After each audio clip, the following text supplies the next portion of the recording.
No countermeasures deployed. Malgui 07 peg-legging it away from Bruce Alex. Slices up a slow. Malgui purifies it, gets some more distance. This is deep. One last hit. Goes to the turret. Bang on time. Oh, yeah. Meet me, brass monkey. Gods and goddesses, may the embers forever be in your favor. My name's Anuki and this is SMITE. Top 5 plays. Blue team pathing hard left, all together now. Get her best using minion vision to slam down a double strike. Syrah's not a moment wasted, dives straight in. Double crush 'em surprise, furthers their lead. Like dust you fall. This is so much fun! Blue team have the fire giant. Laxa not able to defend alone, but alone he is not as prototype Ginkgo Mage flanks from behind. The Sikkim is missed, trading ultimates. McMage loses that trade, flies over the top. Looks like they are struggling to figure out what to do.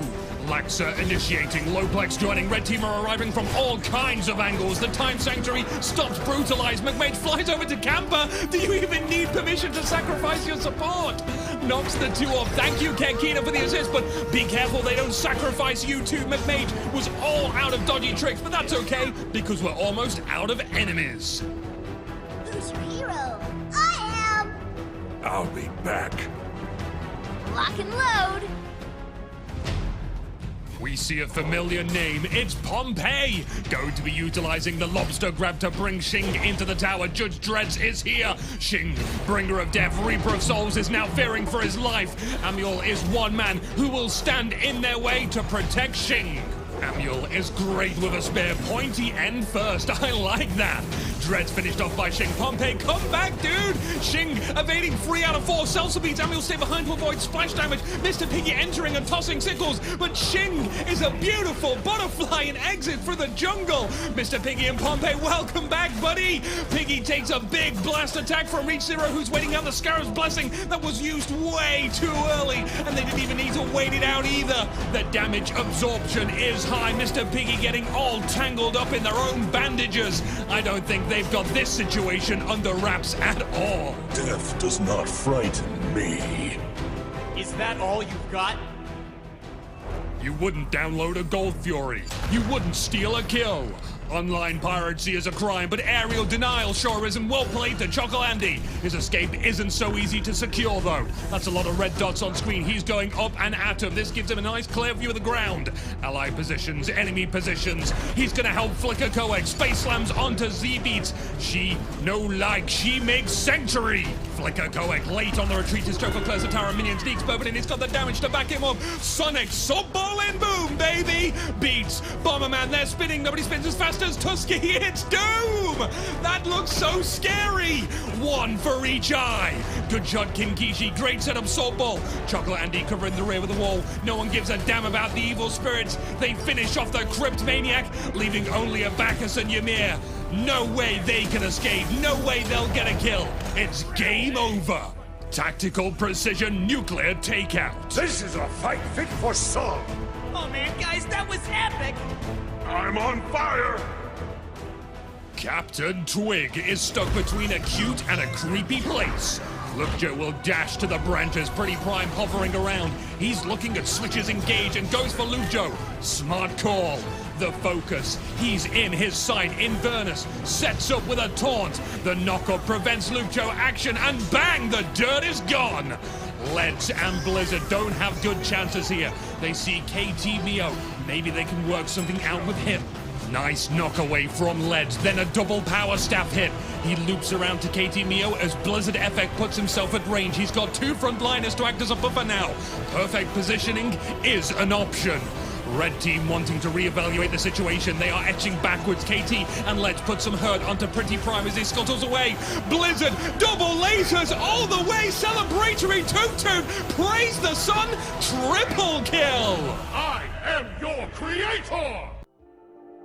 Welcome to SMITE Season 3 Group Stages. Group C, You're He up. hasn't really been able to stack Ton it up. on 2, into the jungle spirit ball, Wow. knock up as well. Dead. Burst is good, forced away at both the boys of energy. Rafa is already dead, adapting Again. comes in at the end, trying to support, but completely free. Tier 2 tower and free kill for Cringe Crew. Not the best day for him so far Oh, today. Shaggy's going Shaggy, deep. though, he wants to go in. He's going to find Rafa, deny the Shaggy. teleport in as well. He's saying, come Okay. on, Cringe Crew, we need to play this game. We're taking on the world champs. Yamin's in trouble. He falls down too. And now he's looking for Shaggy Shank, use the purification, and now, but it's Repikas, he lands on great Geb Shield, gonna keep him alive for now. Twig's dead, the heart bomb came through, Reppy with the credit for the Oh. kill. Prime though gets a big time double with that ultimate and bravely rolls away, does a Millsy. Variety is just diving a middle Phoenix right now, looking for Karo, he's gonna be able to pick him up.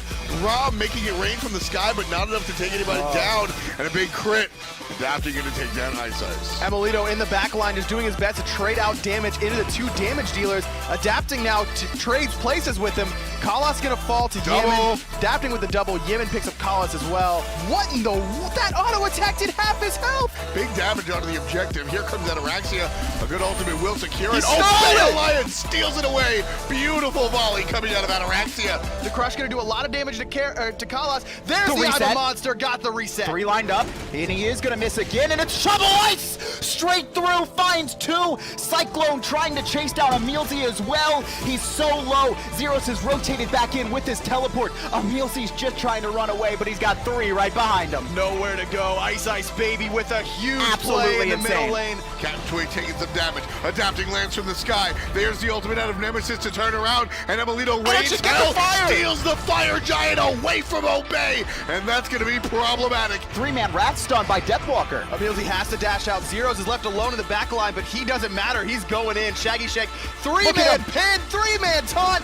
Perfect CC chain. There's the damage from Karo. Shaggy Shank picks up the double kill. Into the sky goes Ataraxia looking for the cleanup, but it's Prime that gets him with a detonate. Now the boys have obeyed siege and fall, but the space and time from Kiro's quality. Variety doesn't care though. He's still tanking up and forcing back the boys. Stunned in places Variety as the flop comes in from a Millsy. Good turnaround kill for Cringe Crew as Variety overextends, but Pretty Prime gets a double. Deathwalker might be in trouble here. Yeah, Cyclone are too far away to really react to this one. Raxia to dance forward, finds big damage and a 5-man sling. Great play by Deathwalker. That's got to set a record. And that's going to be one target in the air yet again. Pretty Prom going to be looking for the follow-up, but he gets stunned out by Ice Ice Baby. We see the tier diving in Variety! the back line. Captain Twig, though, gets traded out. Over the wall comes Variety from literally nowhere. Beautiful belly flop. 3 for Pretty Prime. That's why he's Mr. Vulcan. The deicide is done. Cyclone lick their wounds and Obey get the fire.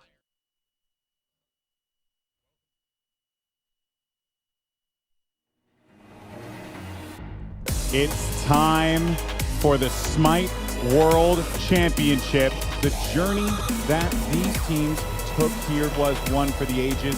It's been a crazy year, and it's all led to this. Teams across the globe will take to the battleground of the gods to fight not just for the prize money, but title of the best SMITE team in the world. Are you guys excited in the house? Welcome to the SMITE World Championship! Welcome everyone to the Hi-Rez Oceania Championships, and we actually have a bit of a treat here for you. We weren't going to start until we had the grand final, but with the speed at which Abyss won their Paladins final, we're actually going to be able to That was a nice way to describe it.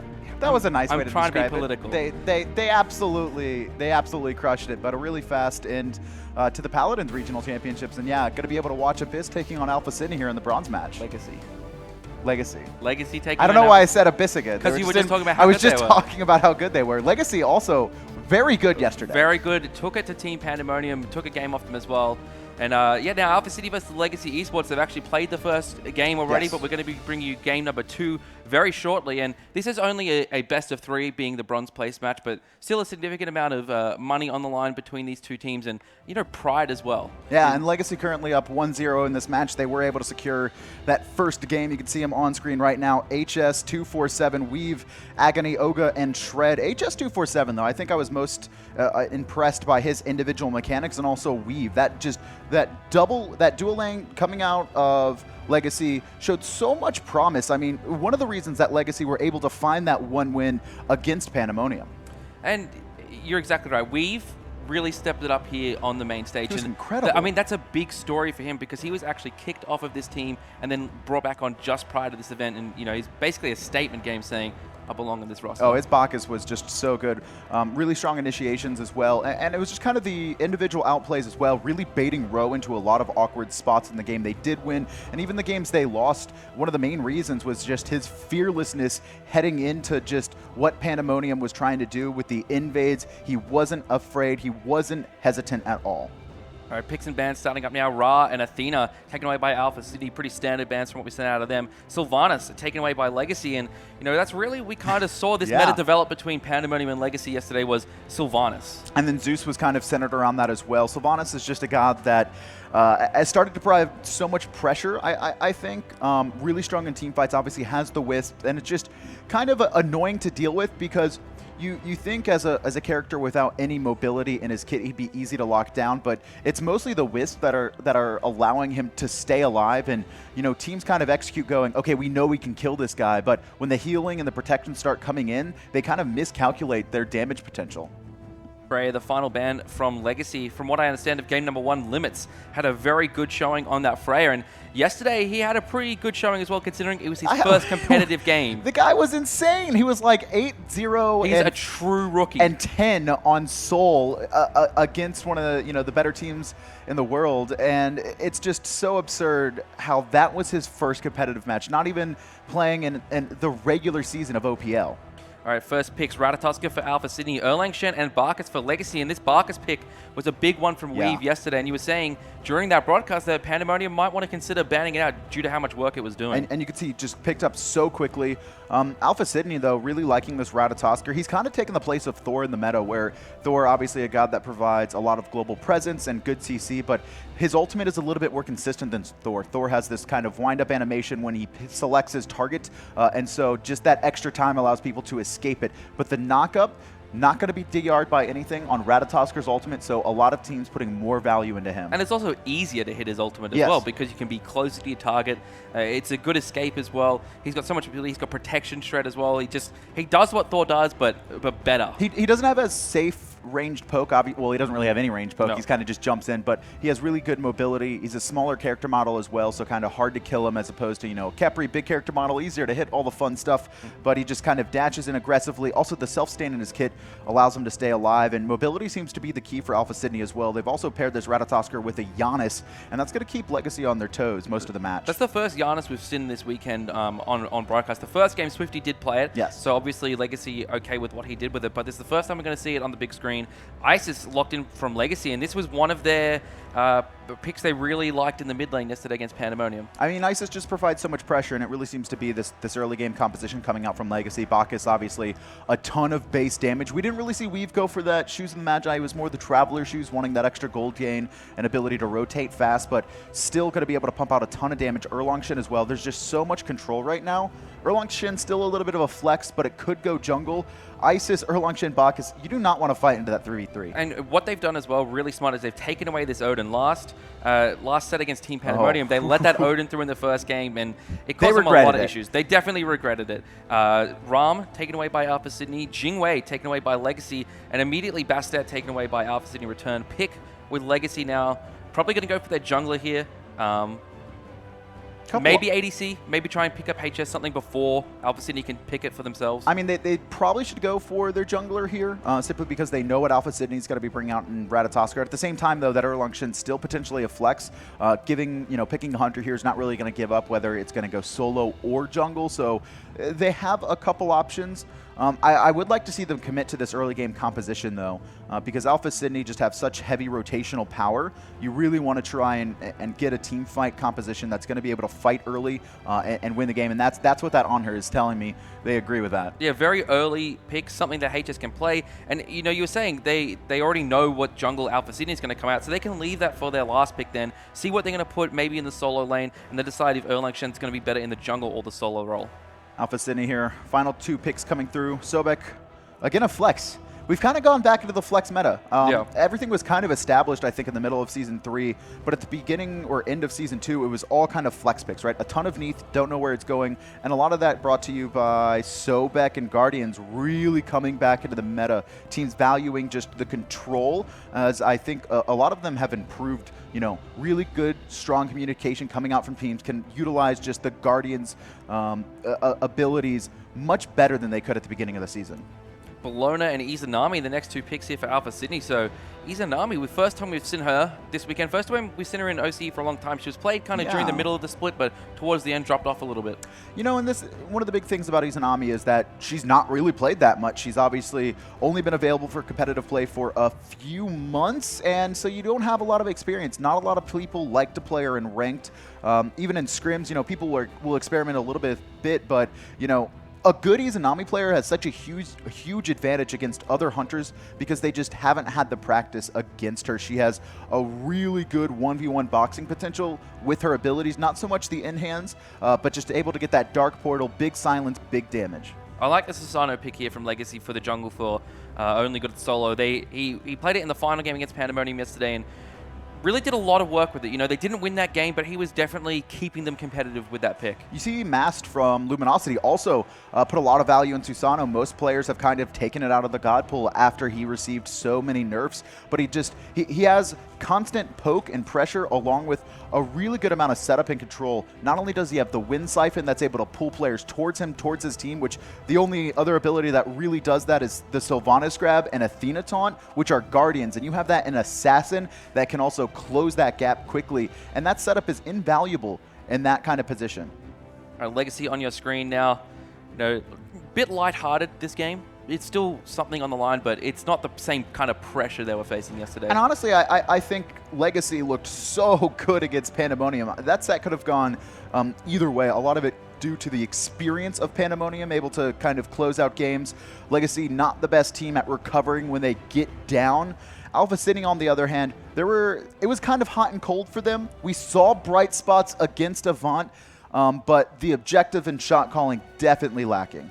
All right, we're in game now. And you actually saw there on your screen, Alpha Sydney and Legacy very close to each other there, only separated by a thin line of decks. So both of these teams were very loud yesterday as well. So I imagine that, you know, anyone's making a play, the other team's definitely going to be hearing about it. Oh, they're going to be screaming bloody murder, I'm sure. And actually, an early group up coming out from Legacy, you saw Ratatosker start to swing over to the right-hand side, but all of Legacy right now on top of a ward, so Alpha Sydney going to see this coming, and they have no interest in fighting it. We saw out of Alpha Sydney yesterday a lot of crazy early game starts against Avant-Garde. It seemed if they weren't invading Avant, Avant was invading them, or the other way around. Yeah, I mean, this team is just rough as guts. They just love fighting at level 1. It's one of the things they're best at as well. Just taking these 1v1s, they like to fight. And you can already see Ratatosker, Bologna, Slicey really wants to invade once again. Does not want to allow Legacy to get rolling early. He doesn't have the Wrath himself, but KO is the one on his team that has it. And they've actually managed to loop around Legacy's wards, unless Legacy spotted them walking through that blue buff pit. Oh, yeah, I could see the pings here. Oh, Oga knows it's happening. He's pinged out the Ratatosker. This is a 3v2. I don't think Alpha Sydney know there's 3 members of Legacy here. This is bad for them. Especially if the Isis has double a Spirit Ball. No, he's got the Wingus instead. KO taking a good Wrath there from Shred. Slicey falls down for the first blood, and KO's in a little bit of trouble, but he's just going to walk away.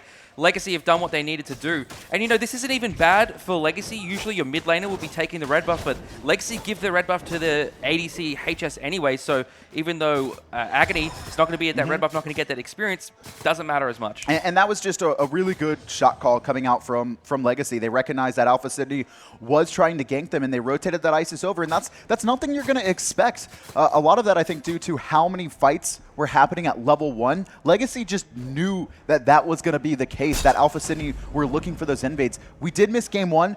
Maybe it happened game 1 as well. I saw a little bits of game 1, not enough to really know what happened entirely in that game, but at various points I saw Legacy with a very comfortable lead, and then I came back 5 minutes later and Alpha Sydney was pressuring their tier 2 towers. So I'm like, what's going on here? And Alpha Sydney was in control for most of the game until it seems a throw at the end. Well, right-hand side, We've just got to be roaming around. Seems to be the meta that has developed in the Oceania regional championships. I mean, we didn't really see that in the SPL or the super regionals for North America and Europe. There was a little bit of it as the days progressed, but Oceania just immediately going for that just roaming support meta. It's just this very hardcore 3v3 fight, just centered around controlling these mid camps and just getting that slow gain of golden experience over your opponents. And that's what Pandemonium did yesterday over Legacy. Legacy was getting good fights, they're invading back camps and things like that, but mid camp control was always firmly in favor of Pandemonium, and that's what enabled them to keep their heads above the water. Rotation on the right hand side. Slicey looking for a kill onto Shred right now. Shred getting poked to about half of his health. He doesn't have his ultimate. He might not live here. It looks like Alpha Sydney's pouring a lot into him, and KO managed to pick up the kill along with Slicey. Slicey was only level 3 there. Yeah, that was, we saw the Ratatasker start to rotate around the minimap, but it just, you're not able to get away. I'm assuming he had used the 72 transformations, and again, this start of Wrath on solo laners has really hurt them, and it's actually changed the playstyle that junglers go for. We're seeing them, you know, normally it's kind of a focus around, all right, we're sharing a lot of farm in the mid and we're doing back harpies, but because supports are there now as well, they don't really want a three-way split that much. It just gets them too far behind, and because there's no teleport in the soul laners, junglers have just decided to start ganking soul lane, because if they can get a kill on the opponent before level 5, they lose so much experience because they can't teleport to wave. On top of that, they typically don't have enough gold to finish off boots, and so it takes them even longer to get back and catch up. So KO with that early kill, especially after getting the failed invade at the start, is definitely going to help him in this solo lane. The Bologna Erlang Shen matchup is a pretty interesting one. Yeah, I mean, obviously Erlang Shen, one of the few warriors that are very, very heavily in-hand based, despite Pin being so prominent, and one of the main reasons he's picked up. Exposed weakness, obviously going to enhance his basic attacks. He gets a Fatalis effect as well, and Bologna just having that Scourge, able to disarm him repeatedly, it becomes very difficult for Erlang Shen to fight into that, especially if you see the Bologna start maxing Scourge. All right, Ogre isn't level 5 yet, so any kind of pressure from Alpha Sydney... Okay, he's hit level 5 now, just but now. If Alpha Sydney had looked to pressure there, it would have been a severe disadvantage on the side of Legacy to attempt to stop them. And I mean, Legacy's in a pretty good spot to fight, though. I mean, you look at the gods they have, Bacchus, Isis, Usano, very good. And you can see Slicey knows it, too, just immediately dashing away the second he saw Oga around that corner, just trying to work on his own buffs. And you can actually see Weave start to put pressure here, but it seems like Legacy aren't making a decisive shot call on whether they want to invade or not, and they may just be here too late.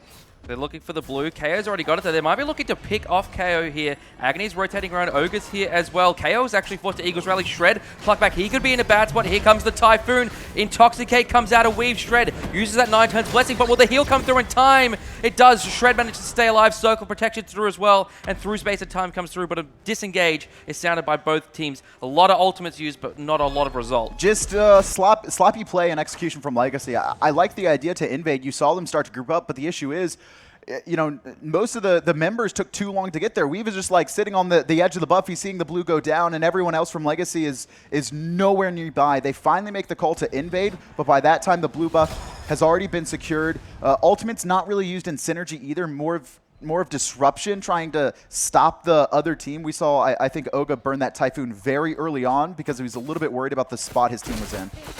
Taking a look at our Hunter matchup now. Limits versus HS, Izanami versus Anher. Two gods with a lot of wave clear. They have a lot of wave clear. Anher, known as one of the stronger boxers in the early game, just because his base damage and obviously the penetration and his passive, it just allows him to take these fights against Hunters. But Izanami has a lot of outplay potential in her kit. Most notably, her steroid on her 1, just giving her really hard-hitting in-hands, and I think 70% attack speed at max rank. It's insane, and as well as that, the unexpected slow coming out of her too. You know it's going to do a fair bit of damage, but you don't realize how slowed you get, and that just makes your in-hands as Izanami that much easier to hit. Izanami just has a ton of instant burst potential with Dark Portal and that slow coming out, and so you always have to be aware of it as an Anher, or as any Hunter against Izanami. Just the cooldown on that ultimate, just the burst potential puts you in such a range that no other hunter does, and it's nothing that you get to experience again because Izanami not really played in the meta right now. Oh, gank in the middle lane. Weave jumps onto Swifty and picks up the kill along with Agony and Ogre. So that's a little odd to see a Giannis getting kind of caught out of position. Yeah, I'm not exactly sure what happened there, but you also have to... This composition for Legacy is really good against the Giannis. Not only do you have the silence and the stun from Isis, which is going to be able to stop or delay him from getting to the portal, but Oga, Susano, one of the best matchups into Giannis because you can teleport to him after he takes his portal. Right, gank now from Legacy into the solo lane. KO forced to use his Eagles Rally to get himself under the tower. Going to be fine there, and Legacy, though, going to be very happy with that force out a big ultimate. And they've actually forced out KO's ultimate defensively twice in a row now. I'm really surprised we didn't see a dive onto that. That should have been a pretty free kill, but I guess a little bit worried about the potential for Swifty to ultimate over. Obviously, Janus ult wasn't burned in the mid lane there. Another surprise that he died, ultimate not even used. Oh, Swifty. Yeah, Weave going in, but Swifty recognizes it this time. Spirit Ball. Ooh, very early detonation there by Agony. But Legacy is just doing a really good job of controlling these mid camps. We haven't really seen Alpha Sydney able to do much. HS looking to try and take the 1v1 here. Limits playing it pretty safely here. Just, you know, he's not going to fight into that pillar. The buff that it gives on her is just, you can't do it. No, and on her's in a really good spot right now. His enhance hits, you know, harder than basically any other hunters outside of Jablanques once he gets his passive up. And so in this early game situation, he doesn't want to box the on her at all.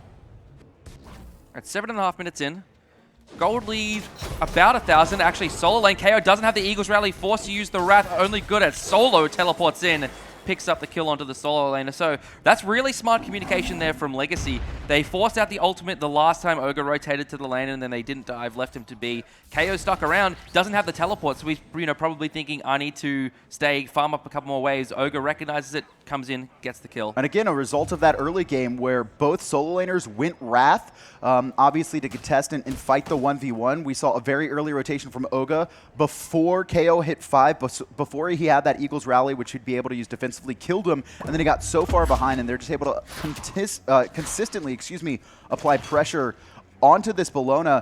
And this is just really surprising because Alpha Sydney's composition is the composition that's supposed to do what Legacy is doing right now. They have a Giannis, they have a Ratatoskr, they've got double globals, and KO's kind of just being left out to dry this match. Yeah, I haven't seen Slicey ult at any point in this game. I did one time during the blue buff invade. All right. And that was like at the end of the fight. Oh, Spirit Ball through the wall, connects onto Tori. There's the belly flop from Weave. Intoxicate comes out as well, the pillar from HS, but too much mobility on the side of Alpha Sydney to potentially find a death. And Tori Skies doesn't burn his ultimate there. Very big for a Sobek. He's pretty vulnerable without it. Slicey, taking a little bit of poke as well. Just Oga doing a good job of constantly applying pressure. Legacy are looking for a pick right now. They really want to force the Gold Fury. And actually a dash in. Limits doesn't have any escape right now. HS might be able to dive this with the wave. So they're just going to focus on the tower. There's he the wants slow. it. He jumps in. Limits impaled into the wall. Dark Portal, though, silences out HS. And Slicey, perfect counter attack there. Takes out HS under the tower. Fight still raging on right now. Slicey rotating through the portals actually gets caught out from that last one. And just, like, clearly HS wanted to take that fight. The dash was down. It was pretty easy, but he was not aware of the Ratatoskr and the Giannis using their globals to close that gap and countering. And the Dark Portal silenced out HS. He couldn't use his ultimate to finish off the kill. He wanted to. He really wanted to. But even with that ultimate, I still think he dies. Izanami just has to juke out. He would have got the kill, though, and it's worth. No, I don't think he would have. I think Ratatoskr was coming down, and he would have died just as fast, I think. Izanami just got to juke out. Desert Fury is not easy to hit. Yeah, but he's HS. He's going to hit That's true. He's really good. All right, Shred KO boxing match here in the solo lane. Shred getting the better of it for now. KO just waiting for his disarm to come back up. There it is. Going to force the disengage from Shred. And KO right now, he's 2 levels behind. There's a Witchblade online for Shred. He should not be taking that fight at all without the Scourge up. And then once it's down, he needs to be careful. And you can see Shred just pretend backing. He doesn't need to leave just yet, obviously. He's got his ultimate. Players use that quite often just to sustain in lane. We haven't seen a lot this game of the Giannis portals being used offensively to get members around the map and to gank Alpha Sydney side lanes. And it's been either used defensively by Swifty or as a response to a legacy gank. I feel like Alpha Sydney are playing pretty scared right now because, again, KO should not have this pressure applied to him without Slicey and Swifty rotating instantly. The only time they've rotated is actually for limits. I think they just like limits more. Dude, who wouldn't like limits more? Limits is amazing. His first competitive game, his first competitive series, and it goes off. He looked like the best player on the team. Man. Actually, he pretty much did. He was very consistent, too. Gold Fury still being surrounded right now. Legacy just continuing to look for a pick here, and they're trying to go for the Sobek. He's going to get pulled, plucked. Big damage from the Spirit Ball just off the mark, but Oga still chasing this one down, and Tori Skies has no options to get away. Could be a counterattack here from Alpha City. We see the Janus portals coming through. Here's KO as well. Does he have the Eagles rally? Silenced out there by Agony. Spirit Ball lands onto KO. HS impales him away as well. No Gold Fury started, though, by Legacy. And the reason is that they noticed the Bologna had rotated to the left-hand side, and Shred was just left alone on the right. He couldn't teleport, but at the very least, they were able to get a free tower off of this. They could potentially lose their speed on the top right side of the map, though. Isis trying to stop Slicey from stealing it away. It looks like he's going to be able to do so. Oh, did he already steal it? No, he didn't. It's still there. Oh, That's his own speed buff. And good recognition from Agony, noticing that happening, just rotating over, protecting his speed buff. Yeah, so really good work there by Legacy. They find someone on the left-hand side of the map, force a rotation out of the solo laner, enable Shred to get a tower, and they don't even lose anything in response. And it's just this slow gain from Legacy. They're not wiping a team. They're not getting a Gold Fury and getting a kill in a tower. They're actually just taking very small wins. You know, first ganking the right-hand side, just getting Shred a little bit of a lead. They take that first blood gold as well after the really intelligent use of Isis at level 1, rotating over to the right-hand side, and then just Oka just applying constant pressure over there. They're just looking for picks. They're controlling the mid-Harpies. They've got about a 2K lead without ever having to team fight at all. Yeah, they're just building a slow and steady lead. And yesterday against Team Pandemonium, they tried to build their lead by team fighting, by going really aggressive in the enemy jungle. This game, they're just being more patient. And they don't have a supremely late-game team composition, but you know, the more you increase your lead, even if you do it at a steady pace, there's going to be that opportunity for you to pull the trigger and successfully take a team fight. And Legacy are dictating the pace of this game. I mean, just remember yesterday when Alpha Sydney faced Avant, it was just kind of this big, brawling deathmatch, level 1 fights all the time. Then we move on to Legacy taking on Pandemonium, and it was very slow, very methodical, more well thought out team fight, objective-oriented, and you could see that that's the style of play this game has developed into. Alpha Sydney tried to do their level 1 invade and fight, but it got completely countered, and then Legacy just has been dominating and controlling the pace of this game despite Alpha Sydney having the double globals. All right, about a 2,400 gold lead here for Legacy. Slicey dashing onto Weave here.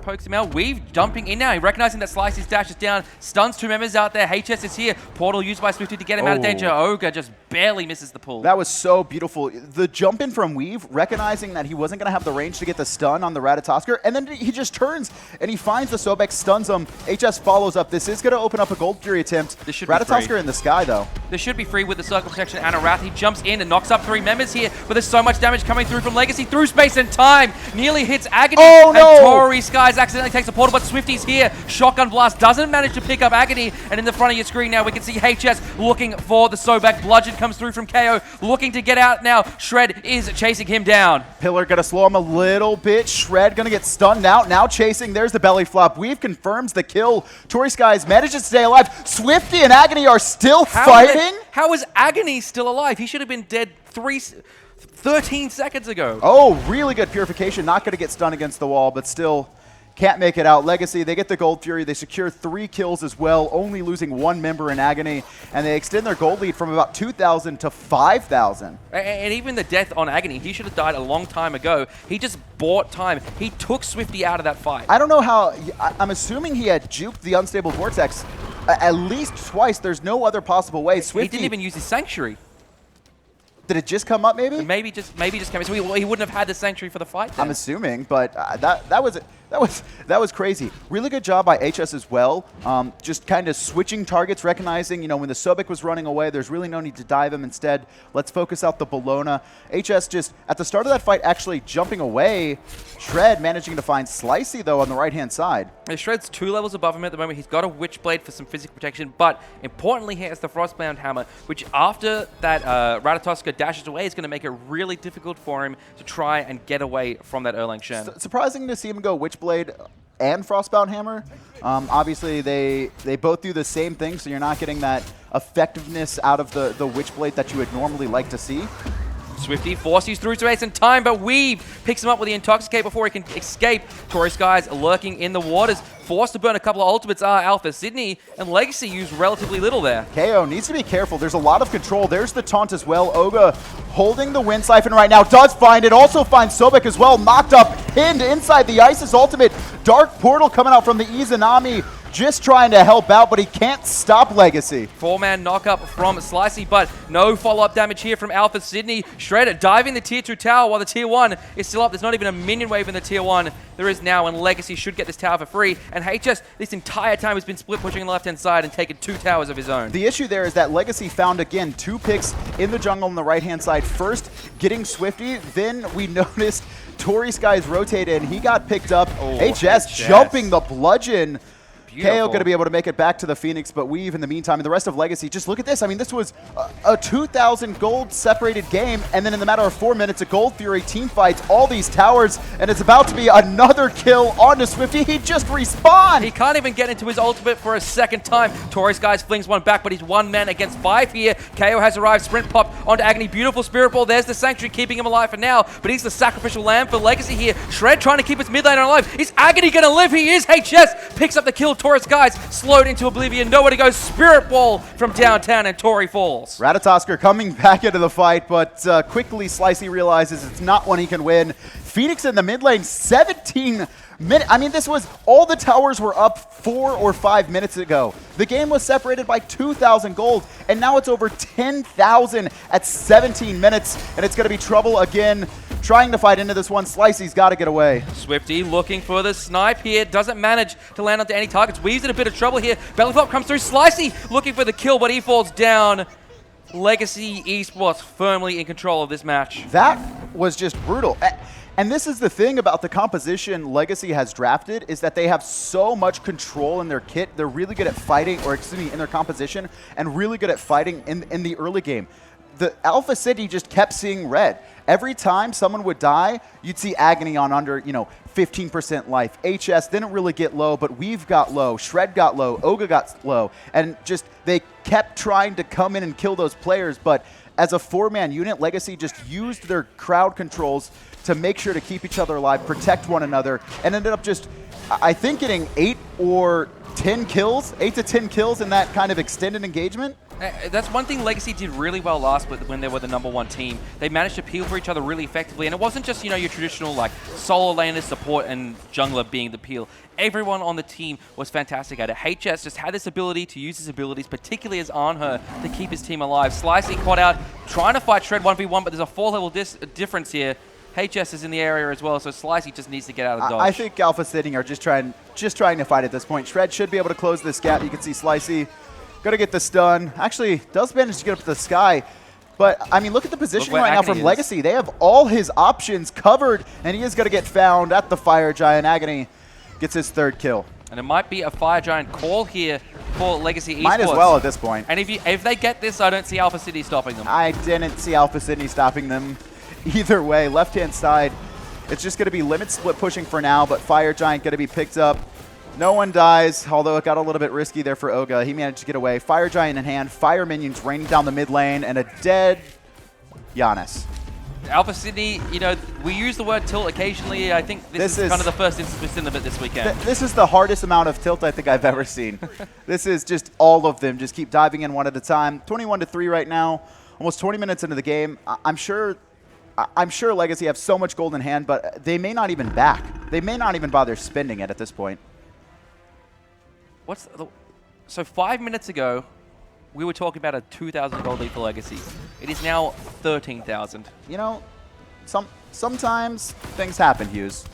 And tilt was the thing that I think happened in this game. Right-hand side, it's going to be the final tower taken away, and HS going to be surging up. The right-hand side actually switching targets over to KO. Ooh. Pillar and stun just off the mark. Spirit Ball can't connect either, but Shred finding a 2-man taunt. And positive for Alpha City, they found the Gold Fury, but Legacy's attacking it. Are they going to try and end? Yeah, they should be able to. Circle protection. One Phoenix is down. They have Fire Giant. That was a little bit too much. Yeah. Most of Alpha Sydney is still alive. Exactly.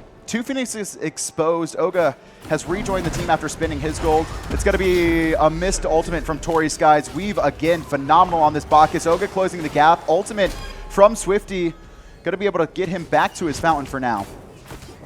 So only the middle Phoenix down. Legacy turning their attention to the right-hand side Phoenix, the one with the most minions closest to it. You can see the left-hand side, minions all the way pushed up. So they should be able to take this one. It actually looks like someone on Alpha City's fighting in the middle. Sorry, someone on Legacy's fighting in the middle of Alpha City and was only good at solo. Right-hand side Phoenix has fallen now.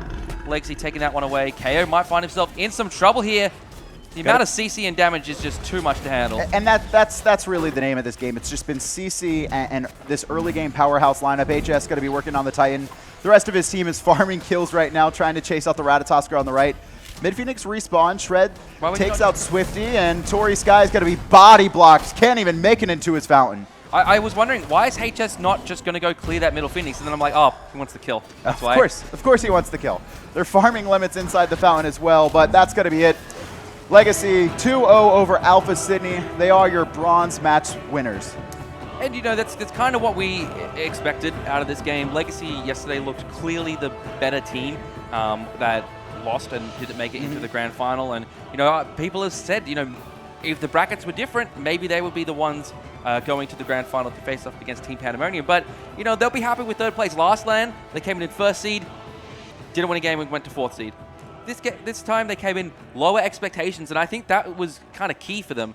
They didn't have as much pressure on them as they did last time. And they've grown a lot as well. You mentioned Weave, you know, after Split 2 got kicked off the squad, ends up finding his way back on. And, you know, I don't know how deep his God pool is, but his Bacchus was so good. It was one of the reasons that Legacy, again, I think were able to challenge Pandemonium. His initiations, his fearlessness. He was willing to die for the team, and that's something very important for a support to have. And we can see the players hugging it out, shaking hands, and that's one thing about this region. Everyone's friends. It's such a small and close scene. And you can see Alpha Sydney. They got smiles on their face, except for Swifty. I think he was mad because he couldn't get through his portals. Yeah, he just couldn't get his down assault to go. That was brutal. He just kept dying before the charge time. But, I mean, Legacy, really good showing from them this tournament. Positive signs for the future as well, moving forward to next year. And that's what the focus has got to be now. You know, after they lost to Pandemonium, no chance to go to Worlds. Look towards next season. You know, study your opponents, study what the international teams are doing, improve.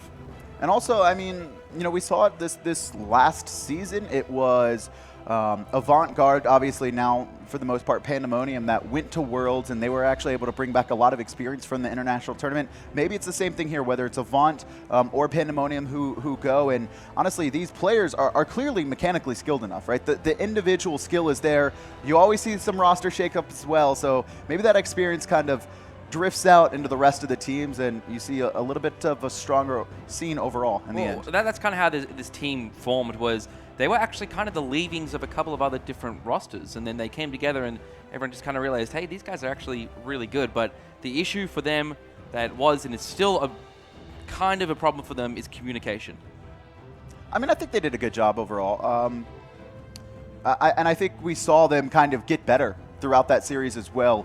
They still need to work on fighting back from behind. And to be fair, that's a really hard skill set to learn as a team. It's one of the hardest things to do, to make sure to, you know, figure out where we can win at. But again, a lot of promise heading into Season 4, and I'm excited to see them play again. Well, let's look at what they did this game and some of the exciting plays they made as we take a look at some of the replays when Legacy defeated Alpha Sydney. First up here, we see the first blood very early on, just as the game starts, basically.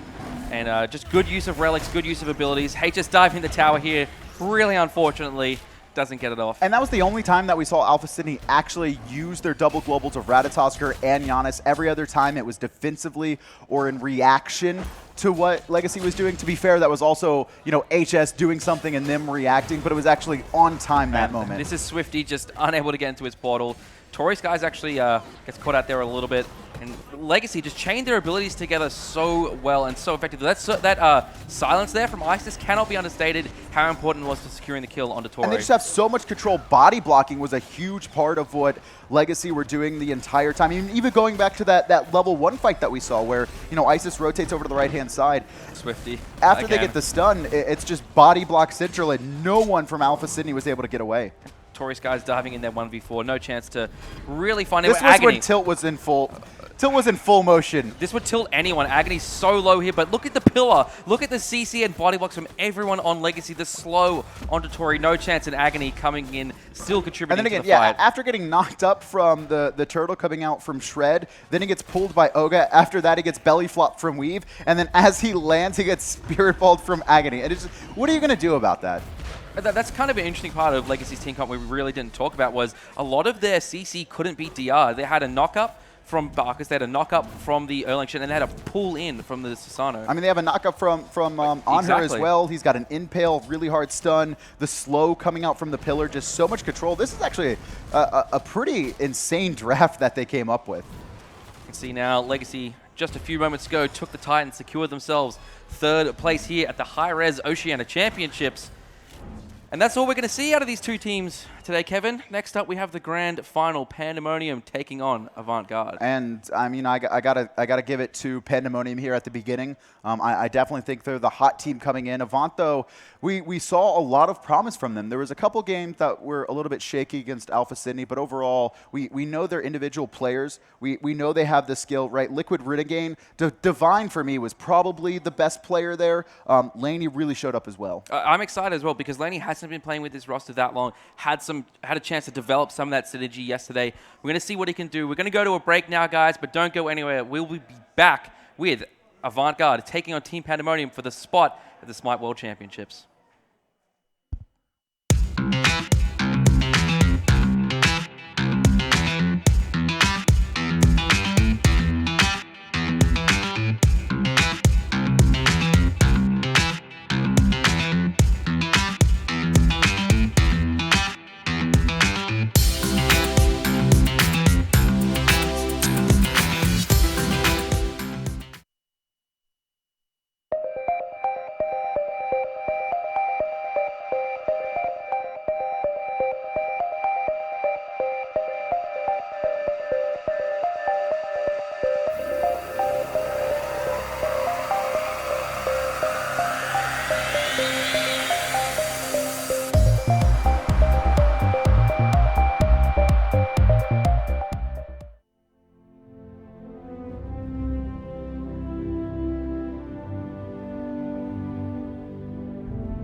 It's time for the SMITE World Championship. The journey that these teams took here was one for the ages.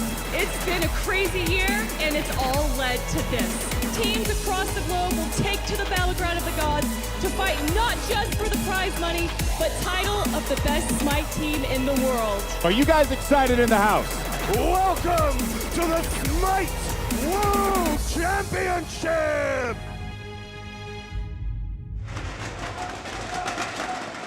You can hear the crowd behind us. They are excited for this one. This is the grand finals of the Hi-Rez Oceania Championships. Avant-Garde against Team Pandemonium. Winner going to Hi-Rez Expo in Atlanta, Georgia for the SMITE World Championship. This is just going to be an incredible matchup. Pandemonium coming out so strong against Legacy yesterday. Avant-Garde as well. Really strong showing against Alpha Sydney, going up 3-1. A little break there, I think. And, you know, speaking of Pandemonium yesterday, too, despite them beating Legacy 3-1, they were actually disappointed in their own play. Yeah, they went and did a lot of VOD review last night, saw where they pick and ban, what they did right, what they did poorly, you know, what situations they played poorly, the decision-making and things like that. So they're definitely a team that values study a lot. And that's super important because there's only so much you can do in study, right? It's all the prep you do. It's everything. It's the hours of VOD review. It's the hours of playing. It's the hours of, just kind of hanging out with your team and getting that synergy. But it all comes together in this match. So our #1 seed for this LAN and our #1 team for this game is going to be Avantgarde. You could see them there yesterday. They took on Alpha Sydney and won that 3-1. Pandemonium fought Legacy and also came up on top 3-1. Avantgarde, though, during the regular split, they actually owned the series record against Team Pandemonium. They beat them 3-1 there. Yes. A pattern going on here, but at the split 2 finals, they beat them 3-0. And I mean, Pandemonium here, they're coming in. They haven't had as much success during the online portions like Avant, but just so much experience on this team. I mean, Kiki, Ro, Richard, Castle, Maxon, they've all been playing together for quite some time. Obviously, Ro and Ochita specifically on the world stage at the SMITE World Championships last season, along with their coach, Biggie, who's done a lot of work to make sure this team is in order. Yeah, so he's not up on your screen now, but you can see the 5 members of Team Pandemonium. And yesterday, Ochita is been the big name for me this LAN. He's definitely been the player that showed up. He's played safe, but he's managed to deal the damage and pick up the kills that his team's needed. The only thing is that against Legacy, it never really felt like he was pressured. He kind of just had the ability to sit back. He was free casting, no one really isolating him out or trying to focus him. And if I'm Avant, I watched that game from Legacy and noticed that. Let's try and put some emphasis on Ochita. Make sure he's not able to just get these free abilities off. Make sure that you have to force Pandemonium into having to fend him. Pandemonium, they've got tremendous communication, as we're going to see here. Target selection is usually very good for them. The game they lost was the one game they kind of had really poor target communication. But look at this. The skills from Ro, the CC chains from the rest of the team, just tremendous, and Avant having no chance here. And the bait as well, just the mental games. You saw Kiki not even turn around. He's just going straight away from all of Avantgarde. All of a sudden, Ro blinks forwards, gets the Fear No Evil. That's when you see Kiki just swing his camera, then look to engage, and Avant didn't even see it coming. And, Maxon as well, one of the players we talked about a little bit yesterday, and a player we've talked about a lot this split, the most kills out of any player in the OPL, tremendously mechanically skilled player. And he even started off this season, I believe, in the jungle, so able to role swap. Not the easiest thing to do. Typically, it takes players, upwards of a year sometimes to get to the level that their original role was, and the fact that Maxon is playing Hunter this good already, it's a good sign. I think it's scary for the rest of the scene as well, because I don't think he's reached his full potential just yet. Yesterday we saw a lot of times he'd rotate exactly how he needs to, got his skill shots off, but I think there's still room for improvement for him. And HS, I mean, just from Legacy, really abusing that. Laney likes to fight too. Laney is a very confident player for Avant. I think Avant probably going to try and abuse Maxon a little bit. Maxon really wasn't winning that 1v1 matchup against HS overall, and Laney is a guy who will try and abuse that. Exactly right. He's a very aggressive hunter, and he loves playing on land. He loves this environment, the noise of the crowd, which you can hear in the background there. He feeds off of that, and it makes him, just energized and ready to make the big plays. But looking at this lineup, it all comes down to Liquid Renegade in the jungle. He's the communications hub for this team. He's the shot caller. He wants to be everywhere on the map, mentally and as well in the game. He really likes setting up, especially for kind of his big carries, Chuckles and Divine. Divine specifically, just in the set yesterday, one of the big reasons that it was such a strong performance coming out. His positioning is just so good. You can never seem to catch Divine, in a bad spot. And look at this, the setup from the team, the communication, both of these teams, the reasons that I think that mainly that these are the two top teams is that the communication is there from both of them. They've got very clear comms, they've got a good idea of what they want to do, they have an objective and they set out to achieve it. And it's also the synergy, look at that, just Gruff blinks forward, finds the route, and then not even worried about it. All it was just a zoning tool to try and put the emphasis somewhere else, and then when they recognize the team fight's not going their way, they actually disengage as a unit and then turn the tide. So this one, going to be a very close-up match between these teams. A lot of history between them as well. We see on the side of Team Pandemonium, Richard Castle and Kiki Omio. Last year at PAX, they were on the Direwolves roster. Also on that roster, Just Laney and El Chuckles. They were both actually kicked from that roster after that event. Yeah, and Chuckles, one of the reasons he was kicked was he did not perform well at LAN. He choked really hard. It was El Chokles, but he seems to have fixed that problem. And that's not always the easiest thing to overcome as a player. He was the split 2 LAN MVP, and he went off. He was there yelling, screaming, so a complete antithesis of what he was at the PAX finals. And yelling and screaming. This is the thing. I don't think Avant will be tilted too much in this match.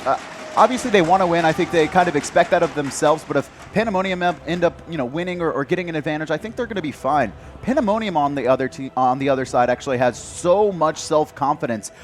If you can get them off their game, if you can put pressure on Row, I can see Pandemonium tilting. I can see them just collapsing completely. One of the most confident players on Team Pandemonium is Richard Castle, and his matchup with Gruff in the support role is going to be one of the key ones in this match for me. We can actually see, look at their assists, 265 for Gruff, 260 for Richard Castle, 2 highest in the league. Just insane. Both of them really fast on the rotations, and not as relevant now. We've actually seen that meta kind of shifted to the supports always in mid lane. They don't even start in the duo lane, but both these guys are very aggressive too. They want to force fights. They want to be that hard initiation. And they're unselfish as well, and especially Gruff. He is willing to go in and die for his team as long as they win the team fight. He's happy. On the other side, I mean, Richard Castle, only 30 deaths across 18 games. That's so low, especially for a support who typically do have the highest number of deaths on their team. But Richard Castle not only plays that selfish style, but also manages to keep himself alive in a lot of situations that normally he shouldn't be able to get out of. And both of these guys, very high assist numbers and very high kill participation numbers as well. On their teams as well, their junglers very similar, almost not a second support style because they're both very much like taking kills as well, but they're always there, always ready for the team fights, and that's our second key matchup for this one, is Liquid Renegade up against Row. And they both have, look at their kills, 103 to 104. Row's got the second most in the league, behind Max only. Liquid Renegade third. And Liquid Renegade as well, 218 assists. That's the third most after Richard Castle and Gruff. We just saw Row the fourth most after only Liquid Renegade. This game, it is really hard to call when it comes down to it because Avant-Garde works so well as a team. A lot of it centered around Gruff and Liquid Renegade. These are the initiators. These are not the hard carries, although I think, Liquid Renegade can be that hard carry as well. He's really just there to set up for Divine to go off in most of the team fights. It's really about both of them, Liquid Renegade and Gruff, rotating around the map together, opening up possibilities for the team to exploit. All right, so on stage now, or in a second, we're going to have an interview, and it's not going to be with the captains. It's going to be between 2 former support players, or one's still a current support player, but Biggie and Gruff. And I want to talk about Biggie here a little bit before we go to that. Biggie is a very smart guy. He studies this game. He talks a lot. You can hear the chants of the crowd, cerebral.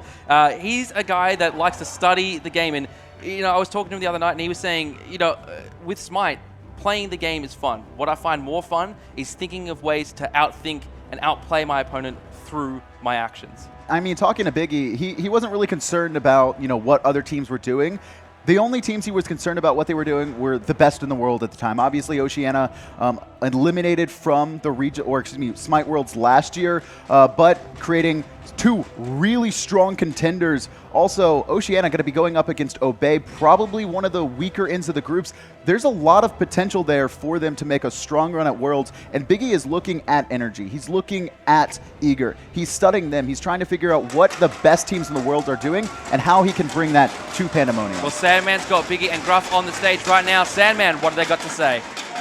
Thanks, Husey. Yeah, I'm here with Gruff and with Biggie. Biggie, I'll start with you. Husey says you're a thinker. I say you're just a man with beautiful long hair. Talk to me, how was the transition from player to coach worked for you?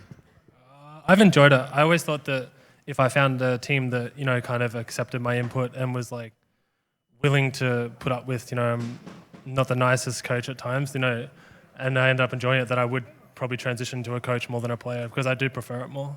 When I spoke to Row yesterday, he said that he felt that the team they had now was better than the team you guys went with over to SWC last year, and the best team we've had in the region since the inception of SMITE in Oceania. Would you agree with that as a concept?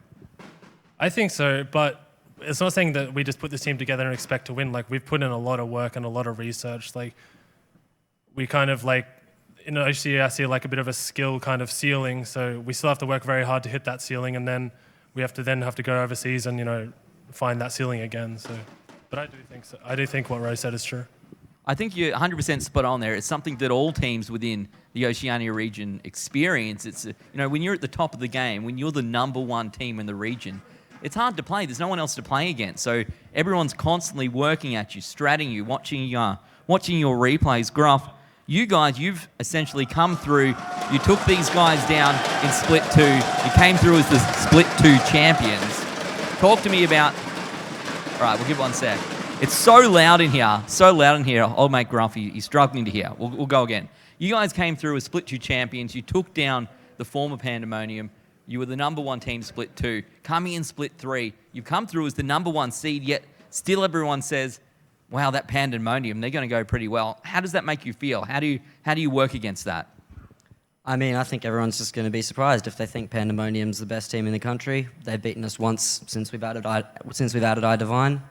We've got the wood over them. I think we're going to take it. We're confident. How hard have you guys been working, and how much would it mean to you to go to Hi-Rez Expo next year and represent Oceania at the SWC? This team's been working non-stop all week, all day and night. This is our dream. This is what we want. This is where we want to be. We want to be the Australian team in America and at Hi-Rez Expo, and we want to show that we can do it. We can compete.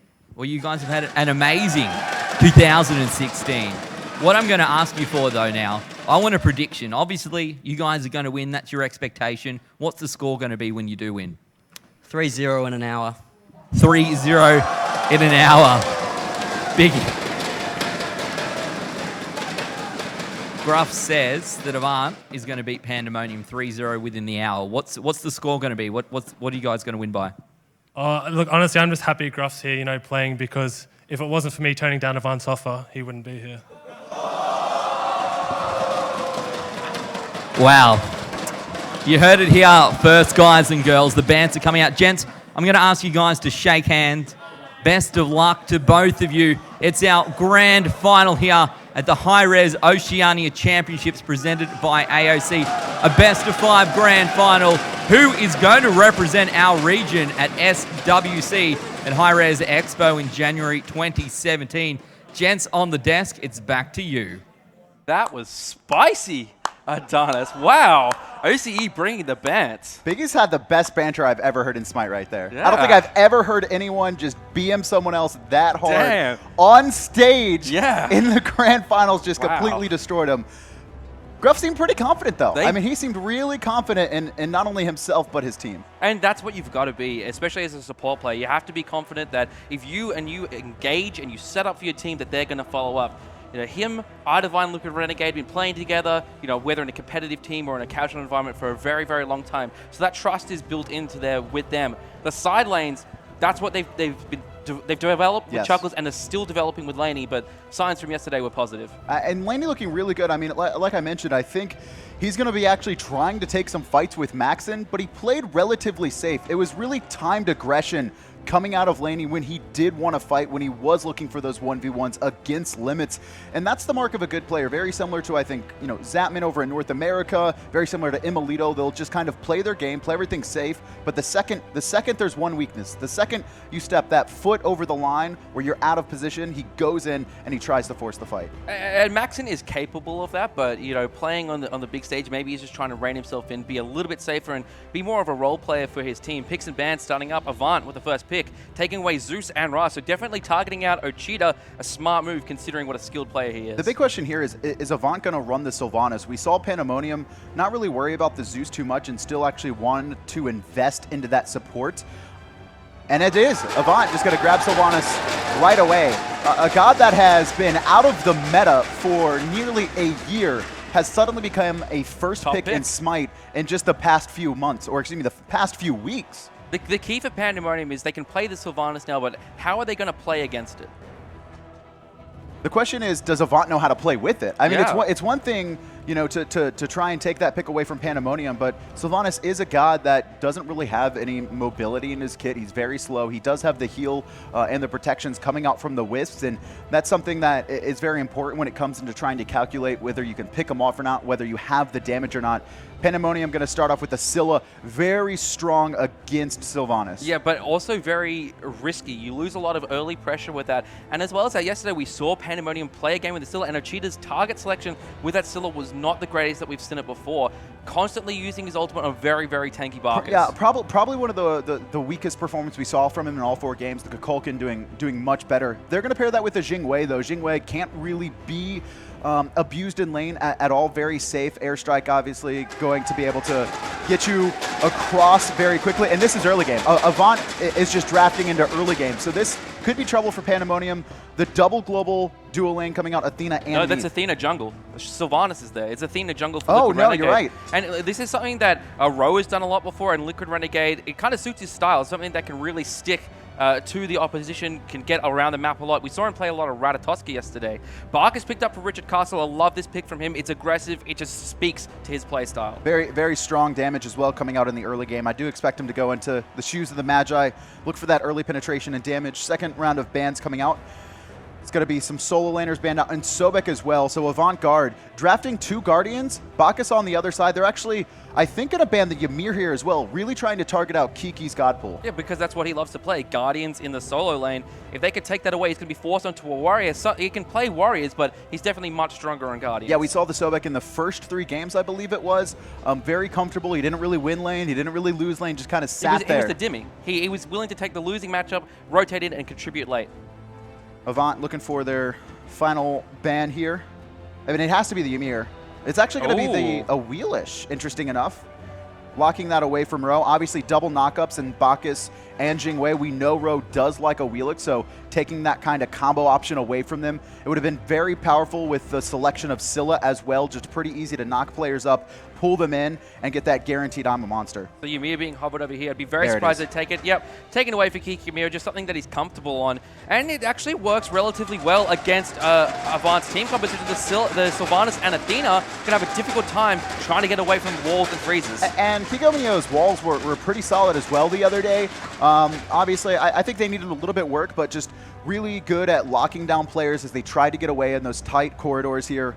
Avant actually going to lock in Kukulkan here, taking it away from Ochita. So what's Ochita going to play now is my question. Isis is off the board. Giannis is a possibility for Mana now. I think he's going to play Scylla. Yeah. Oh, that's right. He already has Scylla, isn't he? I threw you off. It's okay. Yeah. And Vamana going to be locked in as well. So a fair amount of control and setup. Scylla jungle. Scylla jungle, please no. If you're trying to throw, yeah, sure, go for that one. Yeah.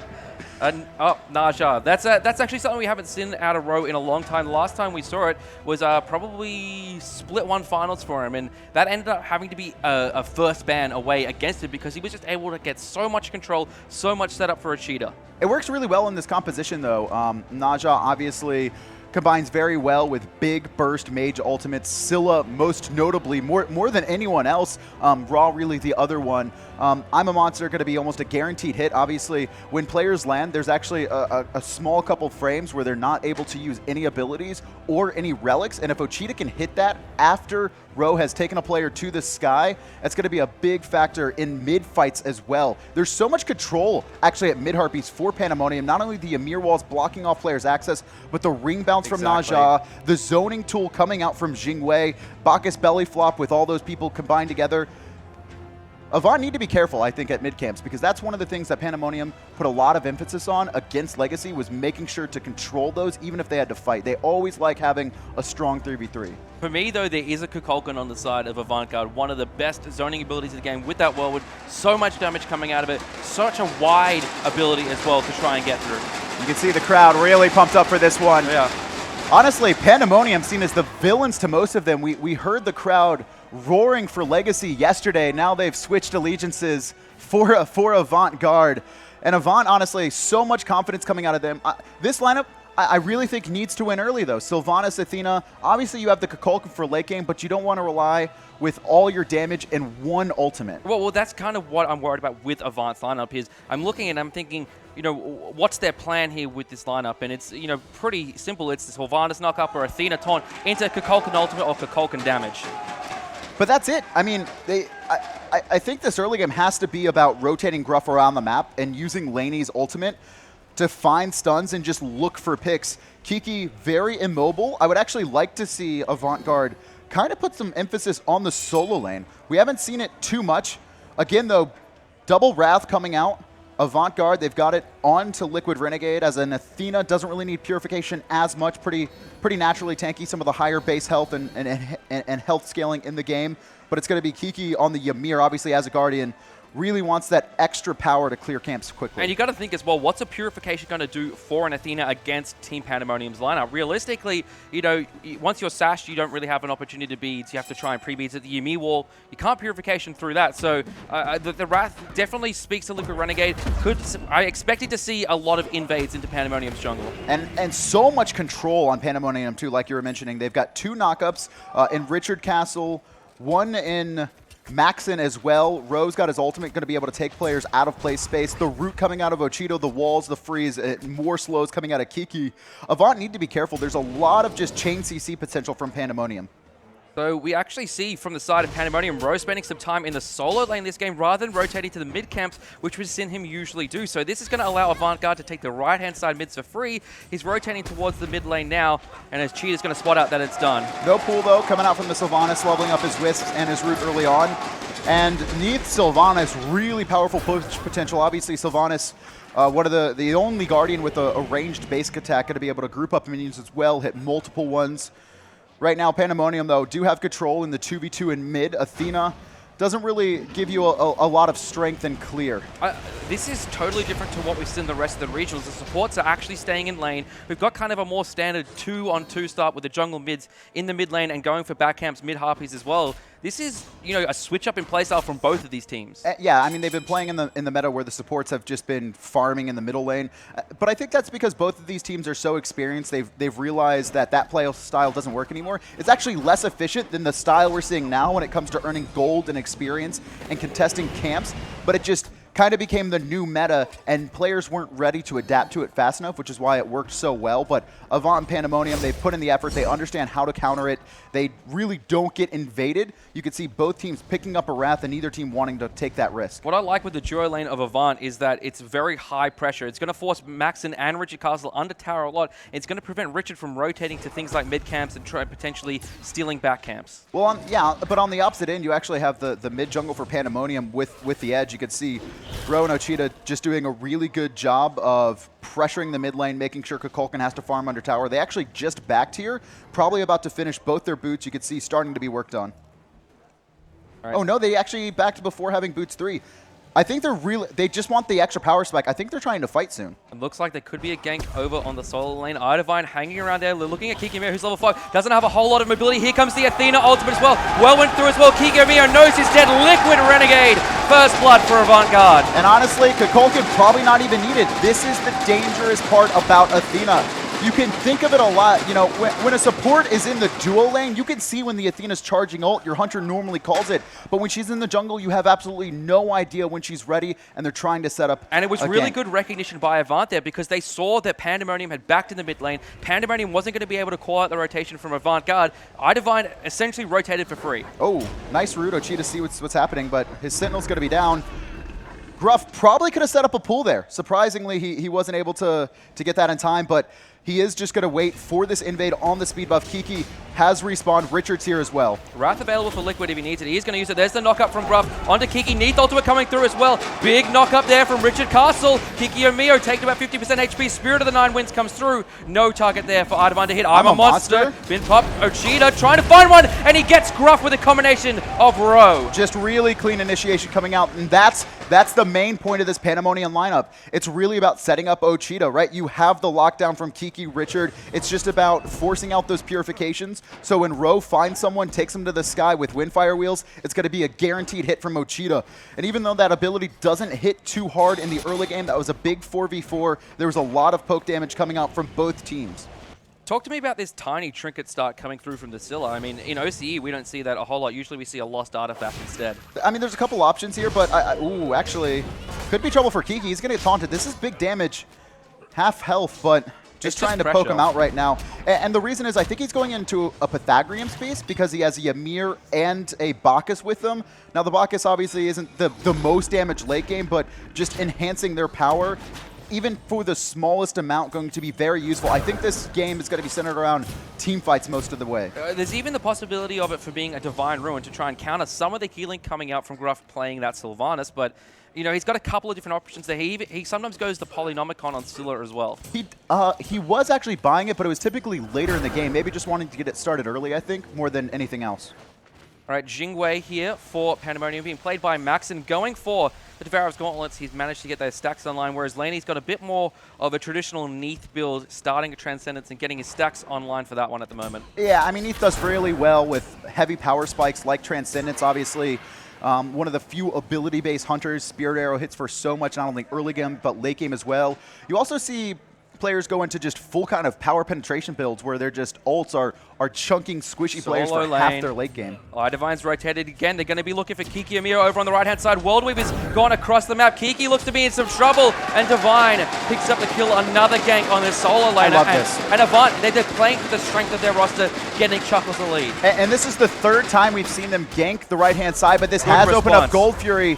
Really intelligent response. You can see Rowe doing a good job of zoning players away. Took one to the sky. Neath and Gruff still chasing, all just off the mark.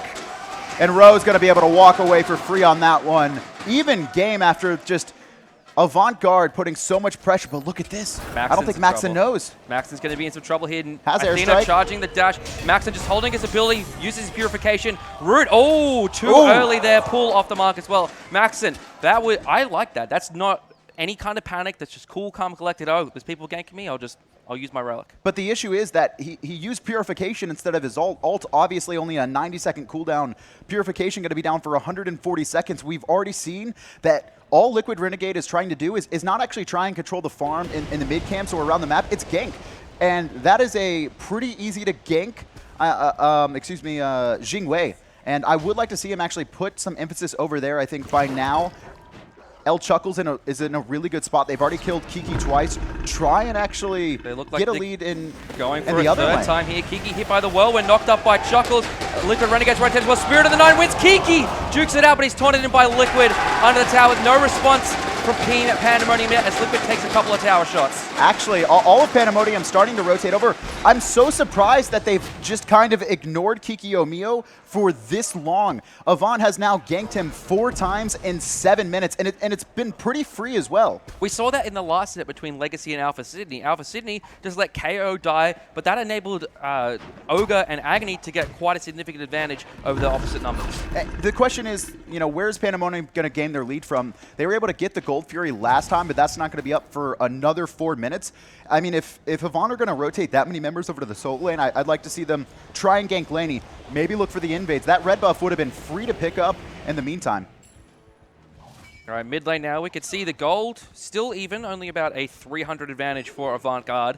But that's mainly due, as you said, to the Gold Fury more than anything else for Team Pandemonium. Experience relatively even, except in the solo lane.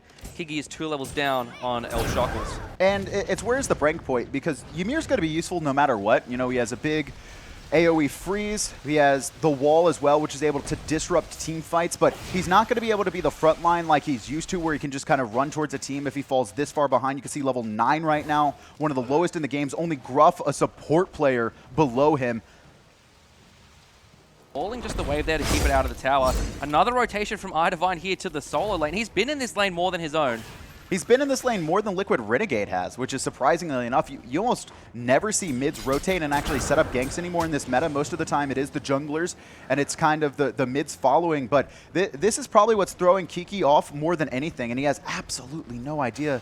Well, they would have Divine called is there. He's looking at it now. So well, yeah, they would have called that the Divine's missing, and Kiki's just like, okay, I've learnt now. Divine's going to be here. And just allowing them to control these mid-harpies as well. Gruff pushed up by himself, has to back up to the tower. They could look for iDivine here. Laney, where the ultimate picks up Max. Ult in the mid. Right-hand side mid camp. Zyma Monster lands at iDivine. Spirit of the Nine wins, hits no one. Ochita very low. Liquid Renegade looking for the kill as the Intoxic comes out from Richard Castle. Rowe knocked up in the back lane. Ochita trying to save himself. Liquid Renegade's in a spot of trouble now as Kiki's rotated. He's going to freeze one. There's the ring bounce as well, putting a good amount of poke on Avant-Garde. After that, they have to back off, but a great ult on the left-hand side to secure the kill on Maxon, and immediately Liquid Renegade turns his attention over to that mid-fight. Might not have went the way, might have went a much better way for Pandemonium had that Athena not been there. Alrighty, 4-2, reads the kill counter. Gold dead even between these two teams now. Kiki and Mio made up a little bit of the experience disadvantage in the solo lane, and elsewhere, Pandemonium got a lead in the support and got a lead in the mid. And this is great for Pandemonium, honestly. We look at the composition coming out from Avant. They have the Sylvanas, the Neath, and also the Athena. These gods are going to fall off in the late game. Yeah, they have a good amount of control, but all of their damage is going to be centered around iDivine's Kukulkan, and we've seen Spirit of the Nine Winds make big impacts, but it doesn't happen often. Well, we haven't seen it in this game. And that's really surprised me is that his ultimates have been off the mark a little bit, and that's just very unusual for iDivine, a very mechanically sound player, one that's noted for being able to hit his ability. The issue is that's the normal for Kukulkan, right? His ultimate just takes so long. It is big. It's game-changing, but there's so many options for Pandemonium to juke it, whether it's their own moved abilities, whether it's Sanctuary. Looks like both teams really want to contest these mid-harpies, though. Richard Castle pushed up, and Liquid Renegade going to find a taunt onto Maxon. Only Maxon burns the found him! Through the wall from Gruff, forces the airstrike as well, and that's a big win for Avant. They force out the Purification Relic, they force out the airstrike. Maxon is vulnerable in the next fight. And Gold Fury has spawned. You can see Liquid Renegade pushing forward. Laney starting it up just now. You see a rotation from Avant-Garde as well. The Wrath is available onto Liquid Renegade. And Spirit of the Nine Winds is up as well. They have a lot of secure for this and doing a great job right now. L Chuckles just zoning out all of Pandemonium. They dropped it though, Avant-Garde, restarting it now. Maxon's rotated over. He needs to play very carefully here. Kiki Mio is the one with the Wrath for Team Pandemonium, and he comes in. He's TP'd in. Ro knocked up. Is in Ro. Crush comes through. Ro takes one up into the sky. Big baby form force well. Spirit of the Nine Winds comes through, but Richard Castle picks up Gruff. Ochita resets his ultimate onto Liquid. Ro terribly low here. And over the wall again, Ochita lands onto El Chuckles. Pandemonium winning this fight. Chuckles trying to run away, pops the sprint. He's surrounded by 3 right now. Not going to be easy. Good knock-up and a better route from Laney. Going to make sure Pandemonium can't keep pushing forward, but they do win that fight 2-for-1 overall, only losing Ro in that situation. They took out both the Guardians for Avant-Garde, and it was just kind of Avant-Garde a little bit unsure on what they wanted to do. This is risky from Avant. They don't have the Wrath. Fury. Athena ultimate coming through. It does have the Wrath for them. Very low is Pandemonium. This is super risky. They've taken way too long. Gold Fury could have been dead already. It seems like they're actually looking for a fight. 2 members on the right-hand side. Divine managing to just get out of that crush. Oh, Richard took damage there, and that's going to force Pandemonium away, but Avant as well taking a lot of damage and going to drop off it themselves. And I mean, that fight began with, obviously, Avant trying to force the Gold Fury. The main issue is that everyone was trying to do different things. Laney seemed to be committed to the Gold Fury, whereas Liquid Renegade was actually trying to force a fight here. And now the Gold Fury, this is going to be the real commit. It's under 50% HP. There's the backflip from Laney. Chuckles caught out a lot of burst damage onto him with the crush, but Chuckles managed to get away.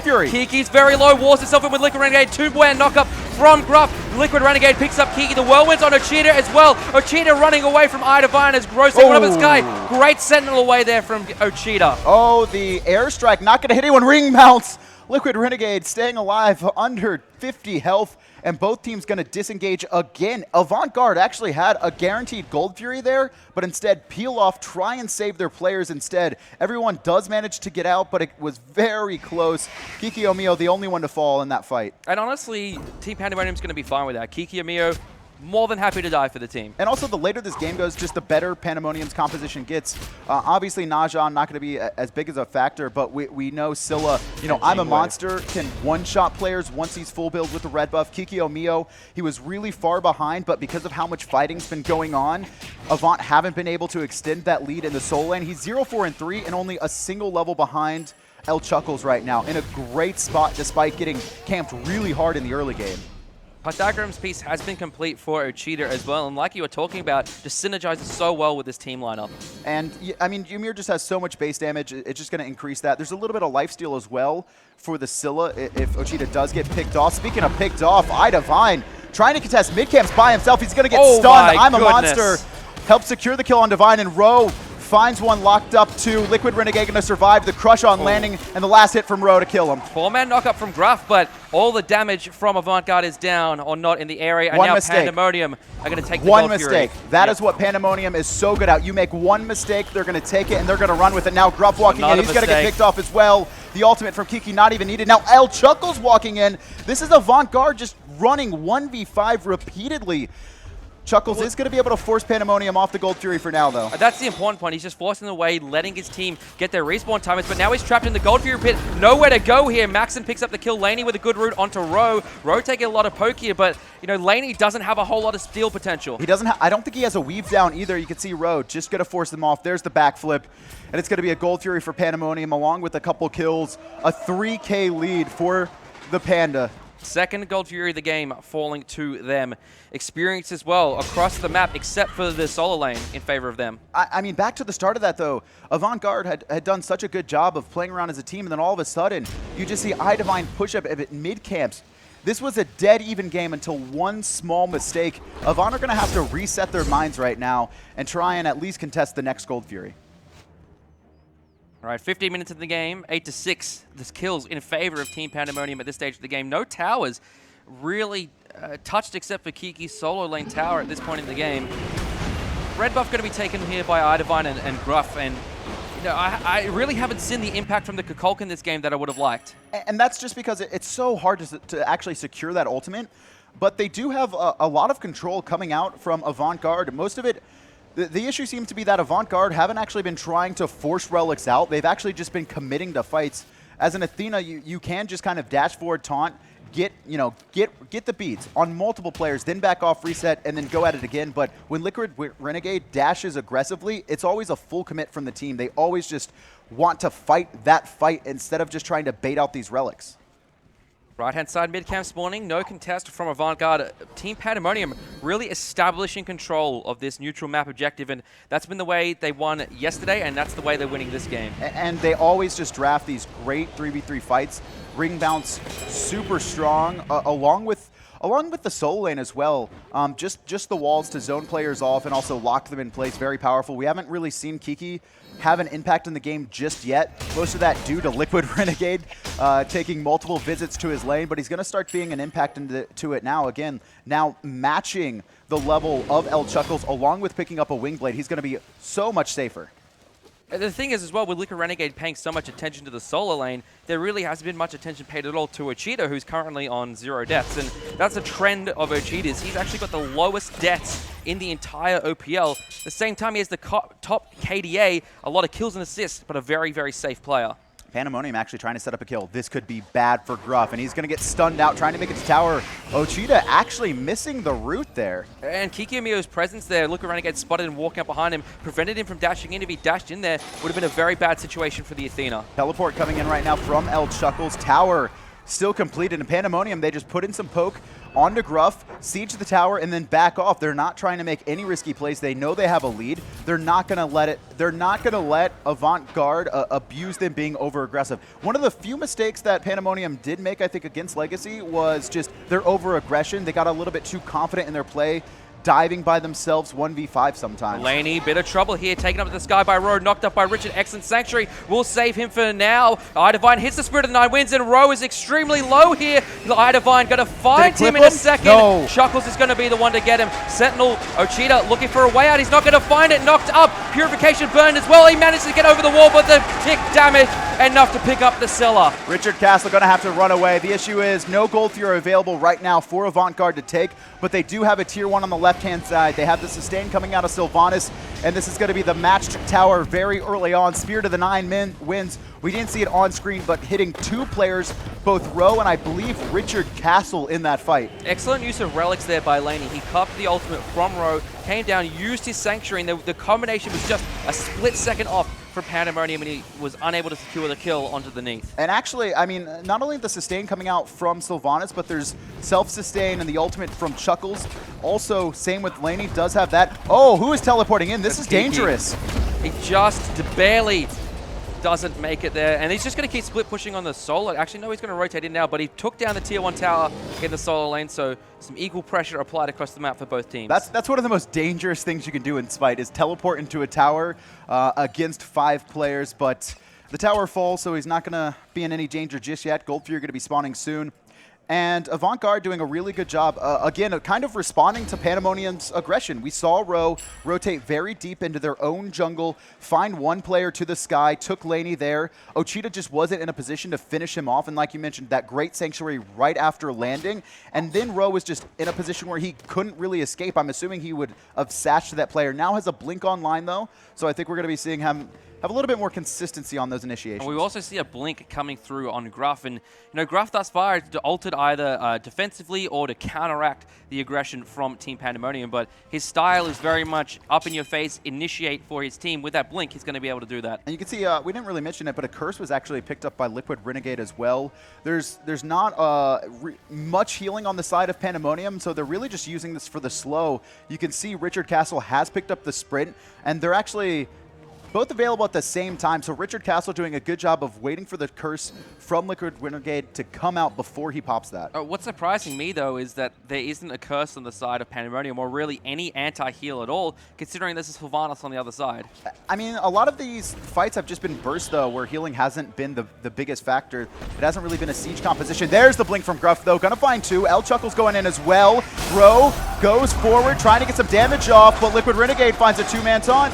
Gruff taken low, under 50% HP. I'm a monster off the mark, but Laney is very, very low in the backline. Chuckles, big baby form. He's wall of Spirit of the Nine Winds comes through. Ochita picks up a kill onto Gruff. Row takes one up in the air, but there's a World Weaver waiting for him when he lands to the ground. But Liquid Renegade falls down. 2 kills for Pandemonium, and this looks like a third Gold Fury. Again, the only fights we're seeing Avant win are the ones where the Spirit of the Nine Winds has a big impact and connects onto a squishy player. That time, really good reaction time from Ochita. Gets his Sanctuary. This Gold Fury going to be contested around the corner, knocked up, frozen, locked in place, and crushed. And look at the Gold Fury didn't re-heal enough. Chuckles essentially wasted his own life there. It didn't reset it long enough to make any significant impact on Panda's kill time. I mean, at that point, he was really just coming around the side, trying to steal it more than anything else. It probably wasn't going to survive in that situation no matter what.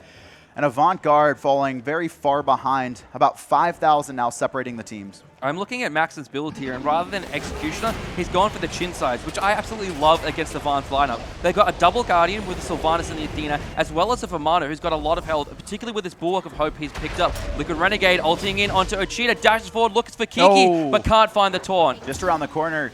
Oh, the root just off the mark as well. Actually, Kiki in a little bit of trouble here. Walls off Divine for now. Liquid Renegade trying to look for a cutoff position. Kiki, he's going to fall. No way he survives this. He's going to turn around, get the freeze. A little bit of damage off, but Laney finds the kill. And, he's happy to take that. The rest of the team as well don't look, don't even try and help him because they don't want to overcommit themselves to saving a solo. Left-hand side, though, Maxon has just been split pushing this entire time. El Chuckles rotates over to deal with him, but he does not have teleport right now. Might be able to find Maxon before he backs. Oh, doesn't see him. Oh, that's unfortunate there for Chuckles. But on the right-hand side, it looks like Avant have forced away Pandemonium from the tower. Richard Castle taken low. Good ring toss there from Row, and takes Laney very, very low health. Great sash as well, and you can see Avant just trying to run right now. Obviously, they would want to continue sieging with Sylvanas, but because Vamana had to go to the left-hand side to defend, Maxon abusing the passive of Jingwei, just getting that numbers advantage to a 5v4, forcing Avant off. Very early Rodder Tahuti here for the Scylla being played by Ochita, but that's a massive power spike. Those Armor Monsters have been doing a lot of damage. Look for them to start doing even more. Fire Giant started up by Avant. I think they were just trying. I think they were just trying to sneak it at the time, but Row in a good spot too. He's actually gone for a Magi's Blessing, and this is interesting because you mentioned before that Row, normally that player that wants to be the guy, right? The guy that wants to play the hard carry, but he's switched up his style significantly. Game 1 against Legacy playing Odin, this game going for the Magi's Blessing, just more about his own personal survivability so he can set up for Ochita. All right, across the map, no Gold Fury for either of these teams to take. Buffs all down. So next thing that these teams are going to be looking for is a set-up fight. You know, the Spirit of the Nine Winds, just the targeting on it just has to be better. The target selection on who his frontliners initiate on. I mean, the main issue is that Avant have not been able to burn any relics. Liquid Renegade, he's doing a good job of getting initiations, but Avant just want to fight in those moments instead of just kind of resetting. They also have the sustained composition. They have a really good siege lineup. Chuckles almost getting knocked up there, and it's actually going to be Pandemonium trying to force this FG. Divine has his ultimate up. Might be able to seal it if Pandemonium commit to it, but with 5 members of Avant up, They know better than that. They're just trying to bait the fight here, looking for a member out of position here. Even Liquid Renegade himself, he is playing that Athena, but not a whole lot of base health online for him here through his items. Ro does have Blink online right now. In the mid lane, Maxin putting a little bit of damage into Chuckles for now. Oh, Kiki finds Liquid Renegade. Chuckles going to get stunned out there. Knock up from Maxin, but Chuckles is in the big baby form here. Ring toss lands on to the Colossal Fury. Spin prop by Richard Castle now. Ro was slow, but the Spirit is going to allow him to keep going. And he's actually just going to force 2 out, and the rest of the team focuses on Gruff, who is isolated in that Fire Giant pit, and Avant are just collapsing. It all began at that mid-camp fight where Divine just pushed up 1v4 by himself, gets picked off. The Athena lands down, gets picked off right after that. Gruff rotates in, trying to help the Athena, then dies, and ever since then, it's been the same story. Ro blinks forward, takes one to the sky here, going to be looking to land. Chuckles manages to have enough health to survive. Spirit of the Nine wins through, but misses everyone. Divine needs to run away here, doesn't have relics left for himself. Crush lands so much health, chunked off the Kukulkan, and now Pandemonium with this double Guardian lineup, going to be able to siege this tower. Picking up Fire Giant in the end as well. They're going to have the regen, probably a fair bit of gold in hand. Blue buff could be, well, no, it's not. It could be stolen away. It is. And actually, it's going to be the speed as well. Just Pandemonium stripping everything away from Avant. It was only about a 6K lead, but now extended to over 8,000. You said it before, it was all off of that mid-camp fight where Ardavon was just a little bit out of place, and it's something we've kind of repeated throughout the split with Team Pandemonium. You just can't give them anything. They will push any kind of lead or mistake that you give them until it's a situation where they strangle you out. It's never kind of like, they'll slowly build it up off of one mistake. They play safe. I mean, you know, they don't really take a lot of risks. Sure, they could probably just do the very aggressive style like Legacy does sometimes, where they're just trying to fight all the time, you know, jumping on you aggressively, but you know, that leaves yourself open to kind of get turned on. It is a risky play style, and so they just look for those small opportunities. One of the big reasons, like we mentioned, why they like drafting strong 3v3s around mid-Harpies, where they can just get this slow extra gold that the other team doesn't have, build up a 1,500 to 2K lead, and then once they hit power spikes, that's when they start forcing the fights. And it speaks to the players in terms of their mental understanding of the game, that they're so adaptable in their different play styles. And that's what you have to be in any meta. I mean, we saw it yesterday where the support, that kind of new meta where they're just roaming around the mid, don't really go into the dual lane at all. And Pandemonium just quickly, they ran the same style. This game now have switched it up. It's just they're able to play so many different styles. And again, I don't even think we've seen that many strats come out from them. Look at the net worth of all the players in Pandemonium above every single player on the side of Avant-Garde. And Gruff, he's 3K below Richard Castle, 5K below the highest gold on the side of Pandas, which is Maxin. And one of the issues with the Sylvanas is he went into some really strong defensive items in Spirit's Robe. Lotus Crowd, obviously, very good for Wisps, giving his team bonus protections, but he didn't have any help in this build, and so he was really just dying anytime he got turned on and CC'd once. All right, Pandemonium looking to siege the left-hand side Phoenix. No towers available for Avant-Garde here. All of the Phoenixes are exposed. Wall there from Kiki. Keeps Liquid Renegade out of the way. Root doesn't land onto Kiki.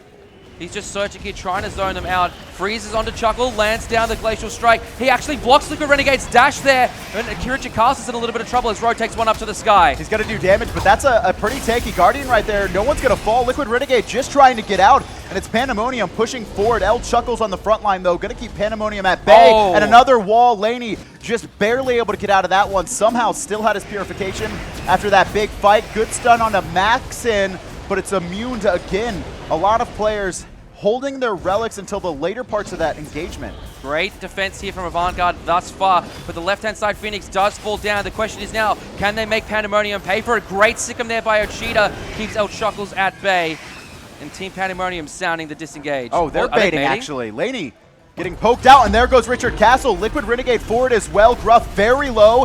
Airstrike by Maxin, just trying to chase players down. Ro 1v2 right now, chasing down Laney. Sanctuary buying him to time for now, but it's only a matter of seconds. Gruff gonna fall too. 1 second away. Strong Root with the sash, and it's a double kill coming out for Ro as the rest of Avant fall to the remainder of the Panda lineup. Only Chuckles manages to get out. This looks to be the end of game number 1 here. Maxin actually taking a lot of damage from Liquid Renegade and the Titan. El Chuck was the only member of Avant left alive, but that's going to be it. Titan falling down here for Avant-Garde. Pandemonium fell down early, but at the end of the day, they proved they were the better team here in game number 1. Still a full set of 5. You can see the crowd still roaring right now. Despite, I think, most of them being fans of Avant today. Really good performance by both teams, and it all just came down to the single mistake. Just divine. One mistake. He was at mid camps by himself as a Kukulkan, had no vision on anyone. They actually didn't have a single ward on left-hand side. You just can't do that. He gets picked off. Obviously, Liquid Renegade, on that Athena wants to try and help him out. He ults forward. Divine doesn't die before the Athena ult comes down. Well, now Athena served up. They get a second kill. Then Gruff walks in trying to save Liquid Renegade. He gets picked up. And then the Gold Fury, that's when it was the 3K lead. And also, the lineup from Avant really more focused on early game. Very good at picking players off. We saw that with Kiki. But heading into the late game, all their damage was centered around Spirit of the Nine Winds. And it just wasn't effective. On screen now, you see Pandas and the most savage man in SMITE, Biggie, standing there, coaching them, telling them what they did well, what they did badly there. And the early game there wasn't enough vision on the right-hand side of the map for Pandemonium, but they were able to adapt in game. Kiki and Mio, Cheetah and Ro weren't in the mid lane, and Divine was coming across for a gank, and it was called out, hey, there's no one here in the mid lane, and Kiki and Mio was like, okay, I'm just going to play on my tower line. I might lose some golden experience, but at least I'll save my life. Here's the thing with ganking a Ymir, or any solo lane, for example. That's fine, right? Because your solo laner is allowed to get ahead, and then from that lead, he starts pressuring into buffs, trying to steal them, and then rotating to team fights. We didn't see that, though. We saw Kiki die 3 times in the first 7 minutes, but Chuckles wasn't able to get a big lead off that. We didn't really see Avant invade. We didn't see them rotate Chuckles out of the solo lane early, trying to set up, an odd number fight at the mid camps. They kind of just killed him and then didn't really look for any other advantages. And that's really odd to me because Chuckles is usually such a great farmer, one of the highest GPMs in the league throughout this entire split. But we're going to take a look at what Pandemonium did that game to essentially punish Avant for their mistakes and turn the game around off a single play.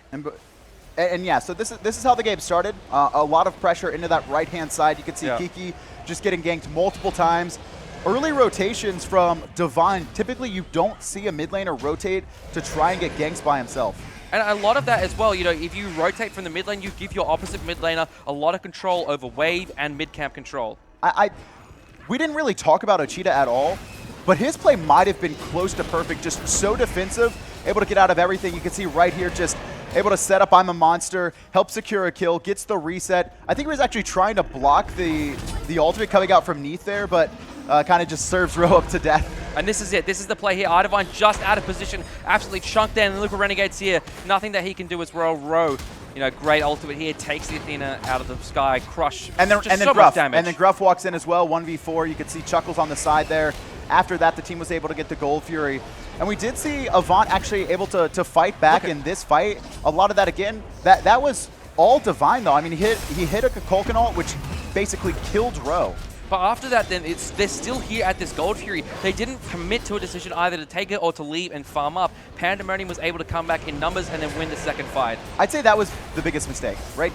Divine being out of position is what allowed Pandemonium to win, but the biggest mistake I saw from Avant that set was them waffling at the Gold Fury. They would start it up, they would drop it, start it up, they would drop it, they would try and fight. One person would go in, the other player's trying to back off. It didn't seem like whoever, either A, someone wasn't making a call, or B, the call was not concise and uniform. Here as well, we see just tremendous target calling from both these team. Ro, saying, I'm fine by myself. The rest of you concentrate on the rest of the team. Able to take out 2 players. Look, Gruff, great play there, Root, but, it's a Naja. You're not going to escape. No, the sash is up. Took him about 30 minutes, but Pandemonium starting this one off strong. And that's kind of what we expected. Both of these teams supremely confident coming into this one, but Avant, they're pretty confident. As Gruff said, they have the wins over them. They have the record against this team, but that's kind of been like their foundation for going to the series. What Panda's foundation here has been going to the series is we're the team that's going to Worlds. They have ambitions beyond just this event. Yeah, oh no, they want to win at Worlds. They want to win it all. It'll be a hard road for them, obviously. They got a first start here. They need 2 more games to lock down. For Picks and Bans Game 2, though, I'm interested to see if Avant still try and go for the Sylvanas or potentially look to ban it away. One of the main reasons for that is that the Sylvanas really wasn't used effectively by Avant. One of the reasons that it worked out for Pandemonium yesterday was that they were pairing it with a Zeus, and they were going very aggressive with the Sylvanas, you know, finding those roots pools, knocking players up, and it was about being this initiation factor. Avant really didn't run that style here. Sylvanas on paper works well with a Kickoff because you knock someone up and then they can't Purification away from the Spirit of the Nine Winds. However, Spirit of the Nine Winds is a line ability, so at best you might hit 1 or 2 targets. With something like a Zeus ult, you've used Sylvanas ult first, they knock everyone up, and Zeus can secure damage from his ulti onto it due to it being a massive circle. Well, the worst part about that is the timing. If you're at max range of you know, where your ult can go, you actually have to fire that before Sylvanas ults because it takes so long to travel that full distance, and the knockup is relatively quick. Then you have to rely on the other team, you have to rely on Pandemonium not pre-purificationing out the ultimate from Sylvanas. Both teams getting ready for game number 2 here. You know, the draft from Avant I don't think was terrible. I don't think it was bad. The part of it I didn't really like was the Vamana in the solo lane. Because he got an advantage, and like you said, Chuckles didn't really push it, but it's like, what could he really have done with that Vamana? I would have liked to see Robin instead. A Robin would have allowed him to, you know, more successfully, I think, pressure buffs and invade, potentially rotate as well. Robin very good at putting pressure on mid laners. Again, Ochita not really touched that game. We saw a couple times Liquid Renegade try and dive him in the back line, but Kiki, his job seemed to be about protecting the Scylla. Ochita very quick with his relics as well, a skill that I think is incredibly underrated in Smite, just having that quick reaction time and sometimes just the preemptive knowledge to know that a stun's coming. I'm not even going to get hit by it for 0.01 seconds. It's patience and discipline are the 2 traits there, because Smite is a mental game as well as just a mechanical game as well. So you have to know what you can do, what your opponent can do, what you can do at this stage in the game. And I think that's kind of the edge that Pandemonium have in this one is through Biggie, their coach.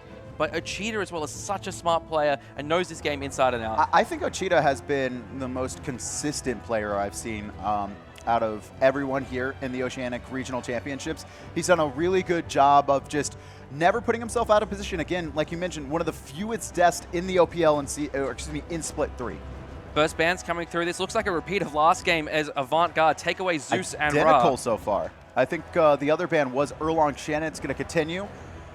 And our Avant going to first pick Sylvanas here. I mean, they weren't really able to utilize it effectively, but they felt confident, I think, at least in the beginning parts of their draft. And this tells me that they feel it wasn't the draft at all, that it was more about their play style. It was more about how they positioned themselves. Maybe a different mid laner here. If Pandemonium, okay, I was going to say if Pandemonium don't take Scylla, I expect Scylla to be taken by Avant-Garde. But this is exactly the same draft as last game. Is this the salty runback? Is it actually the salty runback? I mean, it was Athena Neath in this situation last time. Obviously, the double globals, they were actually able to abuse those. They were actually able to abuse those onto Kiki, but the issue was they weren't utilizing El Chuckle's lead to try and gain more leads, to try and gain momentum. And honestly, Pandemonium doing a really good job as well. When we saw Kiki getting farmed, they did sneak that early Gold Fury. Okay, so not quite the salty run back, but taking the Ratatoska. I do like this Ratatoska. While it's not a full or true global like the Athena, what he's able to do, though, once he's used his global is very important. He can pick up the kills rather than necessarily just setting up for the team. Last game, Avant's team comp was very much a one-trick pony. Also very good at diving, and so Ochita, who hasn't really been worried about anything, might have to at least think about the Ratatosker once he takes up to the sky into the tree. Pandemonium still confident in their lineup. Obviously, they're going to lock in the Bacchus for Richard Castle. Yeah, so they said, you know, last game our team comp was pretty much exactly what we wanted. May as well do it again. I think I would like to see a Sobek Ymir ban here. I mean, Kiki obviously didn't have the best game. He died a couple times early, but did a really good job of transferring that into kind of a peel position for Ochita when Avant did try and abuse him. And it's kind of been talked about how Kiki, his biggest weakness is his warriors are not that strong. They're not very good. Yeah, they're definitely not as strong as he is on Guardians. It's definitely more his play style to play those very tanky frontliners. So we do see the Sobek ban coming out from Avant-Garde. And straight away, the Giannis ban from Team at Pandemonium, taking away what Avant-Garde can do. And the Naja ban now coming through from Avant-Garde as well. I really like this, taking away from Ro, forcing him into something he's maybe not as comfortable with. You could still see a Thor here. Or honestly, Sana? Actually, Odin would be really good here. Odin would be great here, I think. Instead, though, going to grab the Ymir, obviously wanting Kiki to be comfortable. There's still a ton of options for Ro in this spot. He could go for the Awilix again, kind of those double knockups. There's also the Odin. Amaterasu and Sylvanas have no way to escape that cage.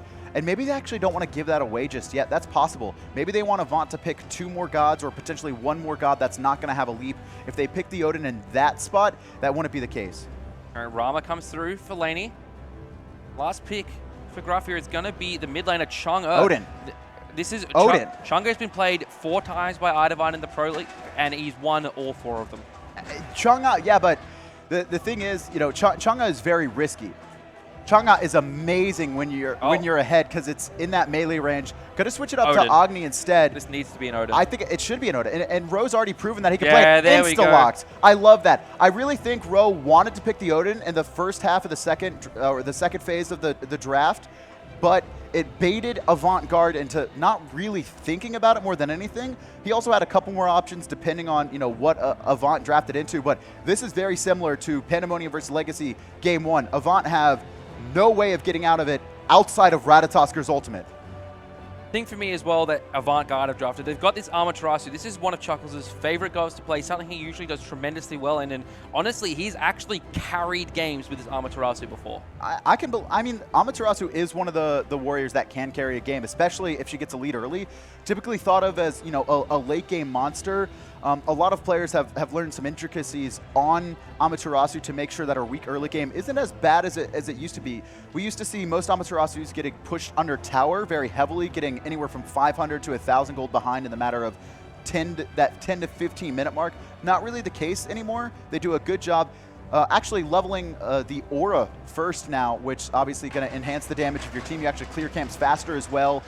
More teams put emphasis on making sure the Amaterasu gets ahead. That's actually what we did see last game. Obviously it was of Amana, but putting that pressure onto Kiki, we might see the same thing here again. All right, we're about to get into game number 2 here. Pandemonium took out the first game after a bit of a weird start for them, a bit of a rough start as Kikimima was put behind in the solo lane, but they punished Avant for some mispositioning. This is going to be... So Legacy actually did a really good job of facing off against a composition centered like this that Pandemonium ran in game 1, where it was they had the Odin on Ro, and Legacy had basically no escapes, and what they focused on was actually just killing Ro in the early game. Odin, not that tanky, not as tanky as you would believe, has actually one of the lower base healths of any warrior in Smite.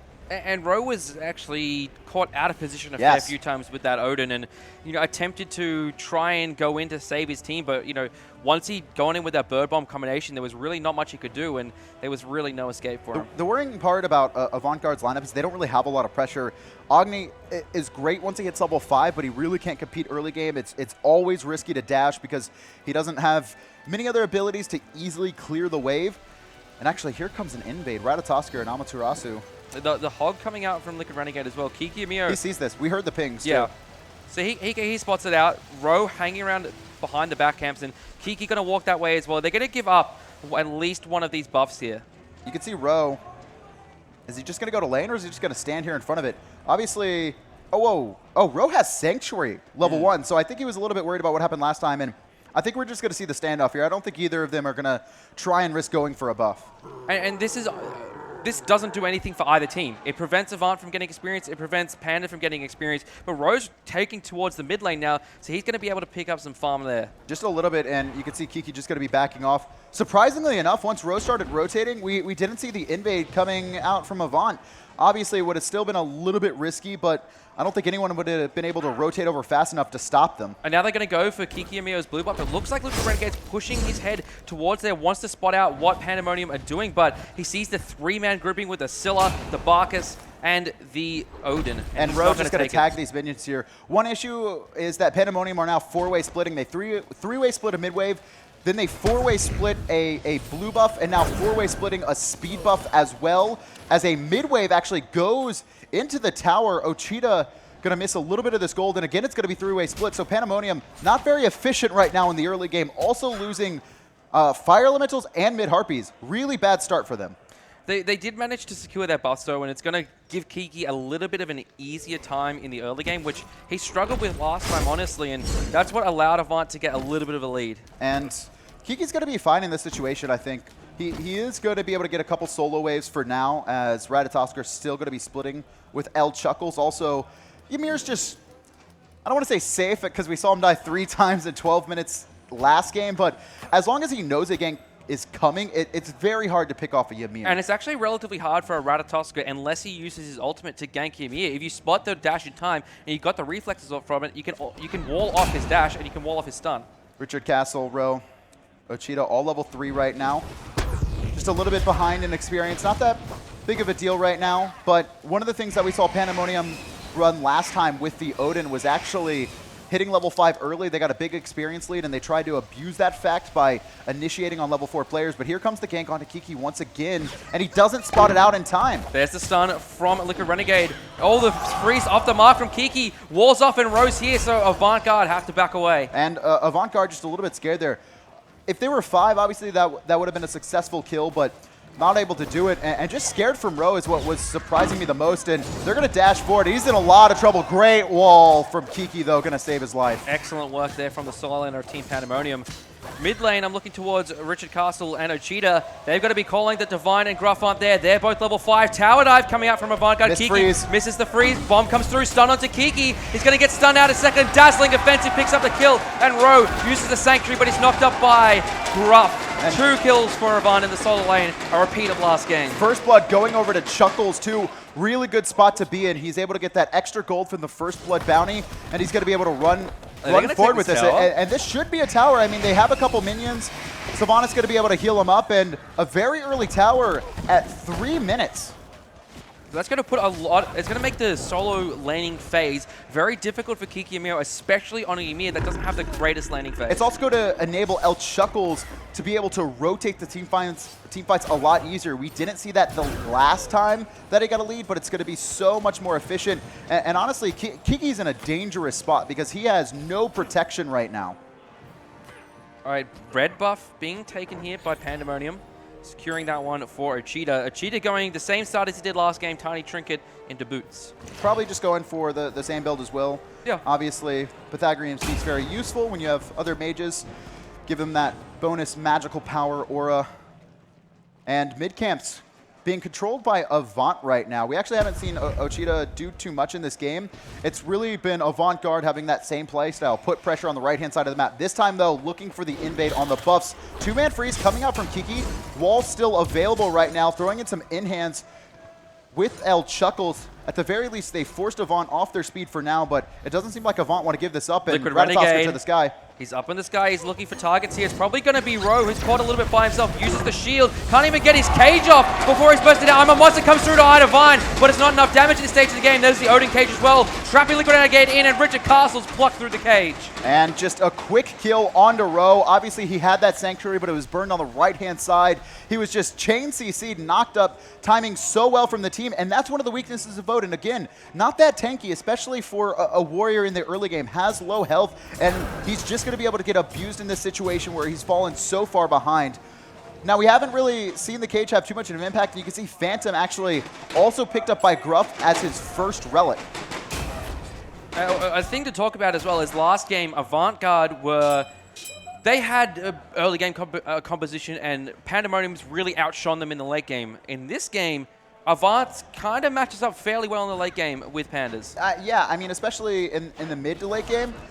You look at it, Agni's always a risky pick. I think he's not as effective as he used to be in the meta, but when you get full health, one of the things he's best at is just range, poke, and siege. No other mage has that consistency just because he has that ultimate on a 20-second timer. His passive will actually, at full builds, tick you for 400 bonus damage. Oof, disgusting. All right, Ro, level 5, 2 levels behind Liquid Renegade and 3 behind Eye Divine. Really going to have a rough time. You know, if he tries to jump in a Burr Bomb, he's going to have a difficult time being able to get the cage off before he's bursted down. And this is exactly what Avant needed to do. Kind of abuse that Odin, let Ro overextend, Ro even going for that Sanctuary just in case.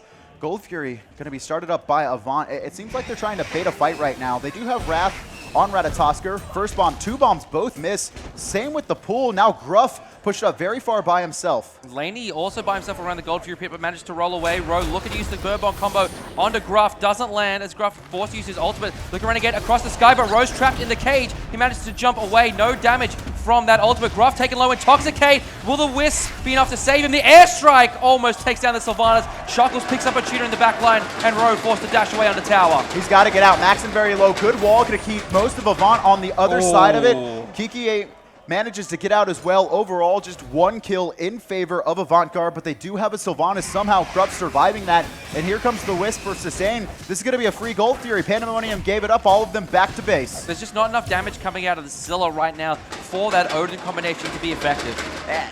Exactly, and one of the issues we're seeing is that Odin's just kind of dying. He's not able to get off any damage in the fight. If we actually take a look at damage, I'd have to expect he'd be on, one of the lower members. Rowe hasn't had any impact in this game. Pandemonium really need to slow down this pace. If they keep going at this fight style, it's just going to get worse and worse for them. If they can delay for another couple minutes, more specifically for Rowe to be able to get a blink online at level 12, that way he doesn't have to put himself into a bad spot to initiate by jumping in. All right, red buff being taken by Pandemonium, and Oceania, he needs as much damage as he can for this Scylla at this stage of the game. Really not doing as much as he did at the end of last game. Obviously, the later it goes, this better Scylla gets, but still. You mean the level 20 Scylla did more damage than the level 8 Scylla? I know. Apparently that's how SMITE works. Wow, that's crazy. But even these combinations, they haven't been nearly as effective as they were last game, even around a similar point in the game. And it's because they've fallen further behind. I mean, the only fight that Pandemonium won, in the first 15 minutes was the one where they found iDivine by himself, right? It was actually Avant-Garde winning the earlier engagements, especially by putting pressure onto Kiki. And Chuckles has done a good job this game of making sure to rotate to those fights. He actually picked up the first kill in the last fight at those mid-camps, actually fighting 2v1 by himself. And so Avant-Garde doing a much better job of abusing the lead they got in the solo lane to try and push forward with momentum. All right, 8 minutes 30 into the game. 4K gold lead for Avant-Garde. We saw a similar situation last game, but Avant seemed to have built more of a lead this time around earlier on as well. Yeah, and they weren't really able to get a big lead last time, and the reason was because Pandemonium snuck that early Gold Fury, so despite Avant having the kills and the experience, it was actually dead even in gold. 4,000 is very significant under 10 minutes, simply because no one really has any items online at this point, and so just getting, your Jotun's Wrath, getting your boots, even a Warlock sash that we see the Agni, I think, working on here, it just makes you that much more efficient. Obviously, the later the game goes, when you have 6 items to your opponent's 5, that's not as big of a swing as it is, 1 item to 2 items in the early game. Looks like Avant wants to siege down this tier 1 tower in the middle lane. Great wave clear coming out of iDivine there, and great siege potential with this Sylvanas pick. Look at Renegade hanging off to the side as well, but there are 5 members of Pandemonium here. Depending on how the initiation goes, this could be very good or very bad. Wall from Kiki prevents Avant from coming in. Ranged poke coming out from Agni. And Pandemonium should not engage this at all. They should just let this happen, let the siege go on. They're going to be able to hold pretty efficiently. And you can see, at this early in the game, Avant-Garde can't really dive. They have no protections. They have very low health. Those towers are going to destroy them. And Pandemonium, just good presence of mind there, not to try and force a fight. Don't get tilted. Play it safe. Let Avant make a mistake. Let Avant dive us. Well, if Avant dive under the tower as well, there's just going to be... The cage. The cage, exactly right. Locking him in there, locking them into some confirmed damage, and a really rough situation. But the thing is, I could definitely see Rowe jumping in there, right? I could see Rowe as the type of player who would jump in there, but he's able to hold on. This is sneaky, though, of Avant hiding in between a tier 1 and tier 2. No one in the tower, though, and Richard Castle will spot them out as they loop around. Liquid Renegade has been part of every single kill this game for his team. Same with Chuckles. Rotation actually from Maxon here, so it's a 5v4 in favor of Pandemonium, excuse me. And Rom just going to back. I don't think Laney realized that the Jingwei had rotated over. He would have been able to get some pretty free damage into that tower. They do steal the blue buff away from Kiki Omiu, however, the loss of his solo lane tower really making it difficult for him to control his own jungle, and he needs Rowe to come and rotate to help him out. And this is, I think this is good for Pandemonium. In the past 3 minutes, Avant haven't really been able to get anything. Ochita is rooted in place, but no follow-up damage coming out of iDivine, and Pandemonium just want this game to keep happening as it is, right? Just let Avant get over-aggressive into their own jungle. Let Avant make the mistakes. Don't try and force a fight that's going to put you in a worse spot. It looks like Avant here is trying to force a fight around the speed buff. Kiki and Mio taking a lot of poke here.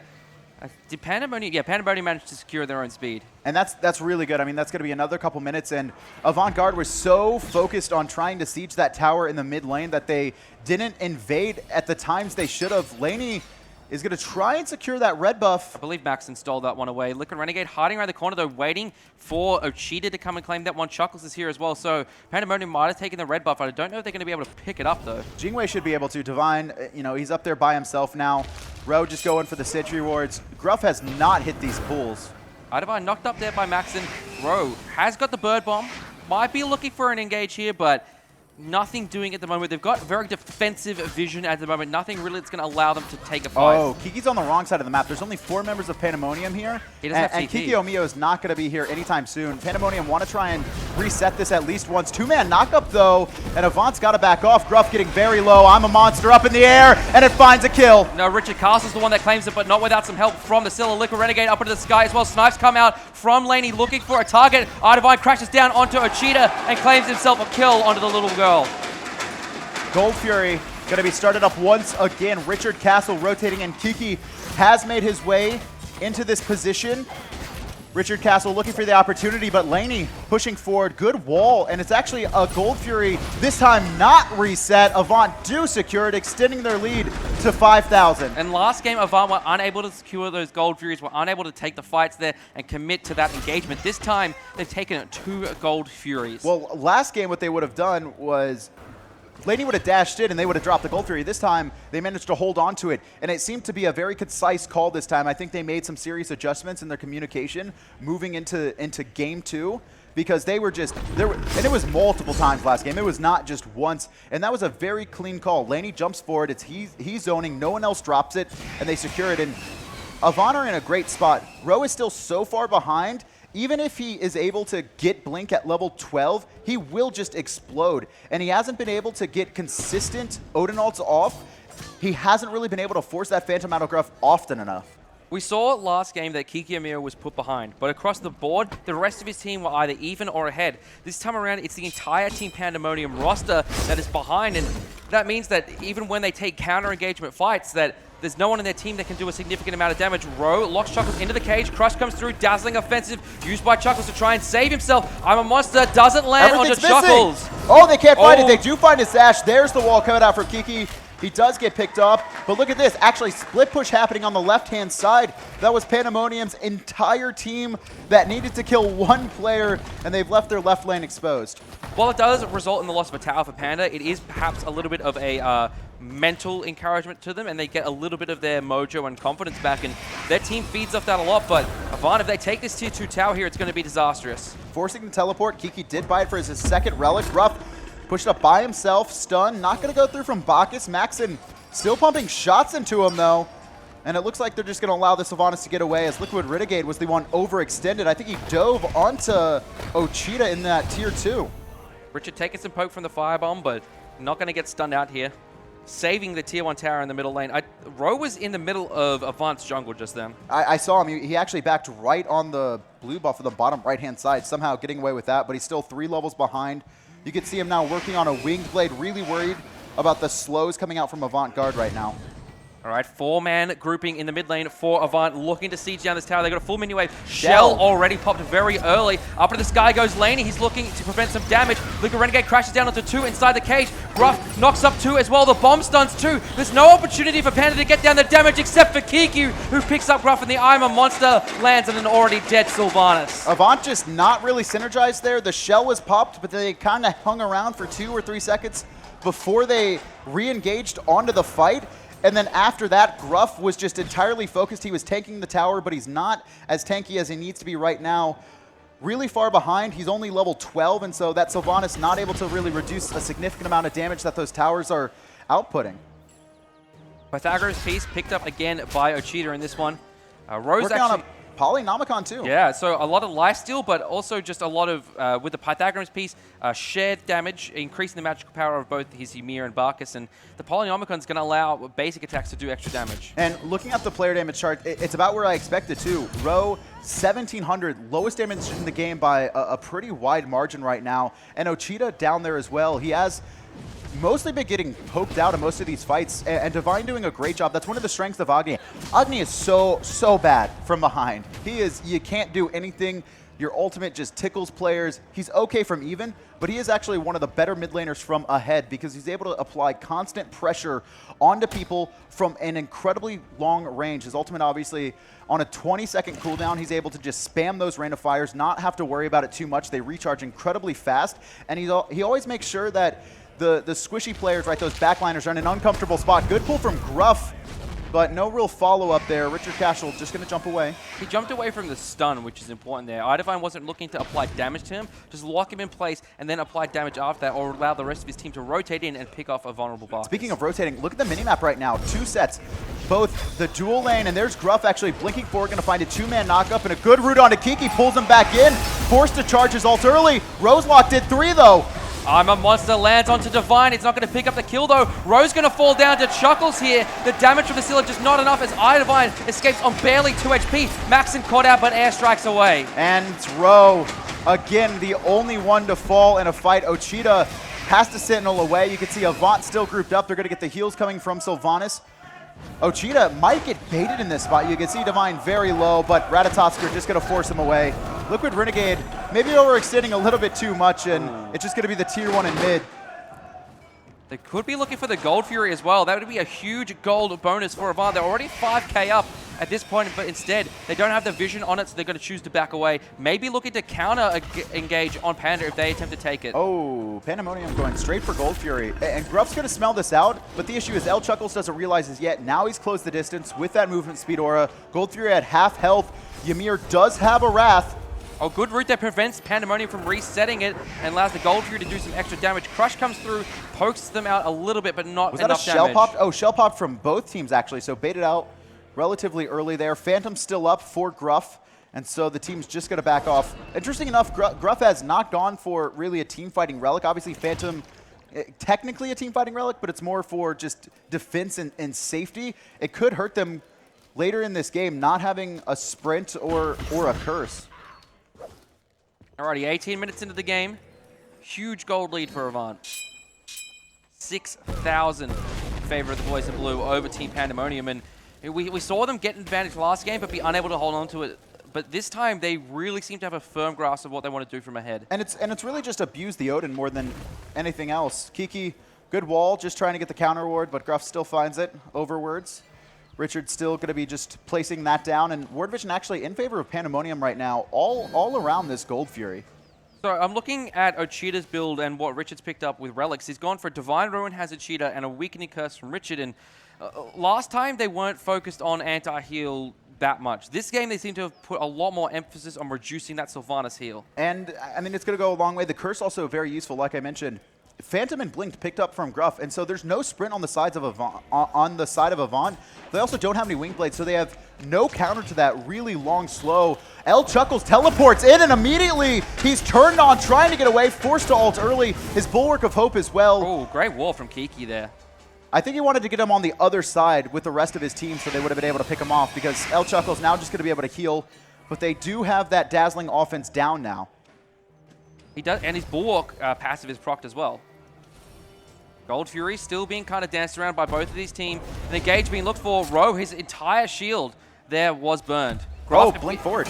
Links in, knocks up two. Ro still willing to KG. Cages in Gruff and El Chuckle snipes coming through from Laney. Kiki Mio, Shards of Ice, picks up Gruff. I'm a monster. Looking for a target but doesn't find one. Liquid Renegade, his dash is caught by the stun from Barkus. Oh, Purification comes out right now. Liquid Renegade in a lot of trouble. Crush going to slow down the advance of Avant, but now Maxon isolated by himself. Airstrikes defensively. Kiki's just backing off. All of Pandemonium going to give that up. Ro falls, Gruff falls as well. It's a 1-for-1 trade once again These teams going back and forth, but Kiki has come around the corner, found a good stun. Onto Chuckles, he's going to be knocked up, walled off as well for the rest of his team. And Richard Castle finds the 5th for Pandemonium. iDivine hanging around over the walls here. Pandemonium immediately turn their sights to this Gold Fury. iDivine needs to be very careful here that he doesn't overcommit. Good wall from Kiki and Mio. Purification force from iDivine. 2-man stun. Oceania taking some damage here, but Pandemonium Kiki still has the convinced rat. this. And it's going to be a rat battle. Liquid Renegade has it as well. Pandemonium do secure the Gold Fury, but are they going to lose any members for it? Kiki backing off, walls off Divine as well. The stun's good, but no further follow-up from Avant. And Pandemonium have chipped away at Avant's lead. It was about 6k before. It is halved now to only 3,000 gold in the lead. What Pandemonium need to remember, though, is the advantage is still in favor of Avant. They haven't brought it back to even just yet. And a good job from Pandemonium at the start of that fight. The focus on has really been Gruff all game. You can see the only 5 players from Avant that have died, or excuse me, the only 5 deaths from Avant, mostly on Gruff, the other 2 on El Chuckles. The frontliners, which is surprising enough that they've only been able to really kill those tanky characters. A lot of that is because Pandemonium playing this very defensive style now. Right-hand side, Divine caught by out. himself. And he's dead. Again. Shards of Ice get another kill for Kiki. Gruff knocked up. Burp coming through from Richard Castle. Gruff in a lot of trouble. The Wisp anti-healing from the Bark is not going to allow him to heal up too much. And Rowe claims his first kill of the game. Chuckles forced to dash away. Liquid Renegade forced to do the same. Ochita rotating over the left-hand side, though, not interested in trying to pick up Liquid Renegade. More worried about the split push potential, but there's the dash. Liquid Renegade had no idea it was there. Going to be forced to ult to safety, but Pandemonium now evening up kills and gold, only separated by 2,000. Good split push there by Laney, forces a wave up to the tier 2 tower. If his team had survived a little bit longer, might have been able to claim that big objective for his team, but as it is, Ochita hanging around that side of the map, keeps his team in the game with that. Tier 1 tower in the mid lane going to fall to Pandemonium. This game just completely turned, and honestly, Rose now starting to be a factor. He has his blink online, so he's going to be able to cage players relatively easily. But again, it's Divine. I mean, there's no wards on the right side of the map by Avant. He's pushed up by himself. I think Gruff was with him too, but they were trying to invade a blue buff. No one else on their team had any chance of rotating to help them out if they got caught out, and that's exactly what happened. The gold lead minimized to only 1,000 gold in favor of Avant-Garde. Across the board, looking at experience, it's pretty much normalized everywhere except for the jungle. Liquid Renegade a 3-level advantage over Rowe. And, I mean, that's to be expected at this point. I mean, Rowe hasn't really been able to stay alive in any situation. At this point, he's kind of just become a body to absorb most of the damage and drop his cage to allow for the rest of his team to follow up. But that's going to start transitioning now. He's got Wingblade online. He's starting to build into a Breastplate of Valor as well, so he will start to become incredibly tanky. Ochita got his Obsidian Shard online, so he does have penetration coming through in decent amounts. I expect him to go for the Rod Tahuti next, just get that one online. Panda baiting a fight around this Gold Fury, forces out a bomb from Agni. Maxon is starting Avant it up have now. no idea. Avant have absolutely no idea this is getting started up, and Fire Giant not getting burned that fast. Not a lot of damage on Pandemonium. It's under half right now, and now it's realized. El Chuckles rotating in. Blink in from Gruff as well. Up into the sky. Pandemonium secure Fire Giant, but they're all grouped up. I'm a monster lands onto Divine, but he sanctuaries away the damage from the airstrike. Gruff caught between there with the Sikkim. Richard Castle gets the kill. Maxon throwing out those AoE crits. Divine somehow lives. Maxon, though, picks up Divine, and Liquid Renegade in some trouble. Laney, though, picks up a cheetah. Double kill for Maxon. He's looking for the third. He's dashing after El Chuckles here. He's trying to find the kill with his in-hands, but he can't quite claim the life of the Amaterasu. Pandemonium, great play coming out from them, only losing Ochita, getting 3 kills and the Fire Giant, and Avant just didn't expect that to happen. Kiki just walls off iDivine in the mid lane, he throws some bombs over, and you saw Avant just kind of walk back into mid. They were going to start farming, and then they realized, wait, where is everyone on the map? They go to check out Fire Giant, it was already too low. I mean, a good attempt, obviously, Gruff blinking forward, but they're just not able to secure it. Such a ballsy call by Panda to start that with all 5 members of Avant up as well. They're forcing Laney and Chuckles out of his tower. The crits onto Laney by Maxon are immense here. Laney going to fall down in just a second. Kiki claims the life with his former teammate. Dazzling offensive used by Chuckles. Try and get himself away, but Maxon gets another kill. Killing spree for the Jingwei. The cage used just to secure it in case. And a little bit of tilt setting in for Avant, I think. I mean, El Chuckles and Laney, they're defending 2v4 by themselves. No one on their team was even spawning at the time. And now the experience lead starting to swing back, as well as the gold in favor of Pandemonium. Rose only 1 level behind Liquid Renegade now. Ocheetah even with iDivine. Kiki 2 levels up over Chuckles. Richard Castle and Maxon a level up over Gruff and Laney. And it's so... This is so crazy, right? Look at the damage once again. Just Rose sitting on the bottom. This composition from Pandemonium was brilliantly drafted, and it was centered around the Odin. Just Avant not going to have any options to get out of it. But they did such a good job of abusing him early, really kind of forcing him out. We noticed that level 1 fight, right? Avant played it so brilliantly, and they actually forced Pandemonium to 4-way split multiple waves, whereas Avant were incredibly efficient. Ro fell very far behind. They were able to pick him off repeatedly. But they didn't push their lead well enough. They focused entirely on Gold Furies. They never really invaded. When they did rotate over, the buffs were already cleared out. And that's really kind of Pandemonium's style, is they'll take anything that they can get. They will play the map, and Biggie's mantra for this team going into these regionals has been farm on the map. Don't focus on killing the other players. Focus on taking the farm away from the enemy team and securing it for yourself. And Pandemonium just switching up their style once again. They wanted to be the aggressors in this game, I believe. Obviously, the Sanctuary picked up by Ro, leading you to, know he's going to be looking to jump in, just pop that, stay alive, let his team kind of clean up the kills. Doesn't end up going that way, and they switch it up to be more defensive style. Left-hand side, tier 2, starting to be sieged. 2 bombs already down for iDivine. The knock up there from Gruff. Another knock up about to land from iDivine, choosing his target. He chooses Maxon, who uses the Purification, but still gets the kill onto Chuckles Liquid. Trying to box out this Jingwei. Maxon, though, says, I'm having none of it, son. I'm going to come get ya. Sanctuary popped by the Ratatosco. There's nowhere for him to escape to, though. Maxon blows him up with the explosive pulse. Left-hand side, Ro jumps forward as well. Laney takes to the sky, and Ro's just running circles around Gruff right now, waiting for Laney on his landing, now dashing aggressively into Ocheetah, who signals away. Laney just can't find the kills. There was too many minions blocking the way. Tier 2 on the left-hand falls, only 1 tower remaining, and it's going to be the Phoenixes starting to be sieged. Fire Giant regenning all of Pandemonium. They jump forward as well. I'm a Monster lined up. Divine on 1 health. Richard finds the kill. Left-hand side Phoenix going to fall here pretty easily for Panda. They could honestly look to end the respawn timers. Chuckles is going to spawn in 3 seconds. Liquid Renegade about to come up as well. Good cage from Ro there, but the Phantom's pop from Gruff. Titan, 50% HP. Everyone on Pandemonium focusing it as Max appeals up the kill onto Gruff. 25% HP. 0% HP. Pandemonium come back and take game number 2 from Avant. Really well played from them, and this is why Pandemonium are a great team.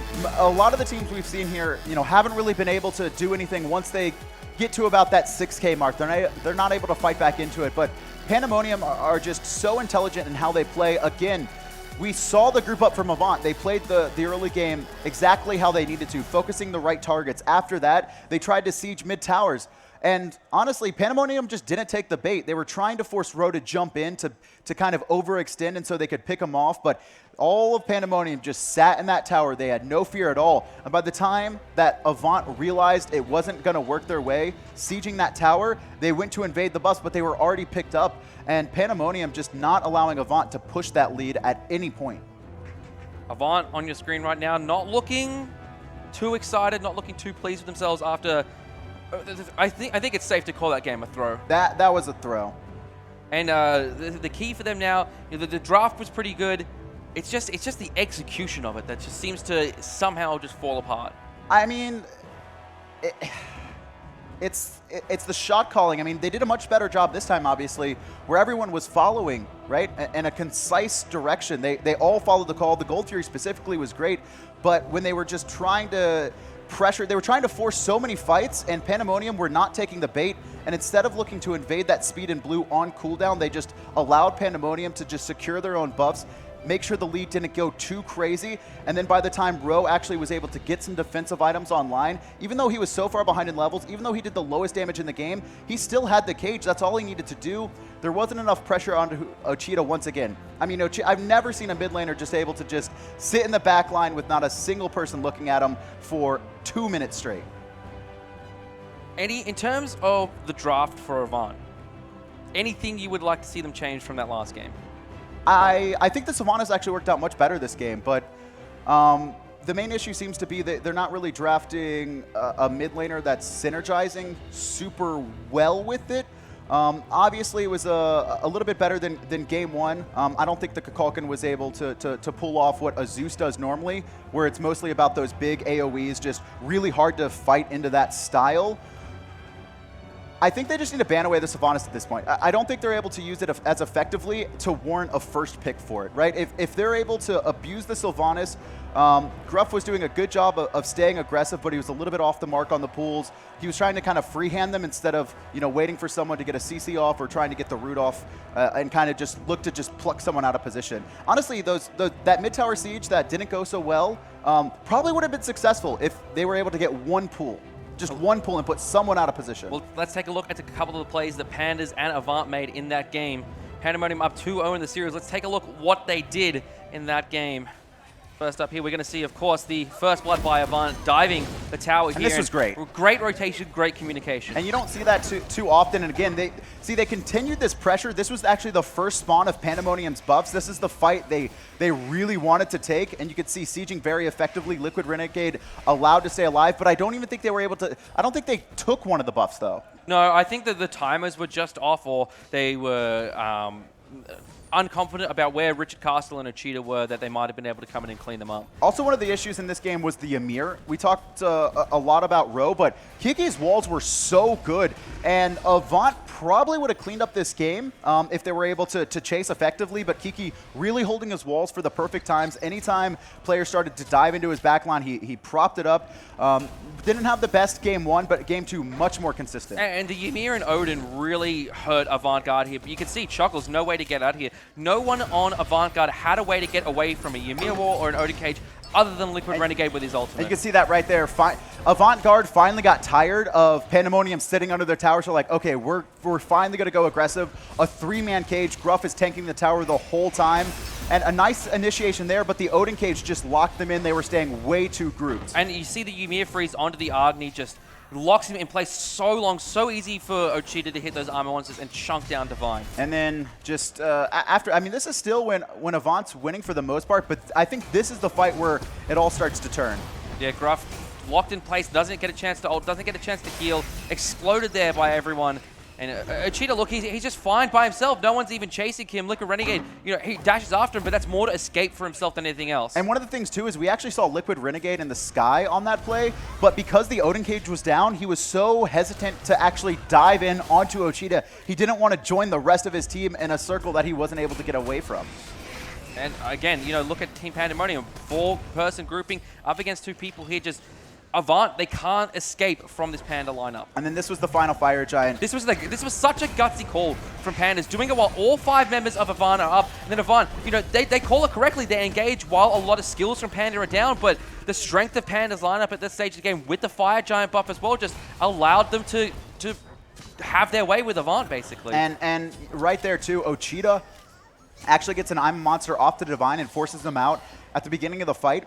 Ocheetah was actually doing a really good job of really exclusively looking for iDivine and making sure the Agni wasn't going to be able to stay alive. And then right here, this was, I mean, Avant was already behind, and then on top of that, you just have El Chuckles and Laney trying to fight a 2v4 against a full health Fire Giant team. They get picked off, and it just collapses from there. And look, even a good engagement here from Avant-Garde while Panda are sieging, trying to, you know, just disrupt them, just results in disaster. The wall from Kiki, that doesn't seem like a great wall. It doesn't lock Liquid Renegade into an awkward position, but it just forces him to stay around the damage. Exactly right. I mean, he's just got to take extra time walking around that, and so it does delay him every single time. And then after that, Pandemonium, it was really just about the last couple fights were just them kind of picking off players one at a time, sieging up, utilizing that Fire Giant region to stay healthy, and then just going in, and now up 2-0. And both games, Pandemonium's taken a Phoenix and just ended the game when they could have. And that's one comment I hear them make a lot about teams in OCE, is that a lot of teams are hesitant to just pull the trigger and end a game. And they think they take too long and play too safe. Pandemonium just unafraid to take the risk and go for it. And yeah, I mean, if that Fire Giant goes the other way, it doesn't even matter. Even if it gets stolen away, Pandemonium still likely win that fight. We didn't really see anyone low to where, oh, having that extra power onto Avant would have finished them off. So they would have ended up clearing out most of Avant in that situation, been able to get those towers. It's just not going super well for them right now. And Pandemonium, they just wait for you to make one mistake. Just mess up once. Mess up once, and we're going to run with it. Well, they're only one game away from heading to the SMITE World Championships in Atlanta, Georgia at the Hi-Rez Expo. Avant-Garde, they've certainly given themselves a long path to get themselves there. They're going to have to pull off the reverse sweep for any chance. I mean, they still look really strong, though. But drafts has really been weak for them. I mean, their play is great. I think there's definitely some improvements to be made on shot calling. We saw the improvement of actually following concise calls in Game 2. Probably didn't do the best at extending and pushing their lead and looking for weaknesses, you know, to find further advantages, but they team fight really well. They all know their roles. But their drafts just never seem to work out. I mean, Game 1, it was double Guardian, but they, you know, all of their damage in the late game relied on Kukulkan Spirit of the 9 Winds. And then in Game 2, the last pick was an Odin, and they had 4 players who couldn't escape, and the only one who could was a Ratatosker who had to ult to do so.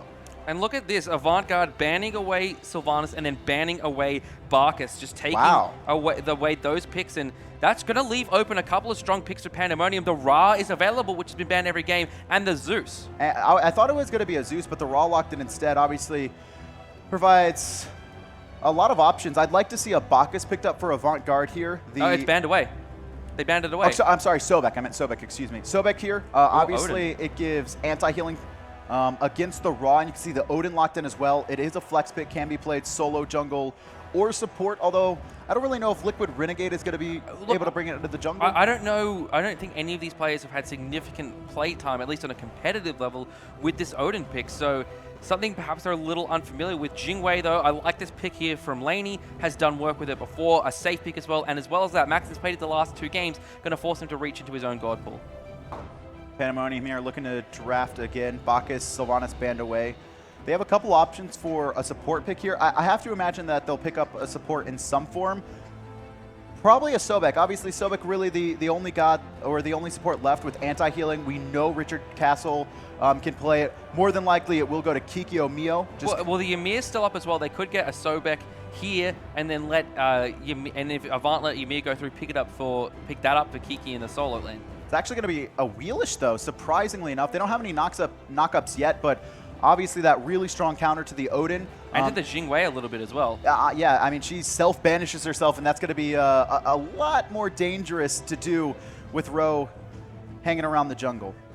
But a lack of frontline thus far for Pandemonium, whereas these last couple of games, they've really prioritized that in their first couple of picks. You know, they've usually gotten, last 2 games, their first 3 picks were the same, and they made sure they picked up that Barcus before the start of the ban phase. Thus far, they don't have a Guardian at all. And Ice is going to be highlighted and locked in. So Avant, I think, looking for some early game pressure. Zeus was available there with an Odin.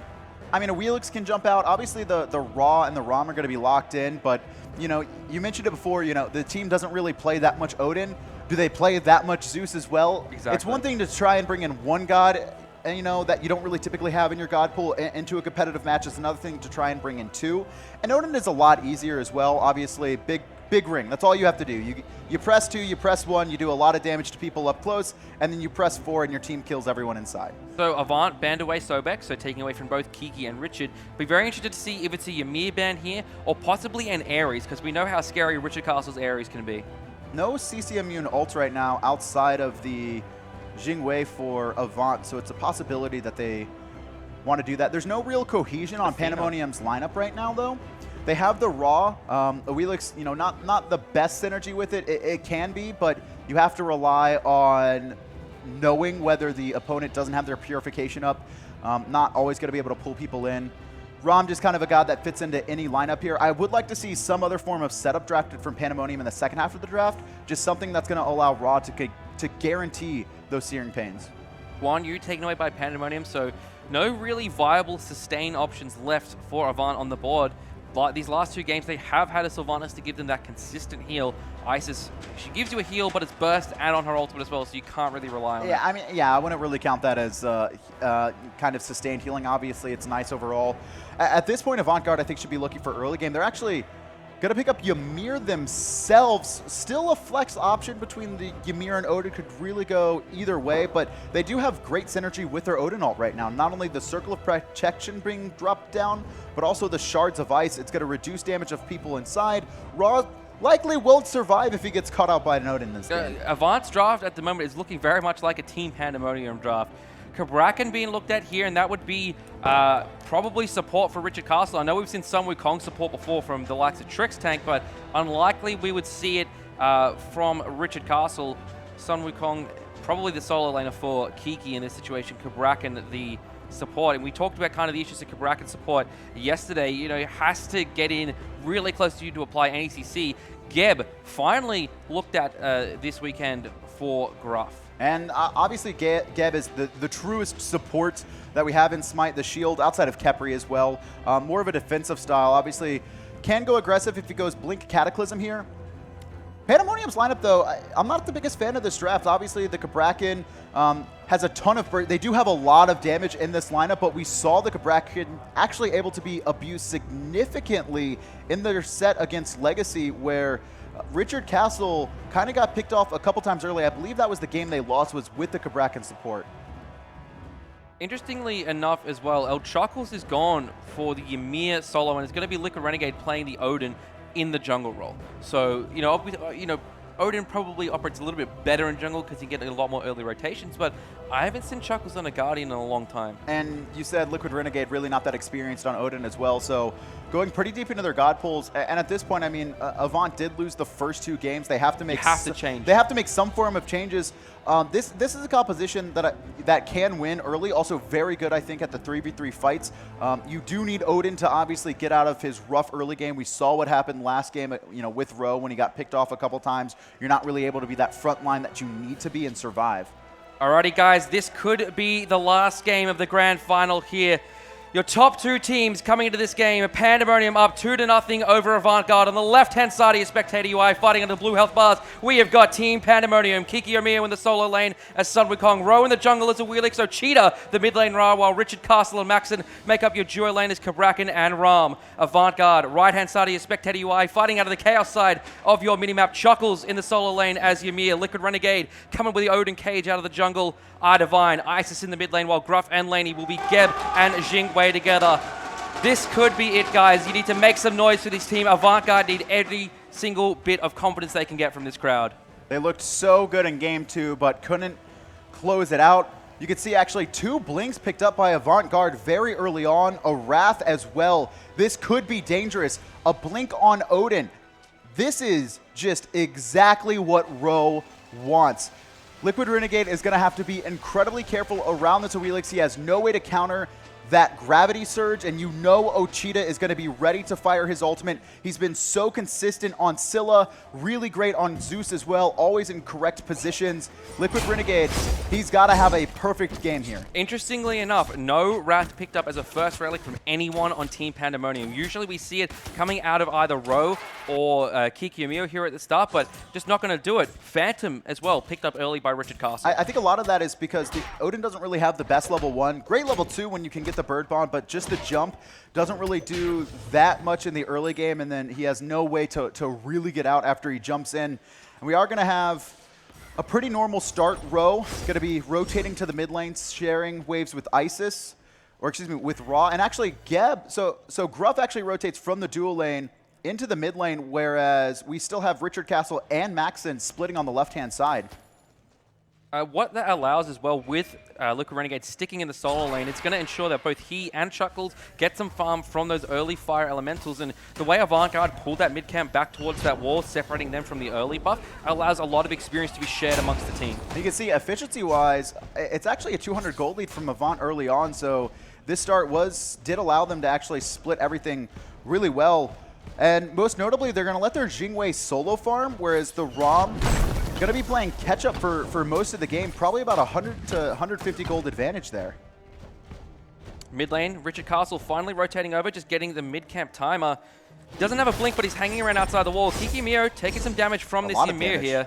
Under 50% HP already, needs to be very careful. I'm really surprised there. Frostbite's still activated. He just walked into El Chuckles. Chuckles doing a really good job of abusing the positioning coming out from Kiki. He really wanted to control that wave. Early game should be okay though. Both solo laners have a lot of potions in hand. Teleport is online for the Sun Wukong as well, so even if he does get poked out early game, he'll be able to get back to his wave without losing any farm. On the other hand, if Chuckles gets behind it all, he only has that Wrath, and so he's going to have to make the long walk back to the tower. I'm actually surprised that Gruff has gone for a blink here early. You've already got the blink with the Odin. Typically, you see Geb pick that up as a second relic rather than necessarily a first. I mean, this just seems to be Gruff's playstyle. He did the exact same thing on Sylvanas every single game. Even yesterday, Gruff really likes being that blink initiator support. He doesn't really... He usually blinks, ults, and then backs off to his team. Sometimes it works out great for them. Sometimes it doesn't, but he does seem to have that pretty kind of standard playstyle. And it is hard for an Odin to initiate in this situation because if he jumps in, he's going to be basically dead as long as Ro is on point with the gravity surge. And having that secondary initiation chance, probably the best way to go about it. Looking towards our solo lane, usually we've seen Kiki at a deficit to El Chuckles in this one, but going even with the Ymir in this game, and that's going to mean that Avantgarde really can't abuse this solo lane as much as they have in the last two. And that's fine, right? I mean, honestly, they didn't get a ton of leads off of it. Last game, they were able to shut down. It wasn't really about shutting down Kiki. It was more about getting El Chuckles a lead, but they didn't abuse that. They got that tower at 3 minutes, but then they never invaded the speed buff. They never invaded the blue buff, and when they did try, their timers were just off, and Pandemonium were able to stay relatively even for most of the game.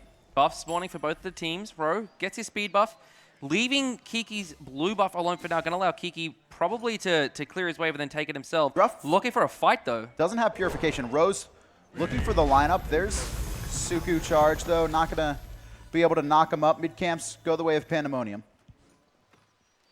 Look at Renegade hanging around out the other side of the wall. Does have his blink online.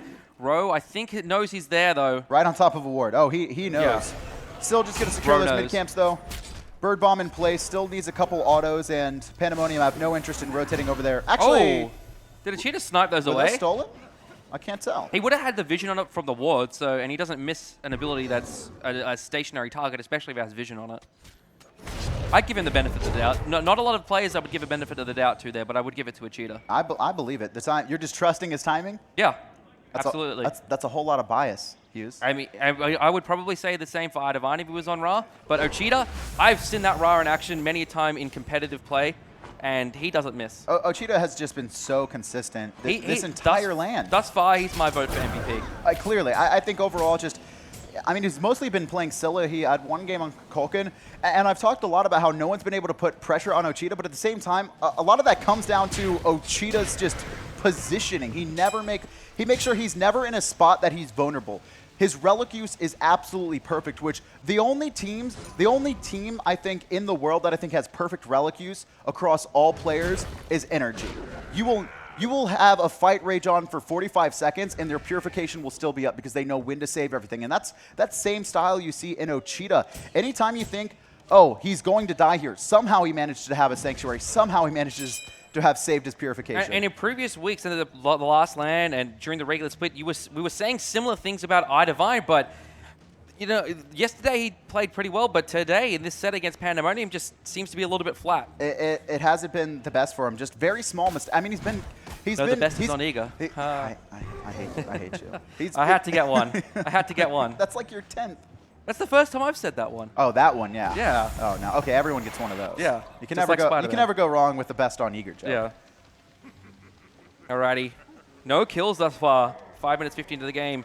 Very different style to what we saw the first two games, which were very much gank-centric, especially towards the solo lane. And, I mean, the later this game goes, I give a slight edge to Pandemonium, but Avantgarde's composition, not that bad either. Ice is going to fall off, but they do have a lot of damage coming out of Laney. And, well, he hasn't had the best showing. A lot of it, was the later the game goes, he hasn't really been able to be in a position where his team is winning. He's typically, I mean, at least the last two games, his team has been really far behind. Chuckles uses the Shards of Ice, forces the ultimate out of Kiki, but just kind of ult for ult trade there. No real advantage for either of them. No, but Kiki going to be a little bit longer cooldown on that, and it's a possibility to see him get picked off because the Odin obviously can rotate over, and without that ultimate, Kiki has no way to get out of the Odin cage.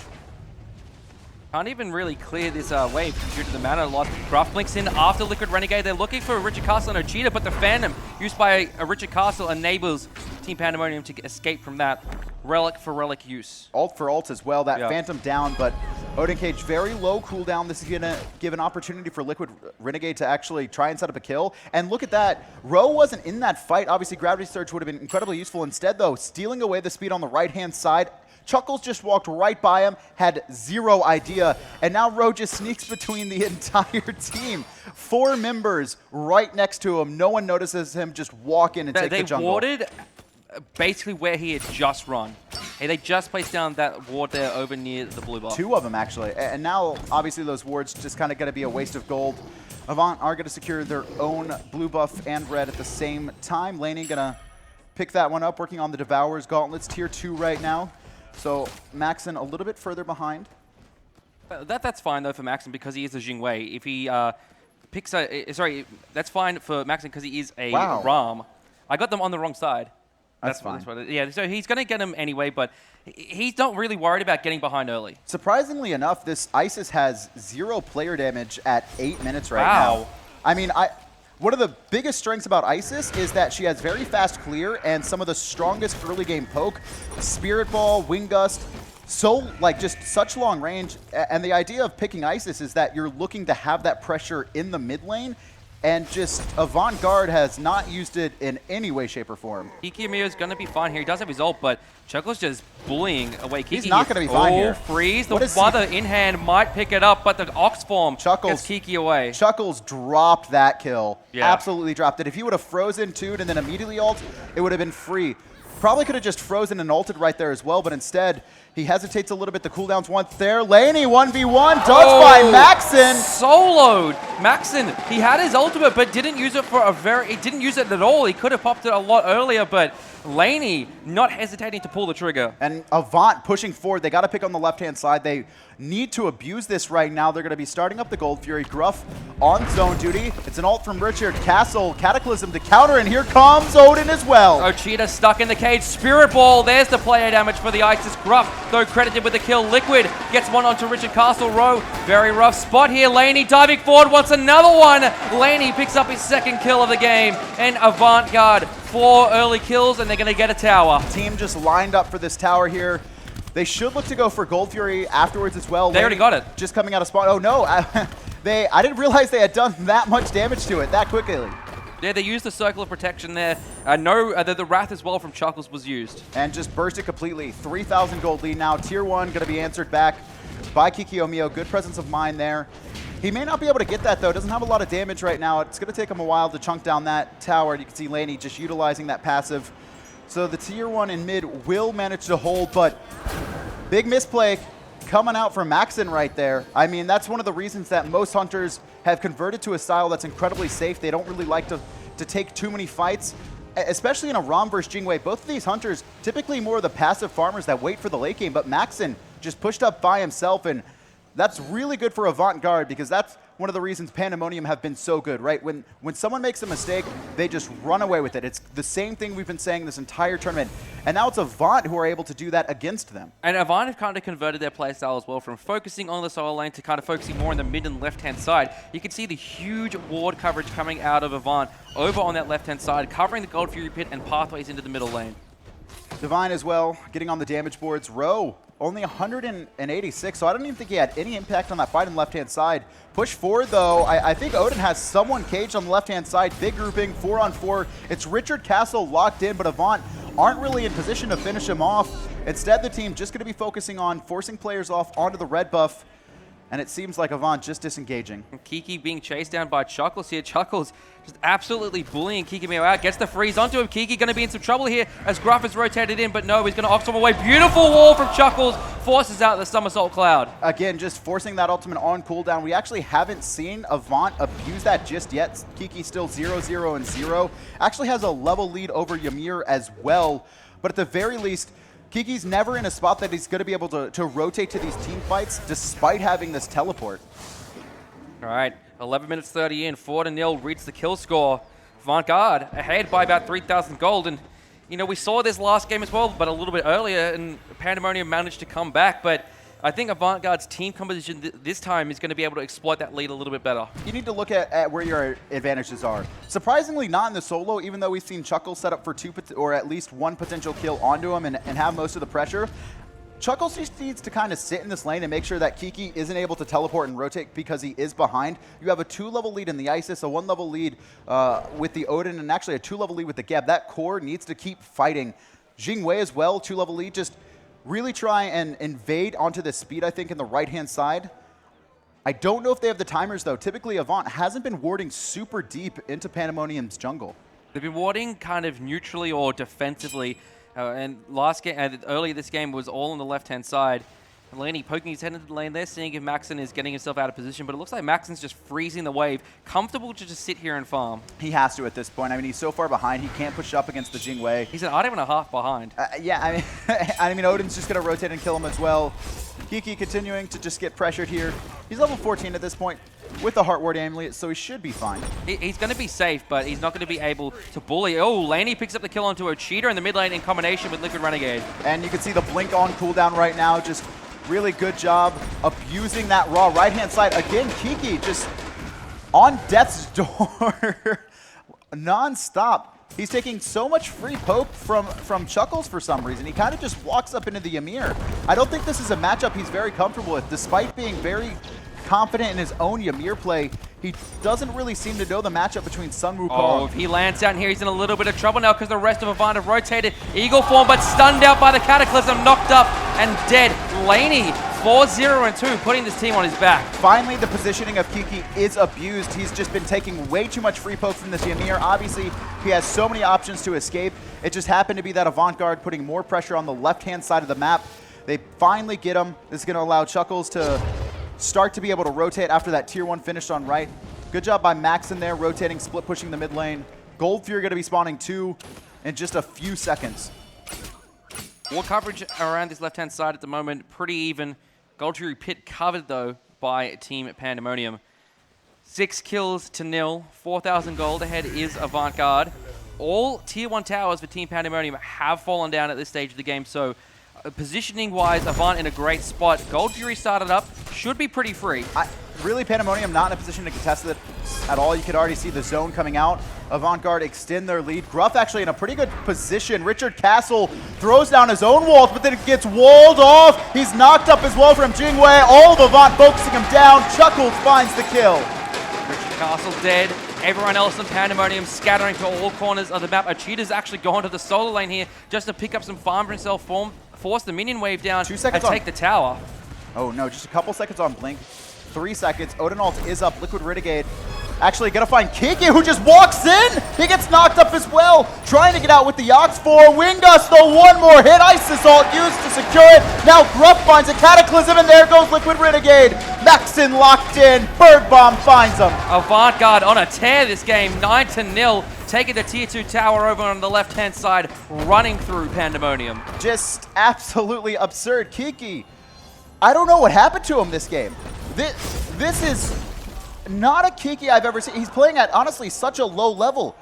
From the start of the game, we saw him just walking into Ymir freezes, getting poked out. He got incredibly lucky that he didn't get soloed in the jungle earlier, in his own jungle earlier on. And again, right there, just no vision, just walks into 4 players. The biggest part for me this game is we haven't said Ocheater's name once. He hasn't really been a non-factor in this game. And I mean, that's not really any of his own fault. That's just kind of how the game's gone for his team. And when Pandemonium's not able to utilize Ocheater as effectively as they can, it really hampers what they try to do. And we saw it earlier on the player damage chart where Ro was just at the bottom.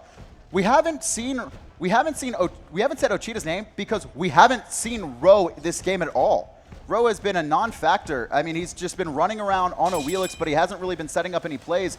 And this is why I really didn't like this lineup coming out from Pandemonium. They have no reliable setup for Ocheater to connect Searing Pain, so you're relying on him just kind of free casting it. But with the Geb shield, it's so hard for him to get off a good ult. I think the only ult we've really seen from him was the one to seal away the mid-harpies. Yep, exactly right. 9-0, 8,000 gold lead for Avant here at 16 minutes in. That is incredible for the boys in blue. On the red side though, this game. They need to keep this lead though. They need to keep pressing it as well. Fighting as a team right now, you can actually see them 5-man grouping up, trying to siege onto this. Nothing up for them to really steal right now. They also don't have that consistent heal factor for their team. No meditation either, so the siege not going to be the easiest. Good wall, though. by El Chuckles. Gonna find Cabrakan by himself. Siege, though, like the counter siege composition from Panda is quite good, but here is Liquid Renegade. Ocheetah managed to get out with the help of the Phantom. He's pulled in by Rowe. First time we've seen that ultimate, but the shield from Gruff keeps him alive. Whoa, the snipe Divine. landed onto iDivine. Kiki's trying to find the kill onto the Isis Circle Protection popped. Richard picks up Gruff, who was still under the tower. Just a little bit overextended. Kiki's gonna back off. Finally, a mistake is made from Avant-Garde, and Pandemonium chasing this down. This actually, I don't know if this is the best fight for them right now. Obviously, Divine very low. Gold Fury not available. Honestly, nothing available for Pandemonium. That was actually the best time for Avant to lose a fight. There's absolutely nothing on the map for Pandemonium to close that gold gap. They can't even push up a tower. Right-hand side, it's a tier 2. Mid, it's a tier 2. Both unsafe options without vision for them. Left-hand side, the tier 1 tower is there, but the minion wave is all the way back where their tier 1 tower used to be. And a good response from Avant as well. They didn't keep diving when the fight didn't go their way. They just backed off. They said, okay, this fight didn't work out. Gruff got picked off. Don't lose anything else. Good job from iDivine and Ocheetah. We didn't say his name, but the reason that Pandemonium were able to win that fight was iDivine. He found actually just a blind raw snipe connected onto iDivine, or excuse me, why we haven't seen Ocheetah. Ocheetah finds that snipe onto Divine under, it must have been 20 health. It was so close. And you saw all of Avant immediately have to turn around and try and peel for him. Kiki was right there, and because of that, Gruff got left alone under tower. They spread out everyone in Avant who weren't able to synergize as well as they are usually able to. This is pretty early. Obviously, a really big lead, 7,000, but Avant need to play this well. They do have the Ice Assault available, and they have a with Wrath the Wrath as well. And Pandemonium don't. They don't have any kind of secure. I think they're baiting, but Liquid Renegade gets knocked up by the Fire Giant, taking a little bit more poke than I think he had wanted to. Pandemonium just waiting for the key opportunity to come in. Liquid's very low here, under 50% HP. Ocheetah, low cooldown on that Rasta. Richard Castle found out. There's the heal from Ocheetah here. Richard sprinting away as well. Kiki as well, getting down some damage. He stuns out Liquid Renegade, but he's right in the middle of 3 members. The snipe comes through, but it's not enough damage to secure a kill. Avant-Garde just backing off for now. You can see Pandemonium only burning 2 ultimates for that. Spirit Ball just off the mark, just shy of the target. And Avant still grouped up right now. No one's back just yet. Here comes Gruff. Blink forward. Cataclysm on 2 in the Odin cage as well. Weakening Curse was popped. Slowed down. Laney picks up the kill on a Maxit. Richard Castle in a lot of trouble here. Laney's got himself a double kill. He's going for more. Ocheetah's here in the mid lane. Forced to use his Sanctuary Row. Forced under the tower as well. All of Avant, they're chasing down Ocheetah. Laney dives in. He wants Ocheetah. iDivine, though, is the one that picks up the kill. Kiki Omeo very low. The dunk doesn't land. Kiki just trying to live for now, but Divine gets himself a double. 2 members, 2 double kills. Divine and Laney doing all the damage there in that fight, but it's the frontliners. It's Liquid Renegade and Gruff. This has been Gruff's best game of this set so far. 1-1-10. He's been a part of 11 of the 13 kills. His Blink Cataclysms have been perfect all game, finding multiple members. After the Cataclysm comes out, too many players not paying attention. Then Liquid Renegade comes in, finds his ult as well. It's going to be a Fire Giant. Bro is around the corner though. Jumps forward very early, forced to purify. The Wrath should be able to secure this. And Avant-Garde find Rowe in tow. Laney, for me, this game has done spectacularly. His positioning has been absolutely perfect. Done so much damage to everyone on the side of Pandemonium. Just fantastic play coming out of the Hunter. Only 1 kill right now coming out for Pandemonium, and that's on the support. Richard Castle, just look at the level difference right now. Most of Pandemonium between level 13 and 16. On the other side, Laney's level 19. He has almost 5 levels on every single member of Pandemonium right now. And this is a lot to do with what you said at the start. The draft from Pandemonium just really hasn't been that strong in this game, I should say. And there really isn't any synergy in their lineup. There isn't at all. I mean, just look at the player damage. Gruff has done more damage than most of Pandemonium's lineup on a Geb of all gods. Makes a little bit sense when you get to late game. Obviously percentage damage, but I mean Gruff has just been blinking forward, Cataclysm knocked up, and that's all he's done. And the fact that 3 members of Pandemonium haven't been able to match that, they're just kind of on their back foot. There's no synergy. Ocheetah has no way to really deal with the Odin or the Isis, and then he has no one in his lineup that's able to set up for him to have an impactful snipe. All right, Avant-Garde now pressuring with this Fire Giant, looking for the right-hand side Phoenix. Circle protection is down here, going to enable Avant to take this right-hand side Phoenix for free. Kiki Omeo going up into that somersault cloud, needs to be careful about where he lands here. Right outside Phoenix, though, has fallen down for Pandemonium. And this is just such a cleaner team coming out of Avant-Garde all game. They've been taking the advantages they have needed. They haven't just kind of given up. They didn't just break and dive a tower when they didn't need to. It was really just great objective control and just kind of working together to find pickoffs. Gold Fury down, they're going to find that out. That was picked up by Pandemonium, I think, just a little bit ago. It's been a much more patient Avant-Garde as well this game. You know, we said in the second game, one of your key points when we were looking at the replays was when they had a lead, they were frustrated with what Pandemonium were doing, playing very defensively, playing very safe, and forced a bad fight. This game, they've been content to just take the obviously advantageous fights, not really worried about Pandemonium, just kind of sitting and farming. And I think they've kind of realized now that, oh, this is it. This is the potentially the last game that we could play all year. And they're playing a really good one as well. Gruff here, staying out of combat, does have that blink available. Oh no, excuse me, still 54 seconds, so not going to be a hard initiation that we've seen usually from Avant-Garde. They're kind of just going to have to walk forward with this one. The wall, good freeze on a row as well. No purification, knocked up, eliminated in under a second. Richard Castle puts up the walls, trying to stop Avant, but Laney claims himself another kill. Up in the sky goes Maxon, just trying to live Richard Castle. Very low snipes come through from Maxon. He finds Gruff, but Liquid Renegade has a double, takes out Richard Castle and Maxon. Just Oceania left to defend, but it's not going to happen here. Avant-Garde are going to claim themselves game number 3. The series is still very much alive. Not a single sweep in this tournament. Again, 2 games decided by a single mistake. Earlier on, the mistake, it came from iDivine, obviously, just getting caught out the mid-camps. The mistake this time was Maxon. Laney just found a great 1v1. Off of that kill from Laney, they were able to find 2 more picks in the jungle, get Gold Fury. It was a huge 3K lead afterwards. Avant-Garde on your screen, a lot more focused this time after the game. They realize, hey, we can do this. We can take this one all the way. Pandemonium, very similar, very calm, collected. I think they realized after their draft, they were just like, okay, this is rough. I really think what it came down to was the Cabrakan pick. And now that's 2 series in a row this tournament that the Cabrakan just had really not a lot of synergy with the lineup that was drafted as a whole. And Ochita just really had no chance there. The only thing he could have really set up off of was Ro's Gravity Surge when Odin jumps in, but we actually saw Liquid Renegade go for the Blink instead, so he didn't have to initiate and put himself in a bad spot. Obviously, he could have gone for Purification, but the Blink is almost always useful on an Odin. I would have rather us in the Ares. We're talking about it during the pick and ban phase. You know, hardly anyone in that lineup with a CC immune ult can stop the Odin jump as well. Just a much better pick overall, I feel, for that lineup rather than the Cabrakan. Yeah, yes, Avant-Garde banned away multiple supports. They banned away Barcus, Sylvanas, Sobek, and Athena. All 4 of their bans were Guardians, but Richard Castle, his pocket pick is Ares. Even a Kumakarna would have been good in that spot. I mean, Kumakarna probably would have been the best thing. It's actually very efficient against most of the lineup drafted. Obviously not the Odin, but it buys a lot of time. Guaranteed Mez, right? I mean, unless someone's going to purify, and it baits out the purification as well. Biggest thing for me, though, was Kiki's play, which was so unlike him. I mean, he's been, you know, obviously with Guardians, he's been pretty consistent. It's kind of talked about how his Guardian play is significantly better than his Warrior play. But in laning phase, he was just, somehow he actually managed to have an XP lead. He had a 2-level lead, 14-12, but we just saw him just kept walking up to the mirror, getting frozen, taking damage. He should have got soloed. It was actually a mistake from Chuckles that he missed that opportunity, but he always just was in a bad spot. He was getting poked out and his ult was forced.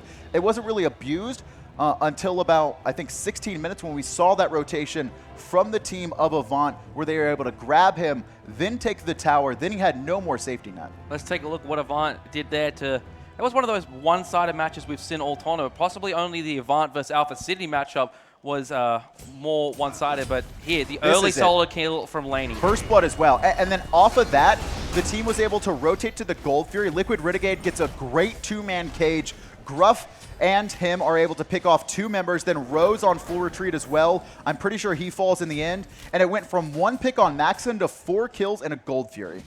And look, the pressure they instantly get off there. They not only get a Gold Fury, but they get a tower. They're able to put a lot more pressure down on the map. And again, this is where Kiki was taking so much. He just walked up to the Ymir at the edge of his tower and was just taking so many abilities, forced to ult. And Gruff, again, Gruff was, I think Gruff was the best player in this game. His Cataclysms were perfect, even under that tower right there, catching that bird form. and no response from Pandemonium. They got one kill with the Kabrakan, and then I think they got a kill at the end defending the I feel like I never saw them team fight. I saw them kind of one person get caged and everyone else run away and left them to die, but the team was always split up. That was not really the Pandemonium we had seen. A lot of it, though, I think due to the draft they had and the Odin being a big factor again in this series, this time the other way for Avant. Jingwei play by Laney as well was fantastic. He found that solo kill on Max and we saw earlier, but he just his positioning with this character, really understanding the limitations of what it can do and pushing it to those limits, and just being a fantastic play for his team. Top damage, top kills, everything you want your AD carry to be. And it just seemed that, you know, Avant were just able to keep pressuring their lead, doing a really good job, and like you mentioned as well, being much more patient this game. They didn't try and force anything too early, and when they found a small opportunity or a small window, they took it. This is the last play of the game. At this point, Pandemonium's so far behind, there's absolutely no way they stop this siege. Yeah, and look, there's a kill. Maxon gets one there, so Kabraka gets a kill, Ram gets a kill. Nothing a cheater can do here at the end. Avant pour in, finish the game. Really good. And I mean, not a single series now has been a 3-0 sweep in this tournament, so it's been pretty competitive. And again, I think just the drafting from Avant has been weak. The main reason they haven't really been able to compete with Pandemonium, at least in the first 2 games, but they definitely fixed it in game 3. And Pandemonium put themselves in a really rough spot as well with that lineup, and Avant recognized it. They're smart enough players to abuse it. The communication was there. You know, rather than just, and they changed their play style as well. Rather than focusing a lot on the solo lane, putting Kiki or Mio behind, they're just kind of like, well, we don't really need to necessarily put him behind or get Chuckles ahead. Chuckles is always going to contribute. Let's focus on the rest of the map. Let's focus on Ochita. Let's focus on Maxim. Take them out of the picture, and we can build our lead from there.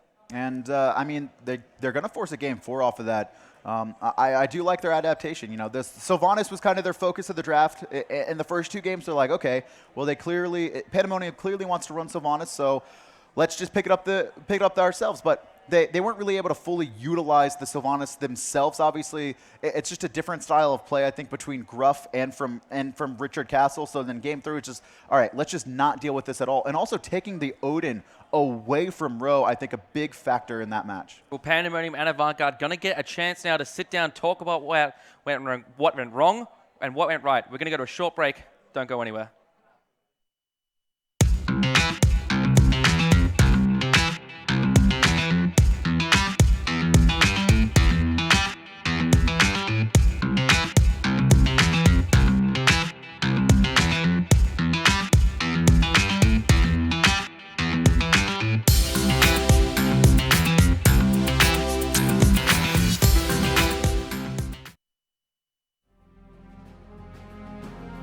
Welcome, hero, to the 2017 SMITE Odyssey. A mysterious evil threatens the battleground of the gods. To defeat it, the gods must embark on a new odyssey, where we'll encounter new, exciting challenges and unearth a myriad of treasures on our way to the 2017 SMITE World Championship. This odyssey will journey through each Pantheon's realm, revealing new quests for you to overcome. By completing the quests or by purchasing items in the odyssey, you'll earn odyssey points and gain levels in the event. Unlock odyssey chest rolls and limited bonus items, and upon reaching odyssey level 21, the ultimate odyssey reward will be yours. The Tier 5 skin, Demon Anubis. Now Demon Anubis will join the hallowed ranks of Archon Thanatos and Ragnarok Force X Thor. And like those limited skins, Demon Anubis will never be available again once this odyssey ends. Will you answer the call? Will you undertake this perilous journey? Rise, hero. The Odyssey begins.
It's time for the SMITE World Championship. The journey that these teams took here was one for the ages.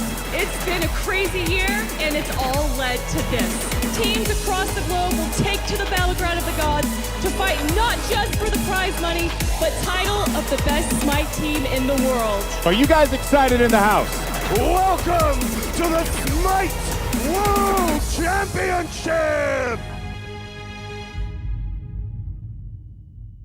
Team Pandemonium one game away from making it to the SMITE World Championships, but Avant-Garde throwing a spanner in the works there, taking a game off just before we went to break there, potentially starting their path to a comeback. It's possible. Maybe we'll see the reverse sweep. They don't happen too often. I think we've only seen one in SMITE's history, one reverse sweep, at least in a best of 5 in competitive LAN environment. It was actually Team Solo Mid over AFK at the Summer Finals last year. So very unlikely. It is very hard to kind of get your mentality in order, especially after taking 2 losses, but this is going to be renewed confidence for Avant heading into Game 4. Exactly right, and even their first 2 games, they didn't really look too bad. It was just they're drafting a lot and then kind of executing their plan once they kind of got a lead, but that game, they took the lead very early on in the game and didn't let it go. Everything seemed to come together for them. On top of that, you also noticed that Gruff on the Sylvanas was initiating, but a lot of times there wasn't that really solid or strong follow-up from the rest of the team. This time it was kind of a double initiation setup, right? It was actually Gruff growing aggressive, finding those Blink Cataclysms. After that, it was Liquid Renegade with his Blink Odin Cage. And so what kind of happened was that Gruff would blink in, and either 2 things happened. Either A, you would have to see Pandemonium kind of just back off, or B, they would try and group up and kill the Geb, and that just allowed Liquid Renegade and that Odin to have those multi-man cages all throughout the match. I think a big part of Avant's strategy last game as well was, I'm just reading my notes I made, they banned 4 Guardians in that last match and really forced Richard Castle to dig very deep into his God pool, and he played Gabrakan, which didn't give the setup and didn't have the synergy for a Cheetah's Ra. And it's a double-edged sword too, because, it's also Kikyo Mio. It's the Gallagher brothers, where both of them very reliant on Guardians. They picked Geb and then kind of just took away 4 other, the 4 meta Guardians and supports you typically see. And, they forced actually Kikyo Mio onto a Warrior, which he was clearly uncomfortable with. Pandemonium actually might switch up their draft here and actually look to get both those players something they're more comfortable on. I think Ochita and Ro, along with Maxon, have some pretty deep God pools. Just put the guys who were struggling a little bit off of their meta picks into something that they can be comfortable with no matter what. Zeus is available for Pandemonium in this first stage of the draft. I wouldn't be surprised to see them first pick it, just for something that they're comfortable on. Or a Sylvanas here. Exactly. And there it is. Sylvanas going to be the first pick.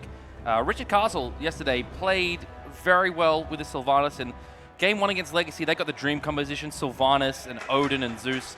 I don't think we're going to see that this time, as Ymir and Odin are locked in for Avant-Garde, but the Sylvanas pick still allows the Zeus to be played here and have a lot of synergy with its support. And that's one of the reasons. That's actually, this is the same draft that happened with Legacy, except Legacy did not draft the Odin in that spot, and that allowed Pandemonium to grab their really strong core of Sylvanas, Zeus, and Odin. Not going to be the case here. And if you want to go as Zeus in this situation, Odin is so good at killing Zeus. It is a little bit dangerous, but it just allows the Zeus to be locked down in just a small area. Also, almost always going to force a Phantom, a relic that most teams really don't want to run. Shell Meditation, Curse, Sprint, these things so much more effective in team fights. Phantom's a kind of, oh man, we have to run this or else we're going to lose or get wiped. I'm looking at Avant's bans, and I really like the fact that they banned the Sobek and then picked the Ymir, forced Kikyo Mio onto an actual Warrior instead of a Guardian, and they're clearly saying, okay, we're not worried about what Richard Castle plays. We're going to just make sure that their solo laner is a non-factor. I would imagine this to be an Isis, at least a strong possibility. They ran that really strong core. Instead, a Geb, though, so triple front line. I don't think I've ever seen a draft go like this, at least in the first phase. It's what they ran last time, and it was very successful. They didn't pick it in this order, but I don't think I think they're still going to get. They think that they're still going to get the ISIS. They don't think that Pandemonium's going to ban it away. In fact, I would say Pandemonium should probably ban away the Zeus here. I wonder if I mean, does Divine really have that practice? That's a thing. It's one thing to be unpracticed on an Odin. Odin really not too dynamic of a character. He's relatively safe for the most part. It's really about that cage more than anything. Zeus though requires immaculate positioning from the mid laner. And that might be something that they're worried about. Divine in this series has had, especially in that last game, had really good positioning, but the first two was often exposed, and that's really where the first game turned on its head, was where he was caught out. Well, Ro going to be targeted out here in the banning phase. Ratatosker, a god that Pandemonium have really enjoyed playing, I think, in this tournament. They really love that hard initiation. Really good for not only protecting Ochita, but also for diving opponent backline mid laners, and now that's going to be off the table. I was going to say, this could be a Hou-Yi, which synergizes really well with the rest of Avant's draft, especially the Odin cage, but it's just a lot of guaranteed damage as well for his ultimate. And, you know, you can always see the nice fancy trick plays with the ricochet off the Ymir wall as well. It's the super circle team. Odin cage, Cataclysm, Shards of Ice. Ooh, Nemesis. Now, last year at PAX in Game 3, Ro pulled this out when they really needed the win, and they took it from Direwolves, and it was largely because Ro just absolutely carried on this Nemesis. Big issue here, though, is that there is an Odin locked in, and Nemesis has no way to get out of that.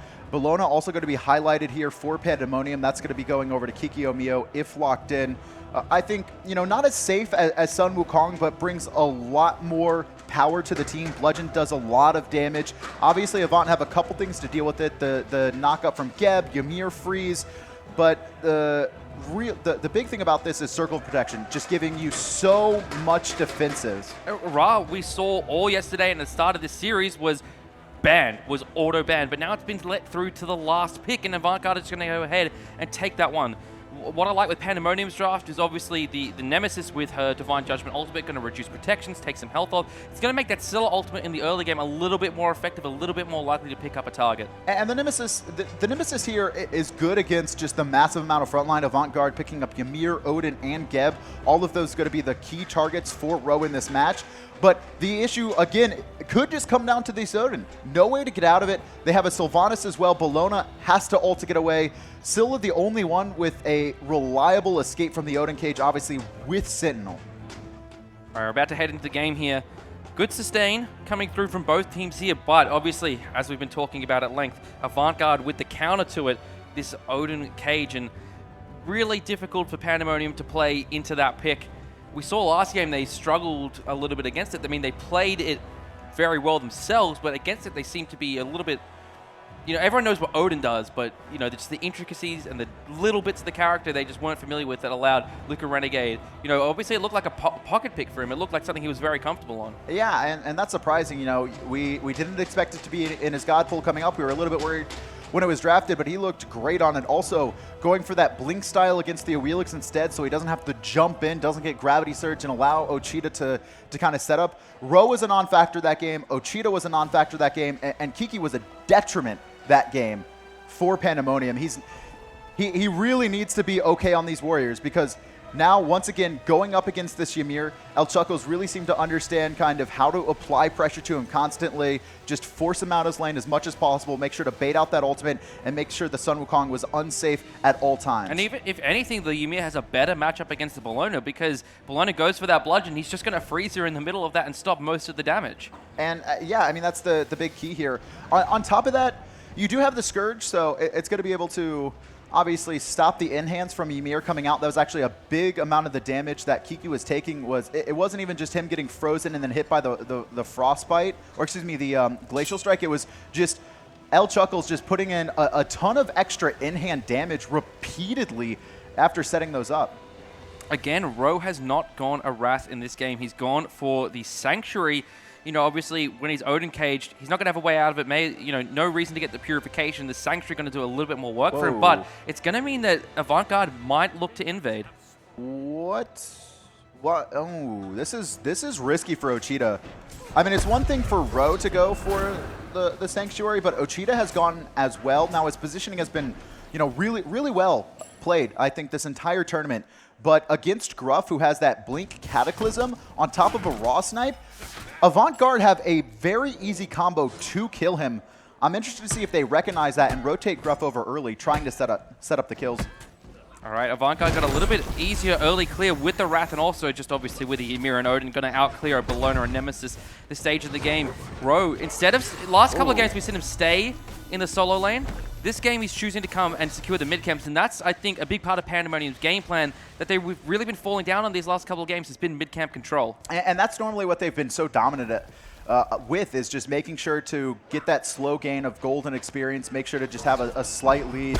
And honestly, both supports rotating over here, again, kind of falling into the meta that everyone else was running, where just those mid-harpy controls so vital. Also, a lot of it has been kind of timings. Who hits level 5 first typically is the team that's looking to engage very hard, because there's so many players now splitting experience when it's normally a two-way split across the map. And so ultimate timers just kind of come up at ideal moments where mid-camp spawn, the buff camps just spawn, and one team will be level 5 and the other at level 4 really can't defend their own buffs.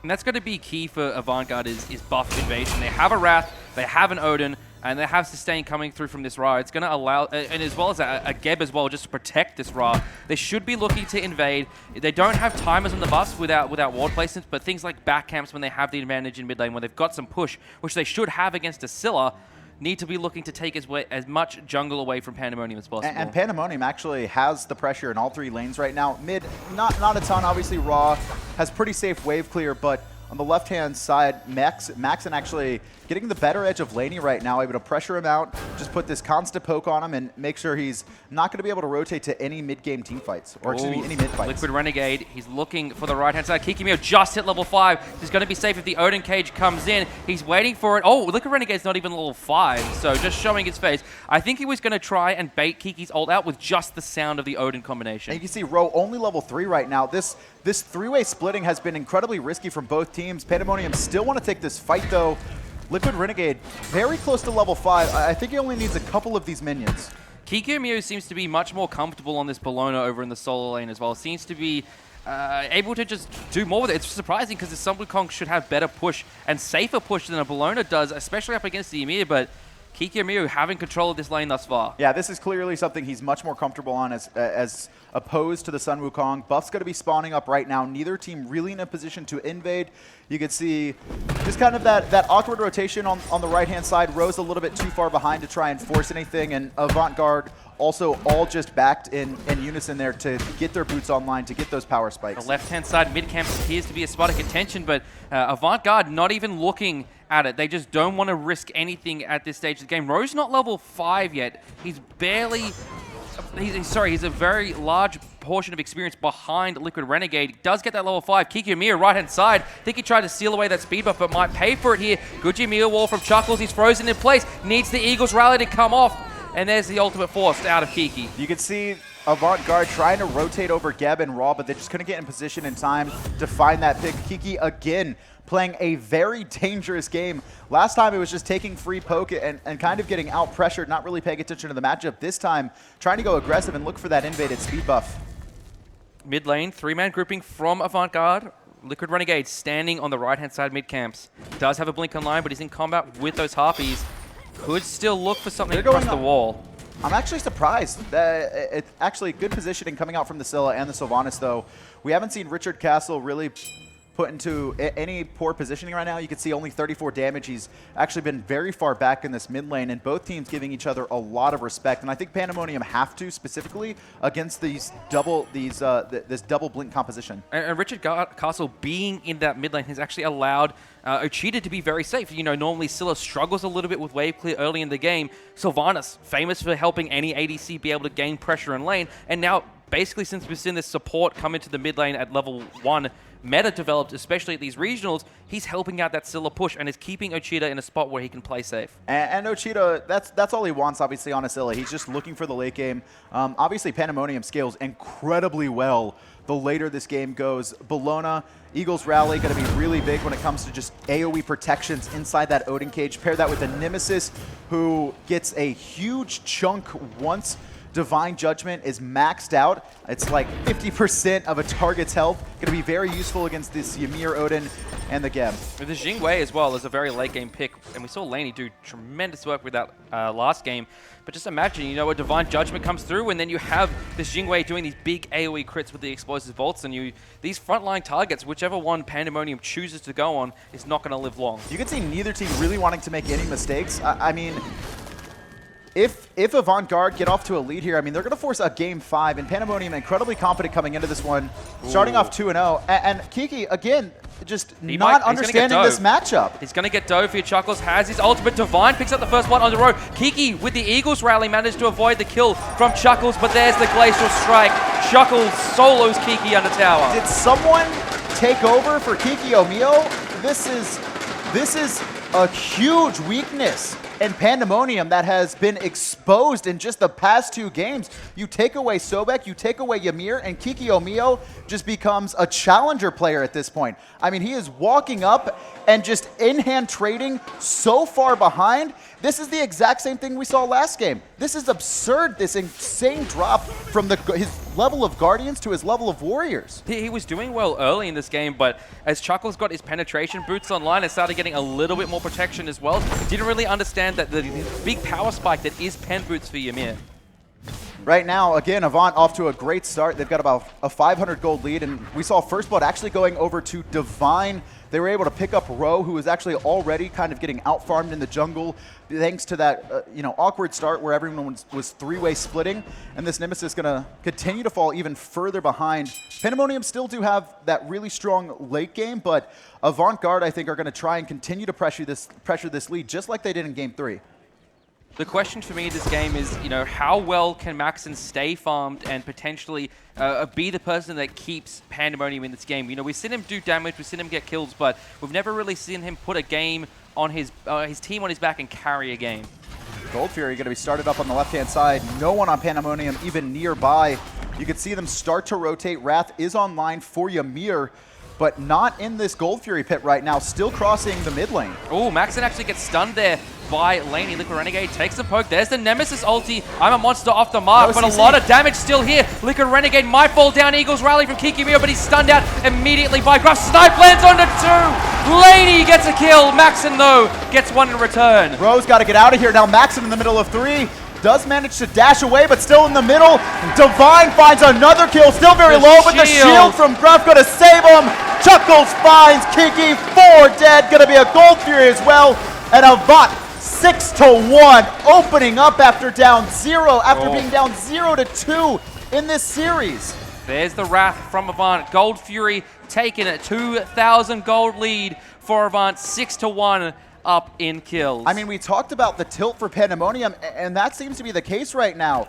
It was the Nemesis ult straight into an ult, but there was no follow-up. Richard Castle can't get into a position to ult, and Ochita just tries to freehand it. Really good job from Liquid Renegade right there. He juked around for so long, bought so much time for his team. The cage came out as well, kind of splitting the forces of Pandemonium, and Pandemonium invested so much into the Odin, and they still didn't get him.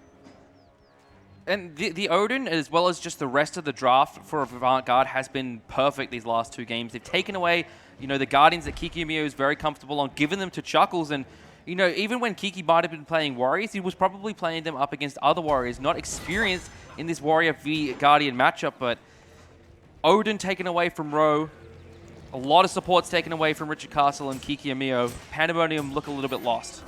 They really do. I don't know if this is tilt. I don't know if this is just them not having as deep strategies as they had been claiming. I mean, they had been running their relatively same style for a while. They had actually, it seems like all of what Pandemonium was doing, Avant actually just started taking away from them, and they had no response to it. All right, as we head towards the 10-minute mark, Gold staying pretty steady at a 2,000 to 3,000 lead for Avant for the last minute or so.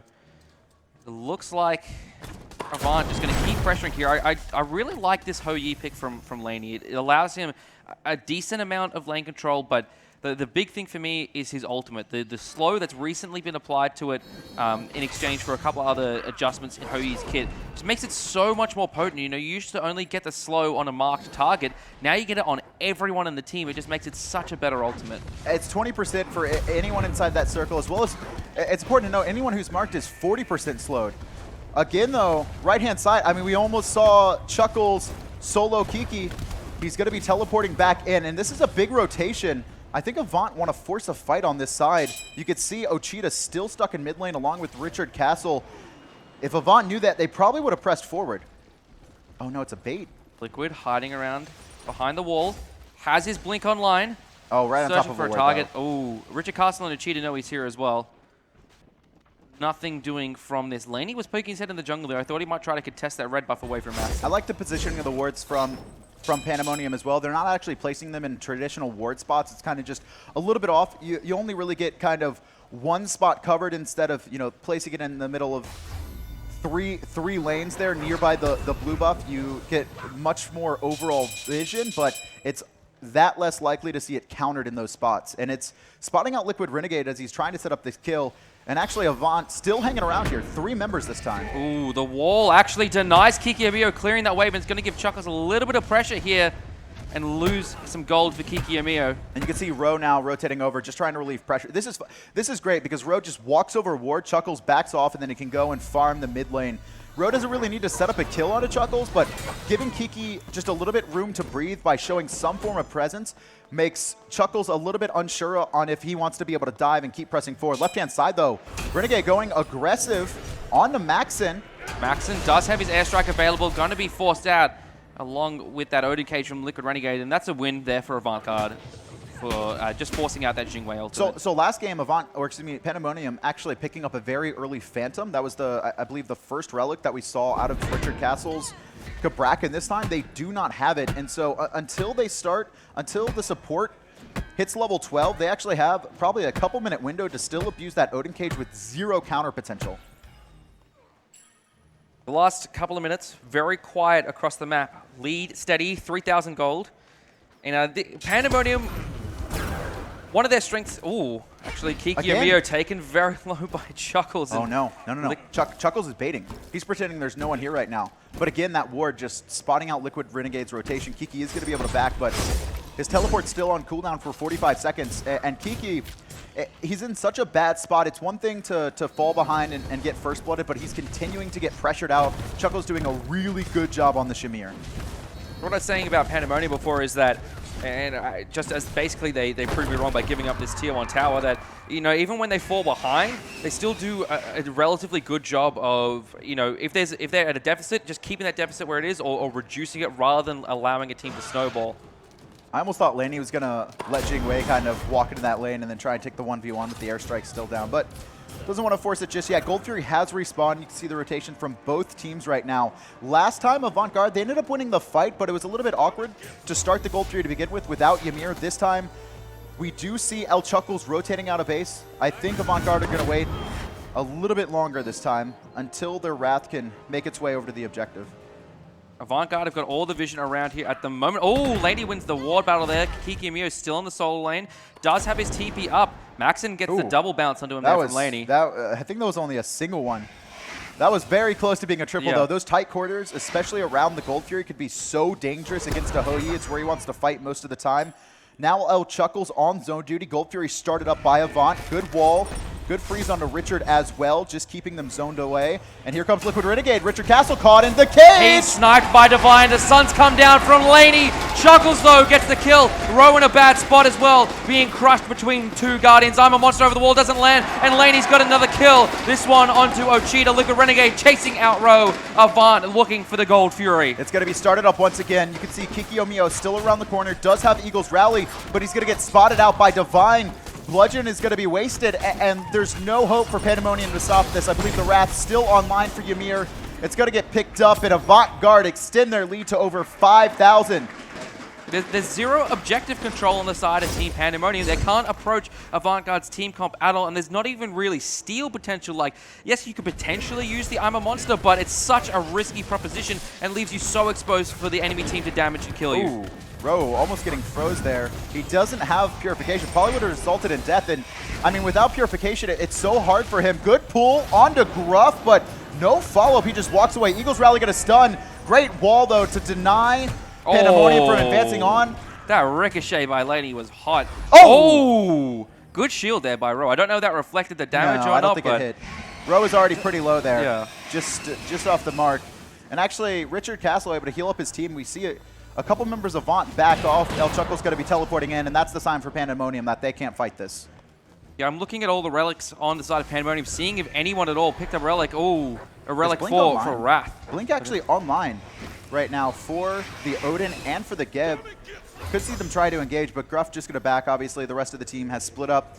Geb back at base. Laney just going to be rotating to the left-hand side. And this is working out really well for Avantgarde. They're abusing their lead. They're holding on to it. They're not mispositioning. And, you know, while Pandemonium, we said, yes, have a later game composition, Avantgarde are really just abusing what their team does here early, which we didn't see in game one. And honestly, Avant haven't even invaded at all. They've really just been focusing on the team fights. They've really gone for that Gold Fury. They've secured both in the game so far at only 16 minutes, so doing a really good job. And again, it seems to be centered around this Odin pick for Liquid Renegade, something we didn't think was in his God pool, but he's been able to pull it out. And Pandemonium have just drafted now 2 lineups that have really no way to respond to it. Looking like an invade here maybe from Avantgarde or trying to find someone out. Richard Castle frozen. Here comes the Odin. Knocked up with the Wrath of Terror. The cage. They're just waiting for a good crush there. Richard Castle forced into a corner. Shards of Ice coming out from Chuckles. Ro though is looking for Liquid Renegade. I'm a Monster. Hits El Chuckles. Divine through the wall. Gets the snipe. What a great shot there. I thought Richard was going to be able to get out. I mean, Liquid Renegade and El Chuckles definitely overcommitting a little bit. The rest of his team not in position, but Divine able to run down that mid lane, line up Richard. He knew exactly what the Sylvanas was going to try and do. There was only one way he was going to go, and that was in between the 2 towers. Found him just as the cage dropped, picked up the kill as well. And this Sylvanas does not have a good matchup against an Odin. The Wisps, sure, they'll give him protections, but they're not going to be able to heal him. On top of that, Shards of Ice, the Suns from Hoi, there's just too many options to deal with them. Sylvanas is going to become a liability the later this game goes. Right now, only magical protection for him. But speaking of the later this game goes, we saw it there a little bit. The Armored Monster from Ochita did a lot of damage, and the later and later this game goes, the more and more one-shot potential that has, especially in concert with the Divine Judgment coming out from Ro. And Pandemonium have been the best team in this tournament at coming back from deficits right now. 6K, not where they want to be, not an easy one to manage to come back into, but definitely possible. They need to try and slow the pace of this game as much as possible. Avant, though, don't want that to happen. Rotating now. They do have the sustain from Raw, just trying to start split pushing these objectives. Kiki has teleport. Chuckles will have it in about 20 seconds.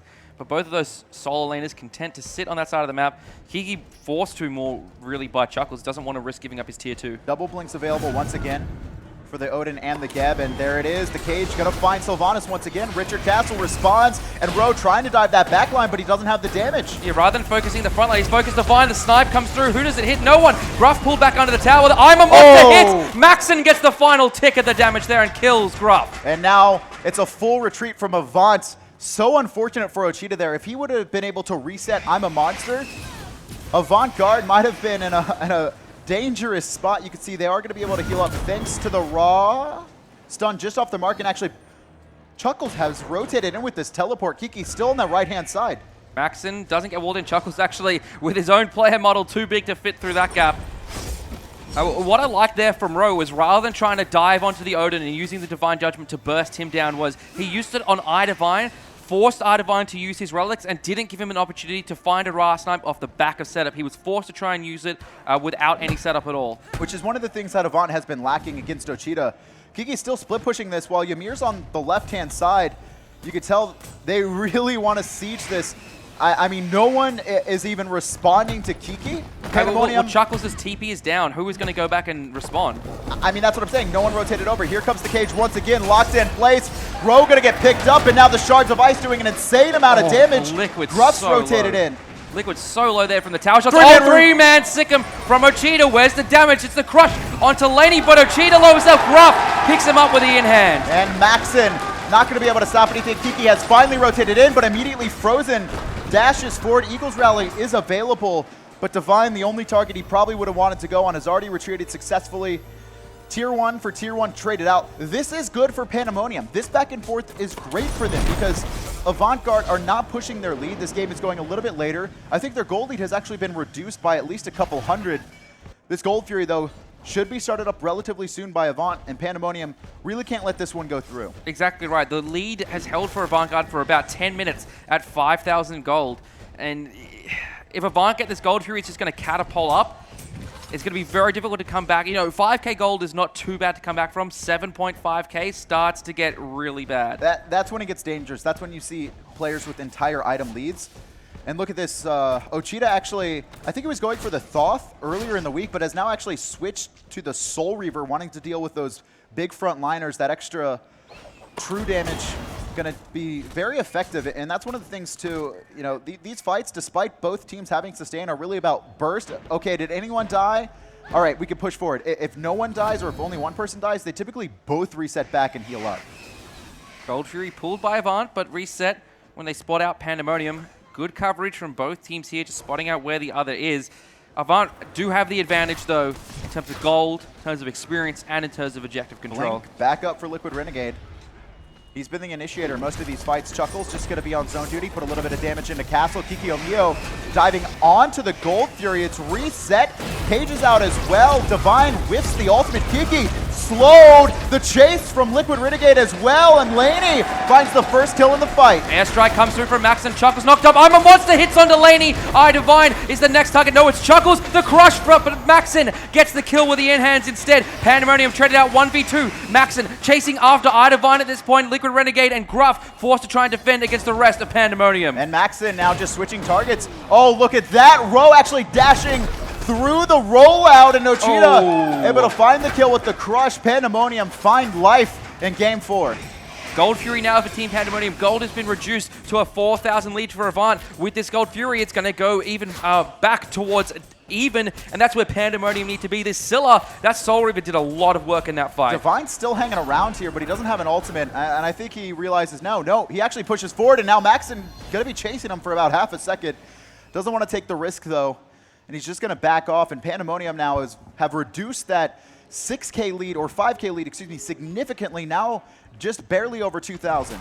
Kiki Omiu that played really well for me. Died the backline with the Eagles Rally. He was in position. He didn't get CC comboed like we've seen him before in the past. Just played kind of more like how you expect a solo laner to play, unafraid to dive in and pressure the carries. And it's really been his laning phase that's been the weakness from him. The last game on the SoCon, we never really got to see him actually team fight because his team was so far behind, but now Pandemonium definitely in a position where they can take these engages onto their own tower. And Kiki on the Bologna, you know, at least the team fights are good. He Eagles rallies to the back line, and actually all of Pandemonium have been doing a great job of making sure Divine cannot get off any ultimates for free, where he can't just line everything up and wait for the CC. They always have at least one player trying to zone him away. Exactly right. We're talking about how Avant have changed their playstyle to adapt to Pandemonium, and we're saying how Panda was struggling to do that this game, but clearly, even within this game itself and a part of the series as a whole, they've changed their strategy from, you know, with the Nemesis coming in, the plan was obviously Divine Judgment onto Odin as he jumps in, and then we can kill him with the Scylla combination. What was happening, though, was Odin was going in, but Geb was coming in at the same time, and there was no chance for anyone to do anything. Now they're like, okay, we'll dive the Ra, we'll dive the Hou-Yi, nothing that they can do off all the setup. Kiki forced the Eagles rally away. And that's fine. He's got a little bit of CDR coming out from the Breastplate of Valor. Should be up in time. The question is, will Avant try and force a fight before that? And they will actually look to invade this speed buff. And they actually just back off. Rowe picks it up successfully. El Chuckles, good wall there to stop the damage from Max. And, ooh, snipe there from Divine, but there's the Divine Judgment. Chuckles very low. The crush is enough along with Max. And I'm a monster onto Gruff is huge. They're looking for Liquid Renegade now. Does it land? It does. Liquid jumps over the wall. And Pandemonium, are they starting the Fire Giant? There's a possibility. I mean, no one else really around. You can see Divine around the corner right there. Liquid Renegade getting chased out. I think they did make the call to officially do this. Laney, though, coming around the corner. Oh, my goodness. Bull just off the mark. He is going to be fine. But Divine walks into 4. They ignore him for now. He is able to escape. Liquid Renegade jumps over the wall, but that could spell his own death. There's a sprint there, pop by Pandemonium. Oh, the sick of max range! And the Crusher Ocheetah takes down Liquid Renegade. Avant, they're just collapsing in the final moments. They're just not synergizing. They played everything so well when they're actually being the aggressors, but when they're getting aggressed on, they just don't seem to know how to fight. Divine just free ults a Bologna, no setup, and I mean, at this point, Kiki's pretty tanky. Fire Giant down, Gold Fury down, Pandemonium back in this game, only down by about 600 gold, but you know, when they were down 7,000 gold only a few minutes ago, in fact, only 5 minutes ago, it's a tremendous swing back in this Two games now, we've seen Pandemonium just down an absurd amount. But it's just the patience from them. They don't get over anxious. They just kind of sit in their tower. And that's going to frustrate Avant-Garde as well. When teams are just sitting in their tower, and Avant-Garde just, they've done a really good job of trying to force fights in towers and trying to force Gold Furies. But one of the biggest things they've been lacking on is timing invades into buffs. And that's actually allowed just Ro to stay so consistent and make sure not to fall too far behind. Now actually a level ahead of Liquid Renegade. 3-man grouping from Pandemonium in this mid lane. Actually, that's 4-man Rose there hiding under the Sylvanas. Going to see just one down. Sustained from the Sylvanas, and the Fire Giant should make this fairly free. And Avant wisely choose not to contest. Maxon split pushing in the left-hand side, just pushing the wave up, waiting for his team to get there. They're going to be spotted out by a ward from Avant. Avant really shouldn't contest his tier 1 and probably should let the tier 2 go as well. At the very least, the tier 1 has to fall. Tier 2... They're not that far behind. I mean, it's only a 500 gold separating the team. As long as they just kind of siege up, they need to play exactly how Pandemonium were playing against them. They can't get over anxious. They can't just have this Blink Geb and Blink Odin and leave Divine alone in the back line like they have the past couple fights. And actually, Pandemonium a little bit hesitant on trying to force this anyway. I think actually trying to bait Avant-Garde into the jungle. And this is what I like from Pandemonium. They're recognizing that this siege might not be the best idea. Oh, look, there's a red buff up. Let's go get that, get some guaranteed farm. Ricochet, just looking for some poke right now. And Avant-Garde really don't have the best engage in this team composition. There's no Blink initiation from them. A lot of it's going to come from Richard Castle just getting a pull, and there he goes. Blink, knock up there from the Sylvanas. Eagles rally onto the backline. Down come the Suns, though. Chuckles under 25% HP. I'm a Monster lands onto Gruff, and he's very low in the backline. Renegade jumping in, but Ro picks up the kill. Ro going to get the double as he picks up Divine. Maxon got a kill as well. They're pushing down the left-hand side on the Phoenix. So Chuckles very low. Maxon chasing. Can he find the in-hands? No, he can't, but Ro gets a triple kill. This Nemesis carry is real. And they broke the blink forward from Avant. They couldn't play like Pandemonium. They left their entire backline exposed, and Road just immediately dives onto Divine. He needs to be careful. The kill, turned around, and it's a bait again. The Nemesis shield able to save his life. This could be the game. Renegade falls. No one's up. Gruff is the next one up. 10 seconds left. Pandemonium, this is it. This is the last game. They're going for it. They're going for the Titan 50% HP. Avant, they're not going to do it, but Panda, they're going to repeat. They're going to the SMITE World Championship. Look at those boys. Bro, the Gallagher brothers. Ocheetah's just kind of hanging around there, just the calm demeanor. Biggie kissing him on the forehead. They played so great throughout this tournament. A couple weaknesses exposed in this final set, but just the adaptation from them was so great. Kiki struggling in the laning phase, but just showing up to the team fights, doing a great job of locking down Divine and the back line. Ro as well, kind of just focused on farming the entire time, keeping his team safe. They just kind of tanked out. They just held the line for so long. You have to praise Avant-Garde, though. Everyone was saying that set against Legacy was so good. Legacy were probably the number 2 team, but Avant showed up this set, played out of their minds, but at the end of the day, Pandemonium just, as you said, they held their nerve, they kept their discipline, and they came through. Yeah, and Avant definitely deserves shoutouts as well. I mean, I agree. They played so good. Much better than they did, actually, against Alpha Sydney. And just to see the improvements from all of these, all 4 of the teams here, actually, I think, showed improvement with each set they played. Each day, we saw them get better and better. And this team going to be going up against some of the best teams in the world. at the SMITE World Championship January 5th through 8th. And I think, you know, I did put a lot of praise at Oceania last year. Obviously, they were this team Ro was eliminated by China. I think a lot of it was mindset. You know, I did spend a lot of time with them, kind of talking. You know, what were their plans, and I think they kind of went into it expecting to lose. I don't think that's the same thing about this team now. They have a lot of confidence. They know that they need to work on some things, but they drew a pretty good group for them. Obey, probably one of the weaker teams that qualified out of Europe. This team has a pretty good chance to make it. I mean, the same was said about Enemy last year, but then they came second. So I mean, this team, though, definitely last year, you're accurate. They went there and they were happy to get to Worlds. This year, it's different, though. You could Ro. This year, they expected to get to Worlds. Ro and Biggie and Ochita last year at Worlds after they lost, they were shell shocked. They were like, you know, they came into it thinking we're just happy to be here. But when they lost, they felt so bad they didn't realize how bad that felt. They don't want to feel the same thing again. They want to go there and they want to succeed. This is such a great team. I'm really excited to see, you know, Ro, Biggie, and Ochita back at Worlds. The Gallagher brothers going to be there too. Maxon as well really showed up this season. I mean, just a great performance all around. Every player really showed up. You know, each of them, I think, carried a game at least one themselves. But we do have to choose an MVP here. Ochita. I don't see it. Ochita. I don't think there's a discussion. Ochita was just that solid rock. He didn't have a single bad game this entire tournament. And exactly right. Positioning was fantastic. As you mentioned, relic control was fantastic. As well as that, the kind of macro game that he played was excellent as well. Definitely a Worlds level talent. What is great for me to see for this one is the Gallagher brothers going to Worlds. Last year, they were devastated at PAX. Like, you could see them like so frustrated that they didn't make it. They formed this super team yeah. with Ro and Ochita. This is a super team. And now they're heading to the world stage. I mean, they deserved it. They earned it. This is definitely something that they put so much effort into, you know, all throughout the year. It had its ups and downs. You know, didn't even come into this LAN as first seed, but still managing to close out in the end and win it all. Alrighty, we're going to go to the stage now for an interview with Team Pandemonium. Sandman, take it away. Thank you very much, Husey. Wow, what an amazing final. What a way to end 2016 here in Oceania. Two great teams, some amazing SMITE played here live on stage in the studio in front of such a fantastic audience. I could not think of a better way for this one to go down. Ladies and gentlemen, I'd like to invite the guys from Avantgarde to come through and collect their runners-up medals here. Gentlemen, come across. You guys played so very well this weekend. Really, the boys from Pandemonium had such a lead over everyone last year, and to come through this year and do what you've done and really take it to them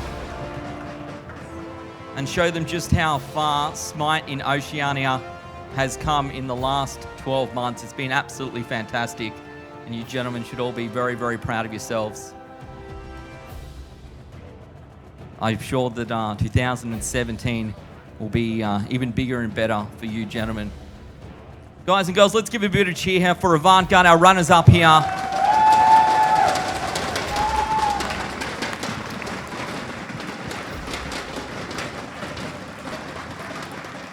Alrighty, I'd now like to invite the guys from Team Pandemonium to come across and grab and be presented with even their winners' medals. These guys looking very, very nice here in their Hit Point varsity jackets, I must admit. Very jealous of them. And of course, their SMITE skills as well. That's pretty good too. Once again, for some of these guys, they'll be heading back over to the SMITE World Championship for their second time to give it another go. For Biggie, it'll be his coach. For some of these guys, again, as players. Hopefully, we can, I'm sure they'll go one better, at least, than they did last time. So I might just scoot across here and invite Dan from Hi-Rez Studios to present the guys from Team Pandemonium here with this trophy that they've very much deserved. So I'll get you to hand that across here to our team. It's a very nice trophy, the same one I believe that some of these gentlemen won 12 months ago, and very deserving as well. Ladies and gentlemen, give it up for your champions. It is Team Pandemonium.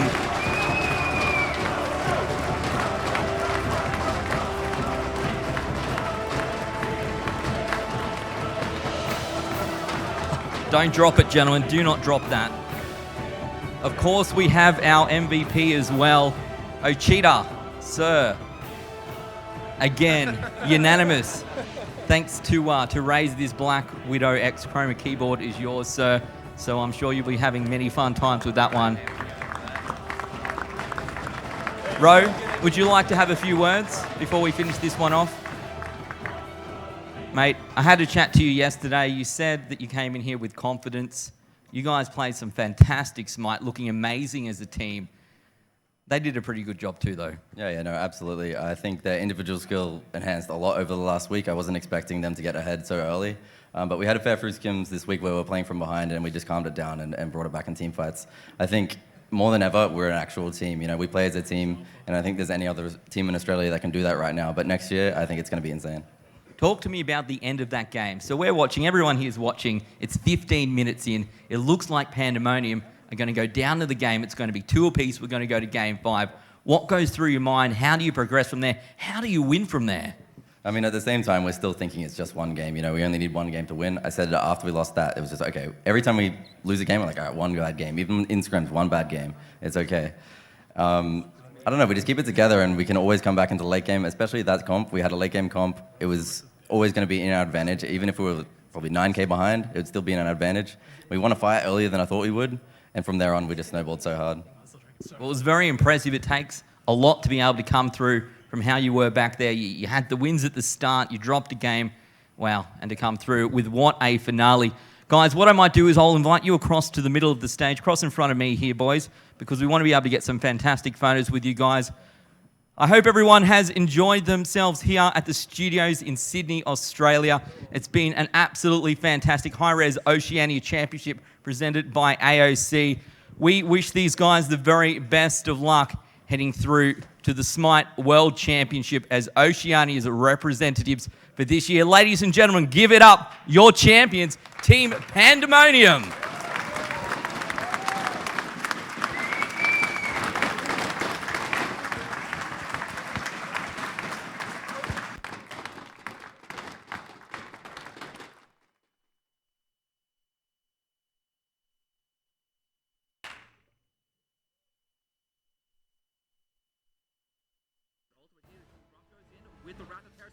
Being the target here. Here comes Chuckles over the wall. World Weaver comes through. Laney picks up first blood across the map. KO in a lot of trouble here. There's the circle of protection. Liquid running. Stop it. Slicey might get caught out here. Great pull nice through the wall. Onto Swifty. Here comes Chuckles. Swifty getting caught out again. Gone. Zeus and nowhere to run. Idivine picks up the kill. Laney. World Weaver, he's chasing a target. They're looking for KO, but the Renegade taken up into the sky here in the mid lane. Slicey doing the big damage to the Ratatoskal, but Idivine's here as well. Liquid Renegade. Terrace blessing on him. He tries to go up the ultimate, but KO lands on him when the Eagles rally. Trying to do, but they're actually separated. Liquid Renegade going aggressive on the left-hand side. Divine's actually taking out Swifty.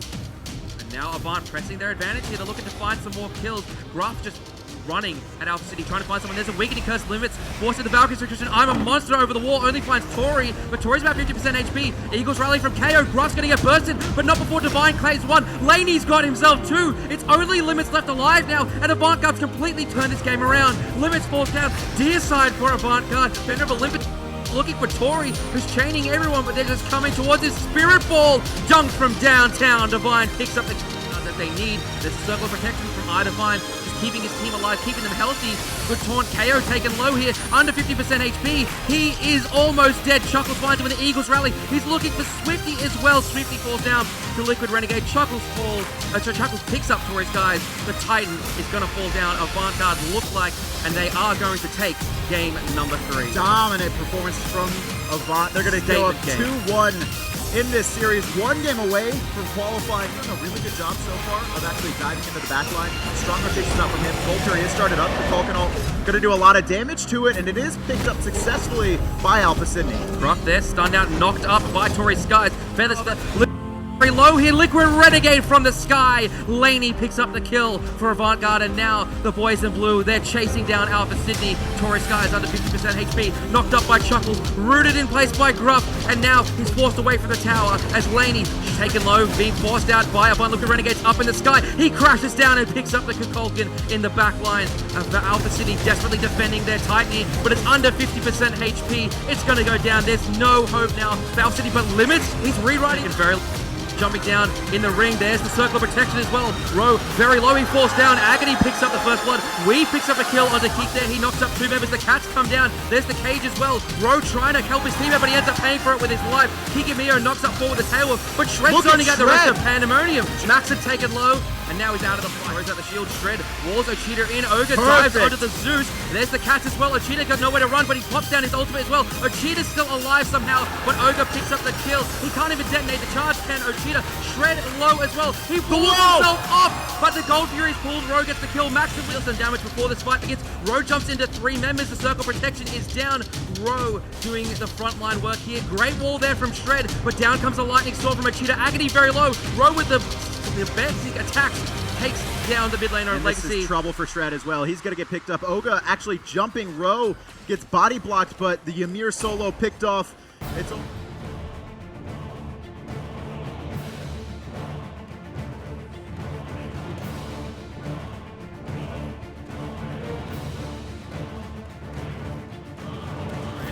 only got a solo up in the sky. Lord of the Afterlife used by Shred. Only got a solo looking for his target here, looking for Cheetah, but Cheetah picks up Agony, comes crashing down. Maxon picks up Shred. Weave about to fall down as well. Maxon with the double kill. Ogre flip back in. There's the Sanctuary pop, and Pandemonium targets there. 3-man stunned by Only got a solo. Weave taken very low. HS across the sky. Maxon gonna fall down, but he picks up a kill onto Weave here, and now Rowe gets a kill onto Agony, and everyone on Legacy is falling down. It's only HS left alive. just look at that. I mean, there was 2 players on almost full health there. The Chain Lightning basically finished them off. Zeus doing so much work.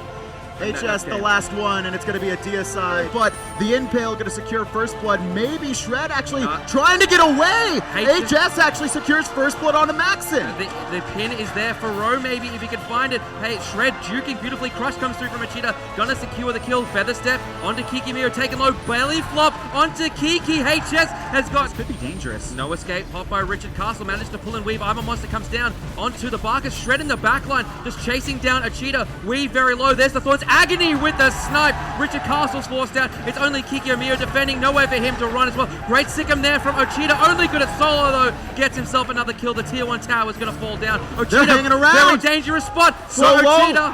And he's going to get picked up. Shred finds him. 1 remaining. And it's only Richard Castle left alive. 4 kills to Legacy. And then Half-Life. Kiki needs to get in there. He's the only one with a rat. There's the looking in the waters. Legacy taken. Iron Monster comes through as well. No escape. Pop by Richard Castle. Kiki forced to get out. Desert Fury from Maxon as well. Kiki's going to fall down to Shred. Maxon jumps over the wall, but he's pulled back in by Ogre. And here comes the Raw Sipes as well. 1 shot, and it is going to be HS on his 7th kill of this game. 16 to 6. Taken very low. Iron Monster just barely off the mark. Ogre looking for Rowe. He manages to get the kill onto the Willix, but Ogre's in a spot now. Maxon takes a lot of damage. Spirit of the Night wins off the mark, and now Maxon's in trouble. Pull back in. There's 3 players. 1 to the sky. Weave finds the kill.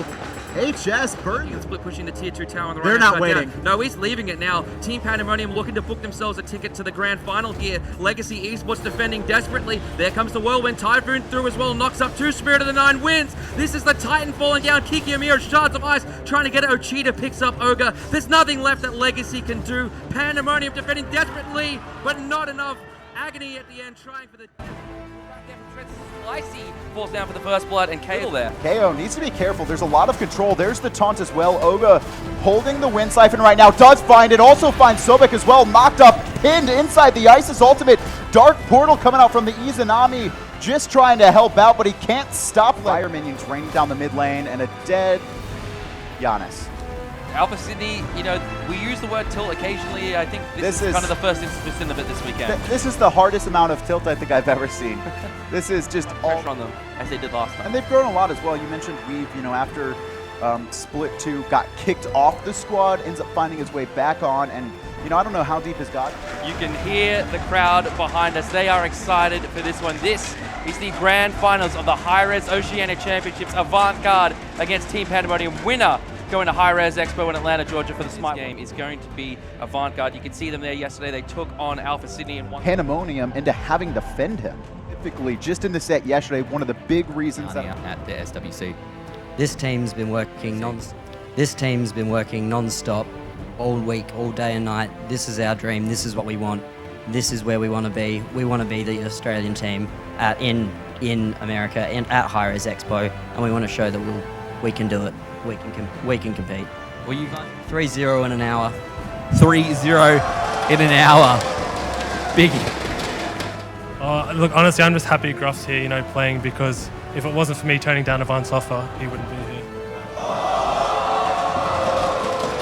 Zoning abilities of the game with that whirlwind, so much damage coming out of it, such a wide mobility. Here comes the Athena ultimate as well. Well went through as well. Kikomio knows he's dead. Liquid Renegade. First blood for Avant. Chuckles going in as well. Bro goes forward, trying to get some damage off, but Liquid Renegade finds a two-man taunt. Gruff taken low, under 50% HP. I'm a monster off the mark, but Laney is very, very low in the backline. Chuckles, big baby form. He's walled a Spirit of the Nine Winds comes through. Ochita picks up a kill onto Gruff. Rowe takes one up in the air, but there's a World Weaver waiting for him when he lands to the ground. But Liquid Renegade falls down. 2 kills for Pandemonium, and this looks like a third goal. Maxon just trying to chase players down. Rowe 1v2 right now, chasing down Lenny. Sanctuary buying him to time for now, but it's only a matter of seconds. Gruff gonna fall too. 1 second away. Strong group with the sash, and it's a double kill coming out for Rowe. Here in game number 1. Still a full set of 5. Now you see Pandas and most savage man of SMITE Biggie. Kiki is going to get stunned out a second. Dazzling offensive picks up the kill, and Rowe uses the Sanctuary, but he's knocked up by Gruff. 2 kills. Probably going to be Rowe, who's caught a little bit by himself. Uses the shield. Can't even get his cage off before he's busted out. I'm a monster comes through to Ida Vine, but it's not enough damage at this stage of the game. There's the Odin cage as well. Trapping Liquid offensive. Used by Chuckles to try and save himself. I'm a monster doesn't land onto Chuckles. Oh, they can't find it. They do find his Ash. There's the wall coming out for Kiki. He does get picked up. Climax and are immense here. Laney going to fall down in just a second. Kiki claims the life with former teammate Dazzling offensive used by Chuckles. Try and get himself away, but Maxon gets another kill. Killing spree for the Jingwei. The cage used just to secure it in case. And cage from Rowe there, but the Phantoms pop from Gruff. Titan, 50% HP. Everyone on Pandemonium focusing it as Max pulls up the kill onto Gruff. 25% HP, 0% HP. Really well played from them. And that to kind of overextend, and so they could pick him off, but all of Pandemonium just sat in that tower. They had no fear at all. And by the time as well, but instead, he hesitates a little bit. The cooldown's once there. Laney 1v1 does find Maxon. Richard Castle, Cataclysm to counter, and here comes Odin as well. Ochita stuck in the cage. Spirit Ball, there's the player damage for the Isis. Gruff, though credited with the kill. Liquid gets one onto Richard Castle. Rowe, very rough spot here. Laney diving forward, wants another one. Laney picks up his second kill of the game, and Avant-Garde for Richard Castle throws down his own walls, but then it gets walled off. He's knocked up as well from Jingwei. All of Avant focusing him down. Chuckles finds the kill. Here comes Gruff. Blink forward. Cataclysm on 2 in the Odin cage as well. Weakening Curses popped. Slowed down. Laney picks up the kill on a Maxon. Richard Castle in a lot of trouble here. Laney's got himself a double kill. He's going for more. Ochita's here in the mid lane. Forced to use his Sanctuary. Rowe forced under the tower as well. All of Avant, they're chasing down Ochita. Laney dives in. He wants Ochita. Ida Vine, though, is the one that picks up the kill. Kiki Omiya very low. The dunk doesn't land. Kiki just trying to live for now, but Divine gets himself a double. 2 members just getting caught out the mid camps. The mistake this time was Maxon. Laney just found a great one. Okay, this is rough. I really think what it came down to was the 4 Guardians in that last match, and really forced Richard Castle to dig very deep. Not understanding this matchup. He's going to get dove here. Chuckles has his ultimate. Divine picks up the first one on the road. Kiki with the Eagles rally managed to avoid the kill from Chuckles, but there's the Glacial Strike. Chuckles solos Kiki under tower. The Renegade takes the poke. There's the Nemesis ulti. I'm a monster off the mark, but a lot of damage still here. Liquid Renegade might fall down. Eagles rally from Kiki Mio, but he's stunned out immediately by Gruff. Snipe lands onto 2. Laney gets a kill. Maxon, though, gets one in return. Rowe's got to get out of here. Now Maxon in the middle of 3. Does manage to dash away, but still in the middle. Divine finds another kill. Still very low, but the shield from Gruff going to save him. Chuckles finds Kiki. 4 dead. Going to be a Gold Fury as well. And Avant 6 total. One out. Richard Castle frozen. Here comes the Odin. Knocked up with the Wrath of Terror. The cage. They're just waiting for a good crush there. Richard Castle forced into a corner. Shards of Ice coming out from Chuckles. Rowe, though, is looking for Liquid Renegade. I'm a monster. Hits El Chuckles. But Divine through the wall gets the snipe. Divine, the snipe comes through. Who does it hit? No one. Gruff pulled back under the tower. I'm a monster hits. Maxon gets the final tick of the damage there and kills Gruff. And now it's a full retreat from him. Once again, locked in place. Rowe gonna get picked up, and now the Shards of Ice doing an insane amount of damage. Gruff's rotated in. Liquid solo there from the tower shots. 3-man Sikkim from Ochita. Where's the damage? It's the crush onto Laney, but Ochita lowers up. Gruff picks him up with the in-hand. And Maxon not going to be able to stop anything. Kiki has finally rotated in, but immediately frozen. Dashes forward. Eagles Rally is available, but Cage is out as well. Divine whiffs the ultimate. Kiki slowed. The chase from Liquid Renegade as well, and Laney finds the first kill in the fight. Airstrike comes through from Max, and Chuckles knocked up. I'm a Monster hits onto Laney. Divine is the next target. No, it's Chuckles. The crush from Maxon gets the kill with the in-hands instead. Pandemonium traded out 1v2. Maxon chasing after Divine at this point. Liquid Renegade and Gruff forced to try and defend against the rest of Pandemonium. And Maxon now just switching targets. Oh, look at that. Row actually dashing through the rollout, and Nochita really don't have the best engage in this team composition. There's no blink initiation from them. A lot of it's going to come from Richard Castle just getting a pull, and there he goes.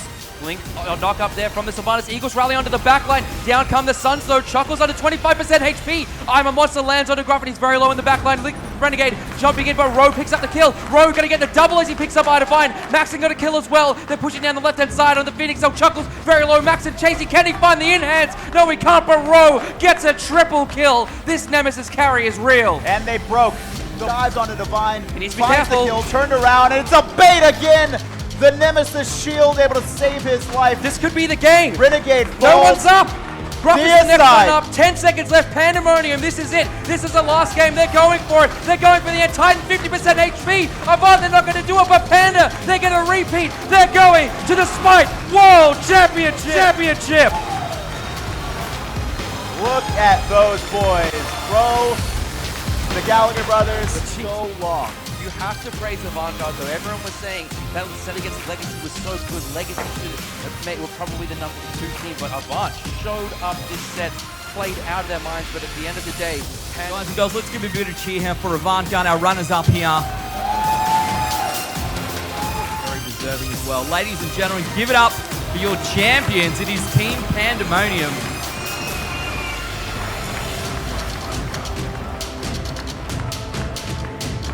Representatives for this year. Ladies and gentlemen, give it up, your champions, Team Pandemonium.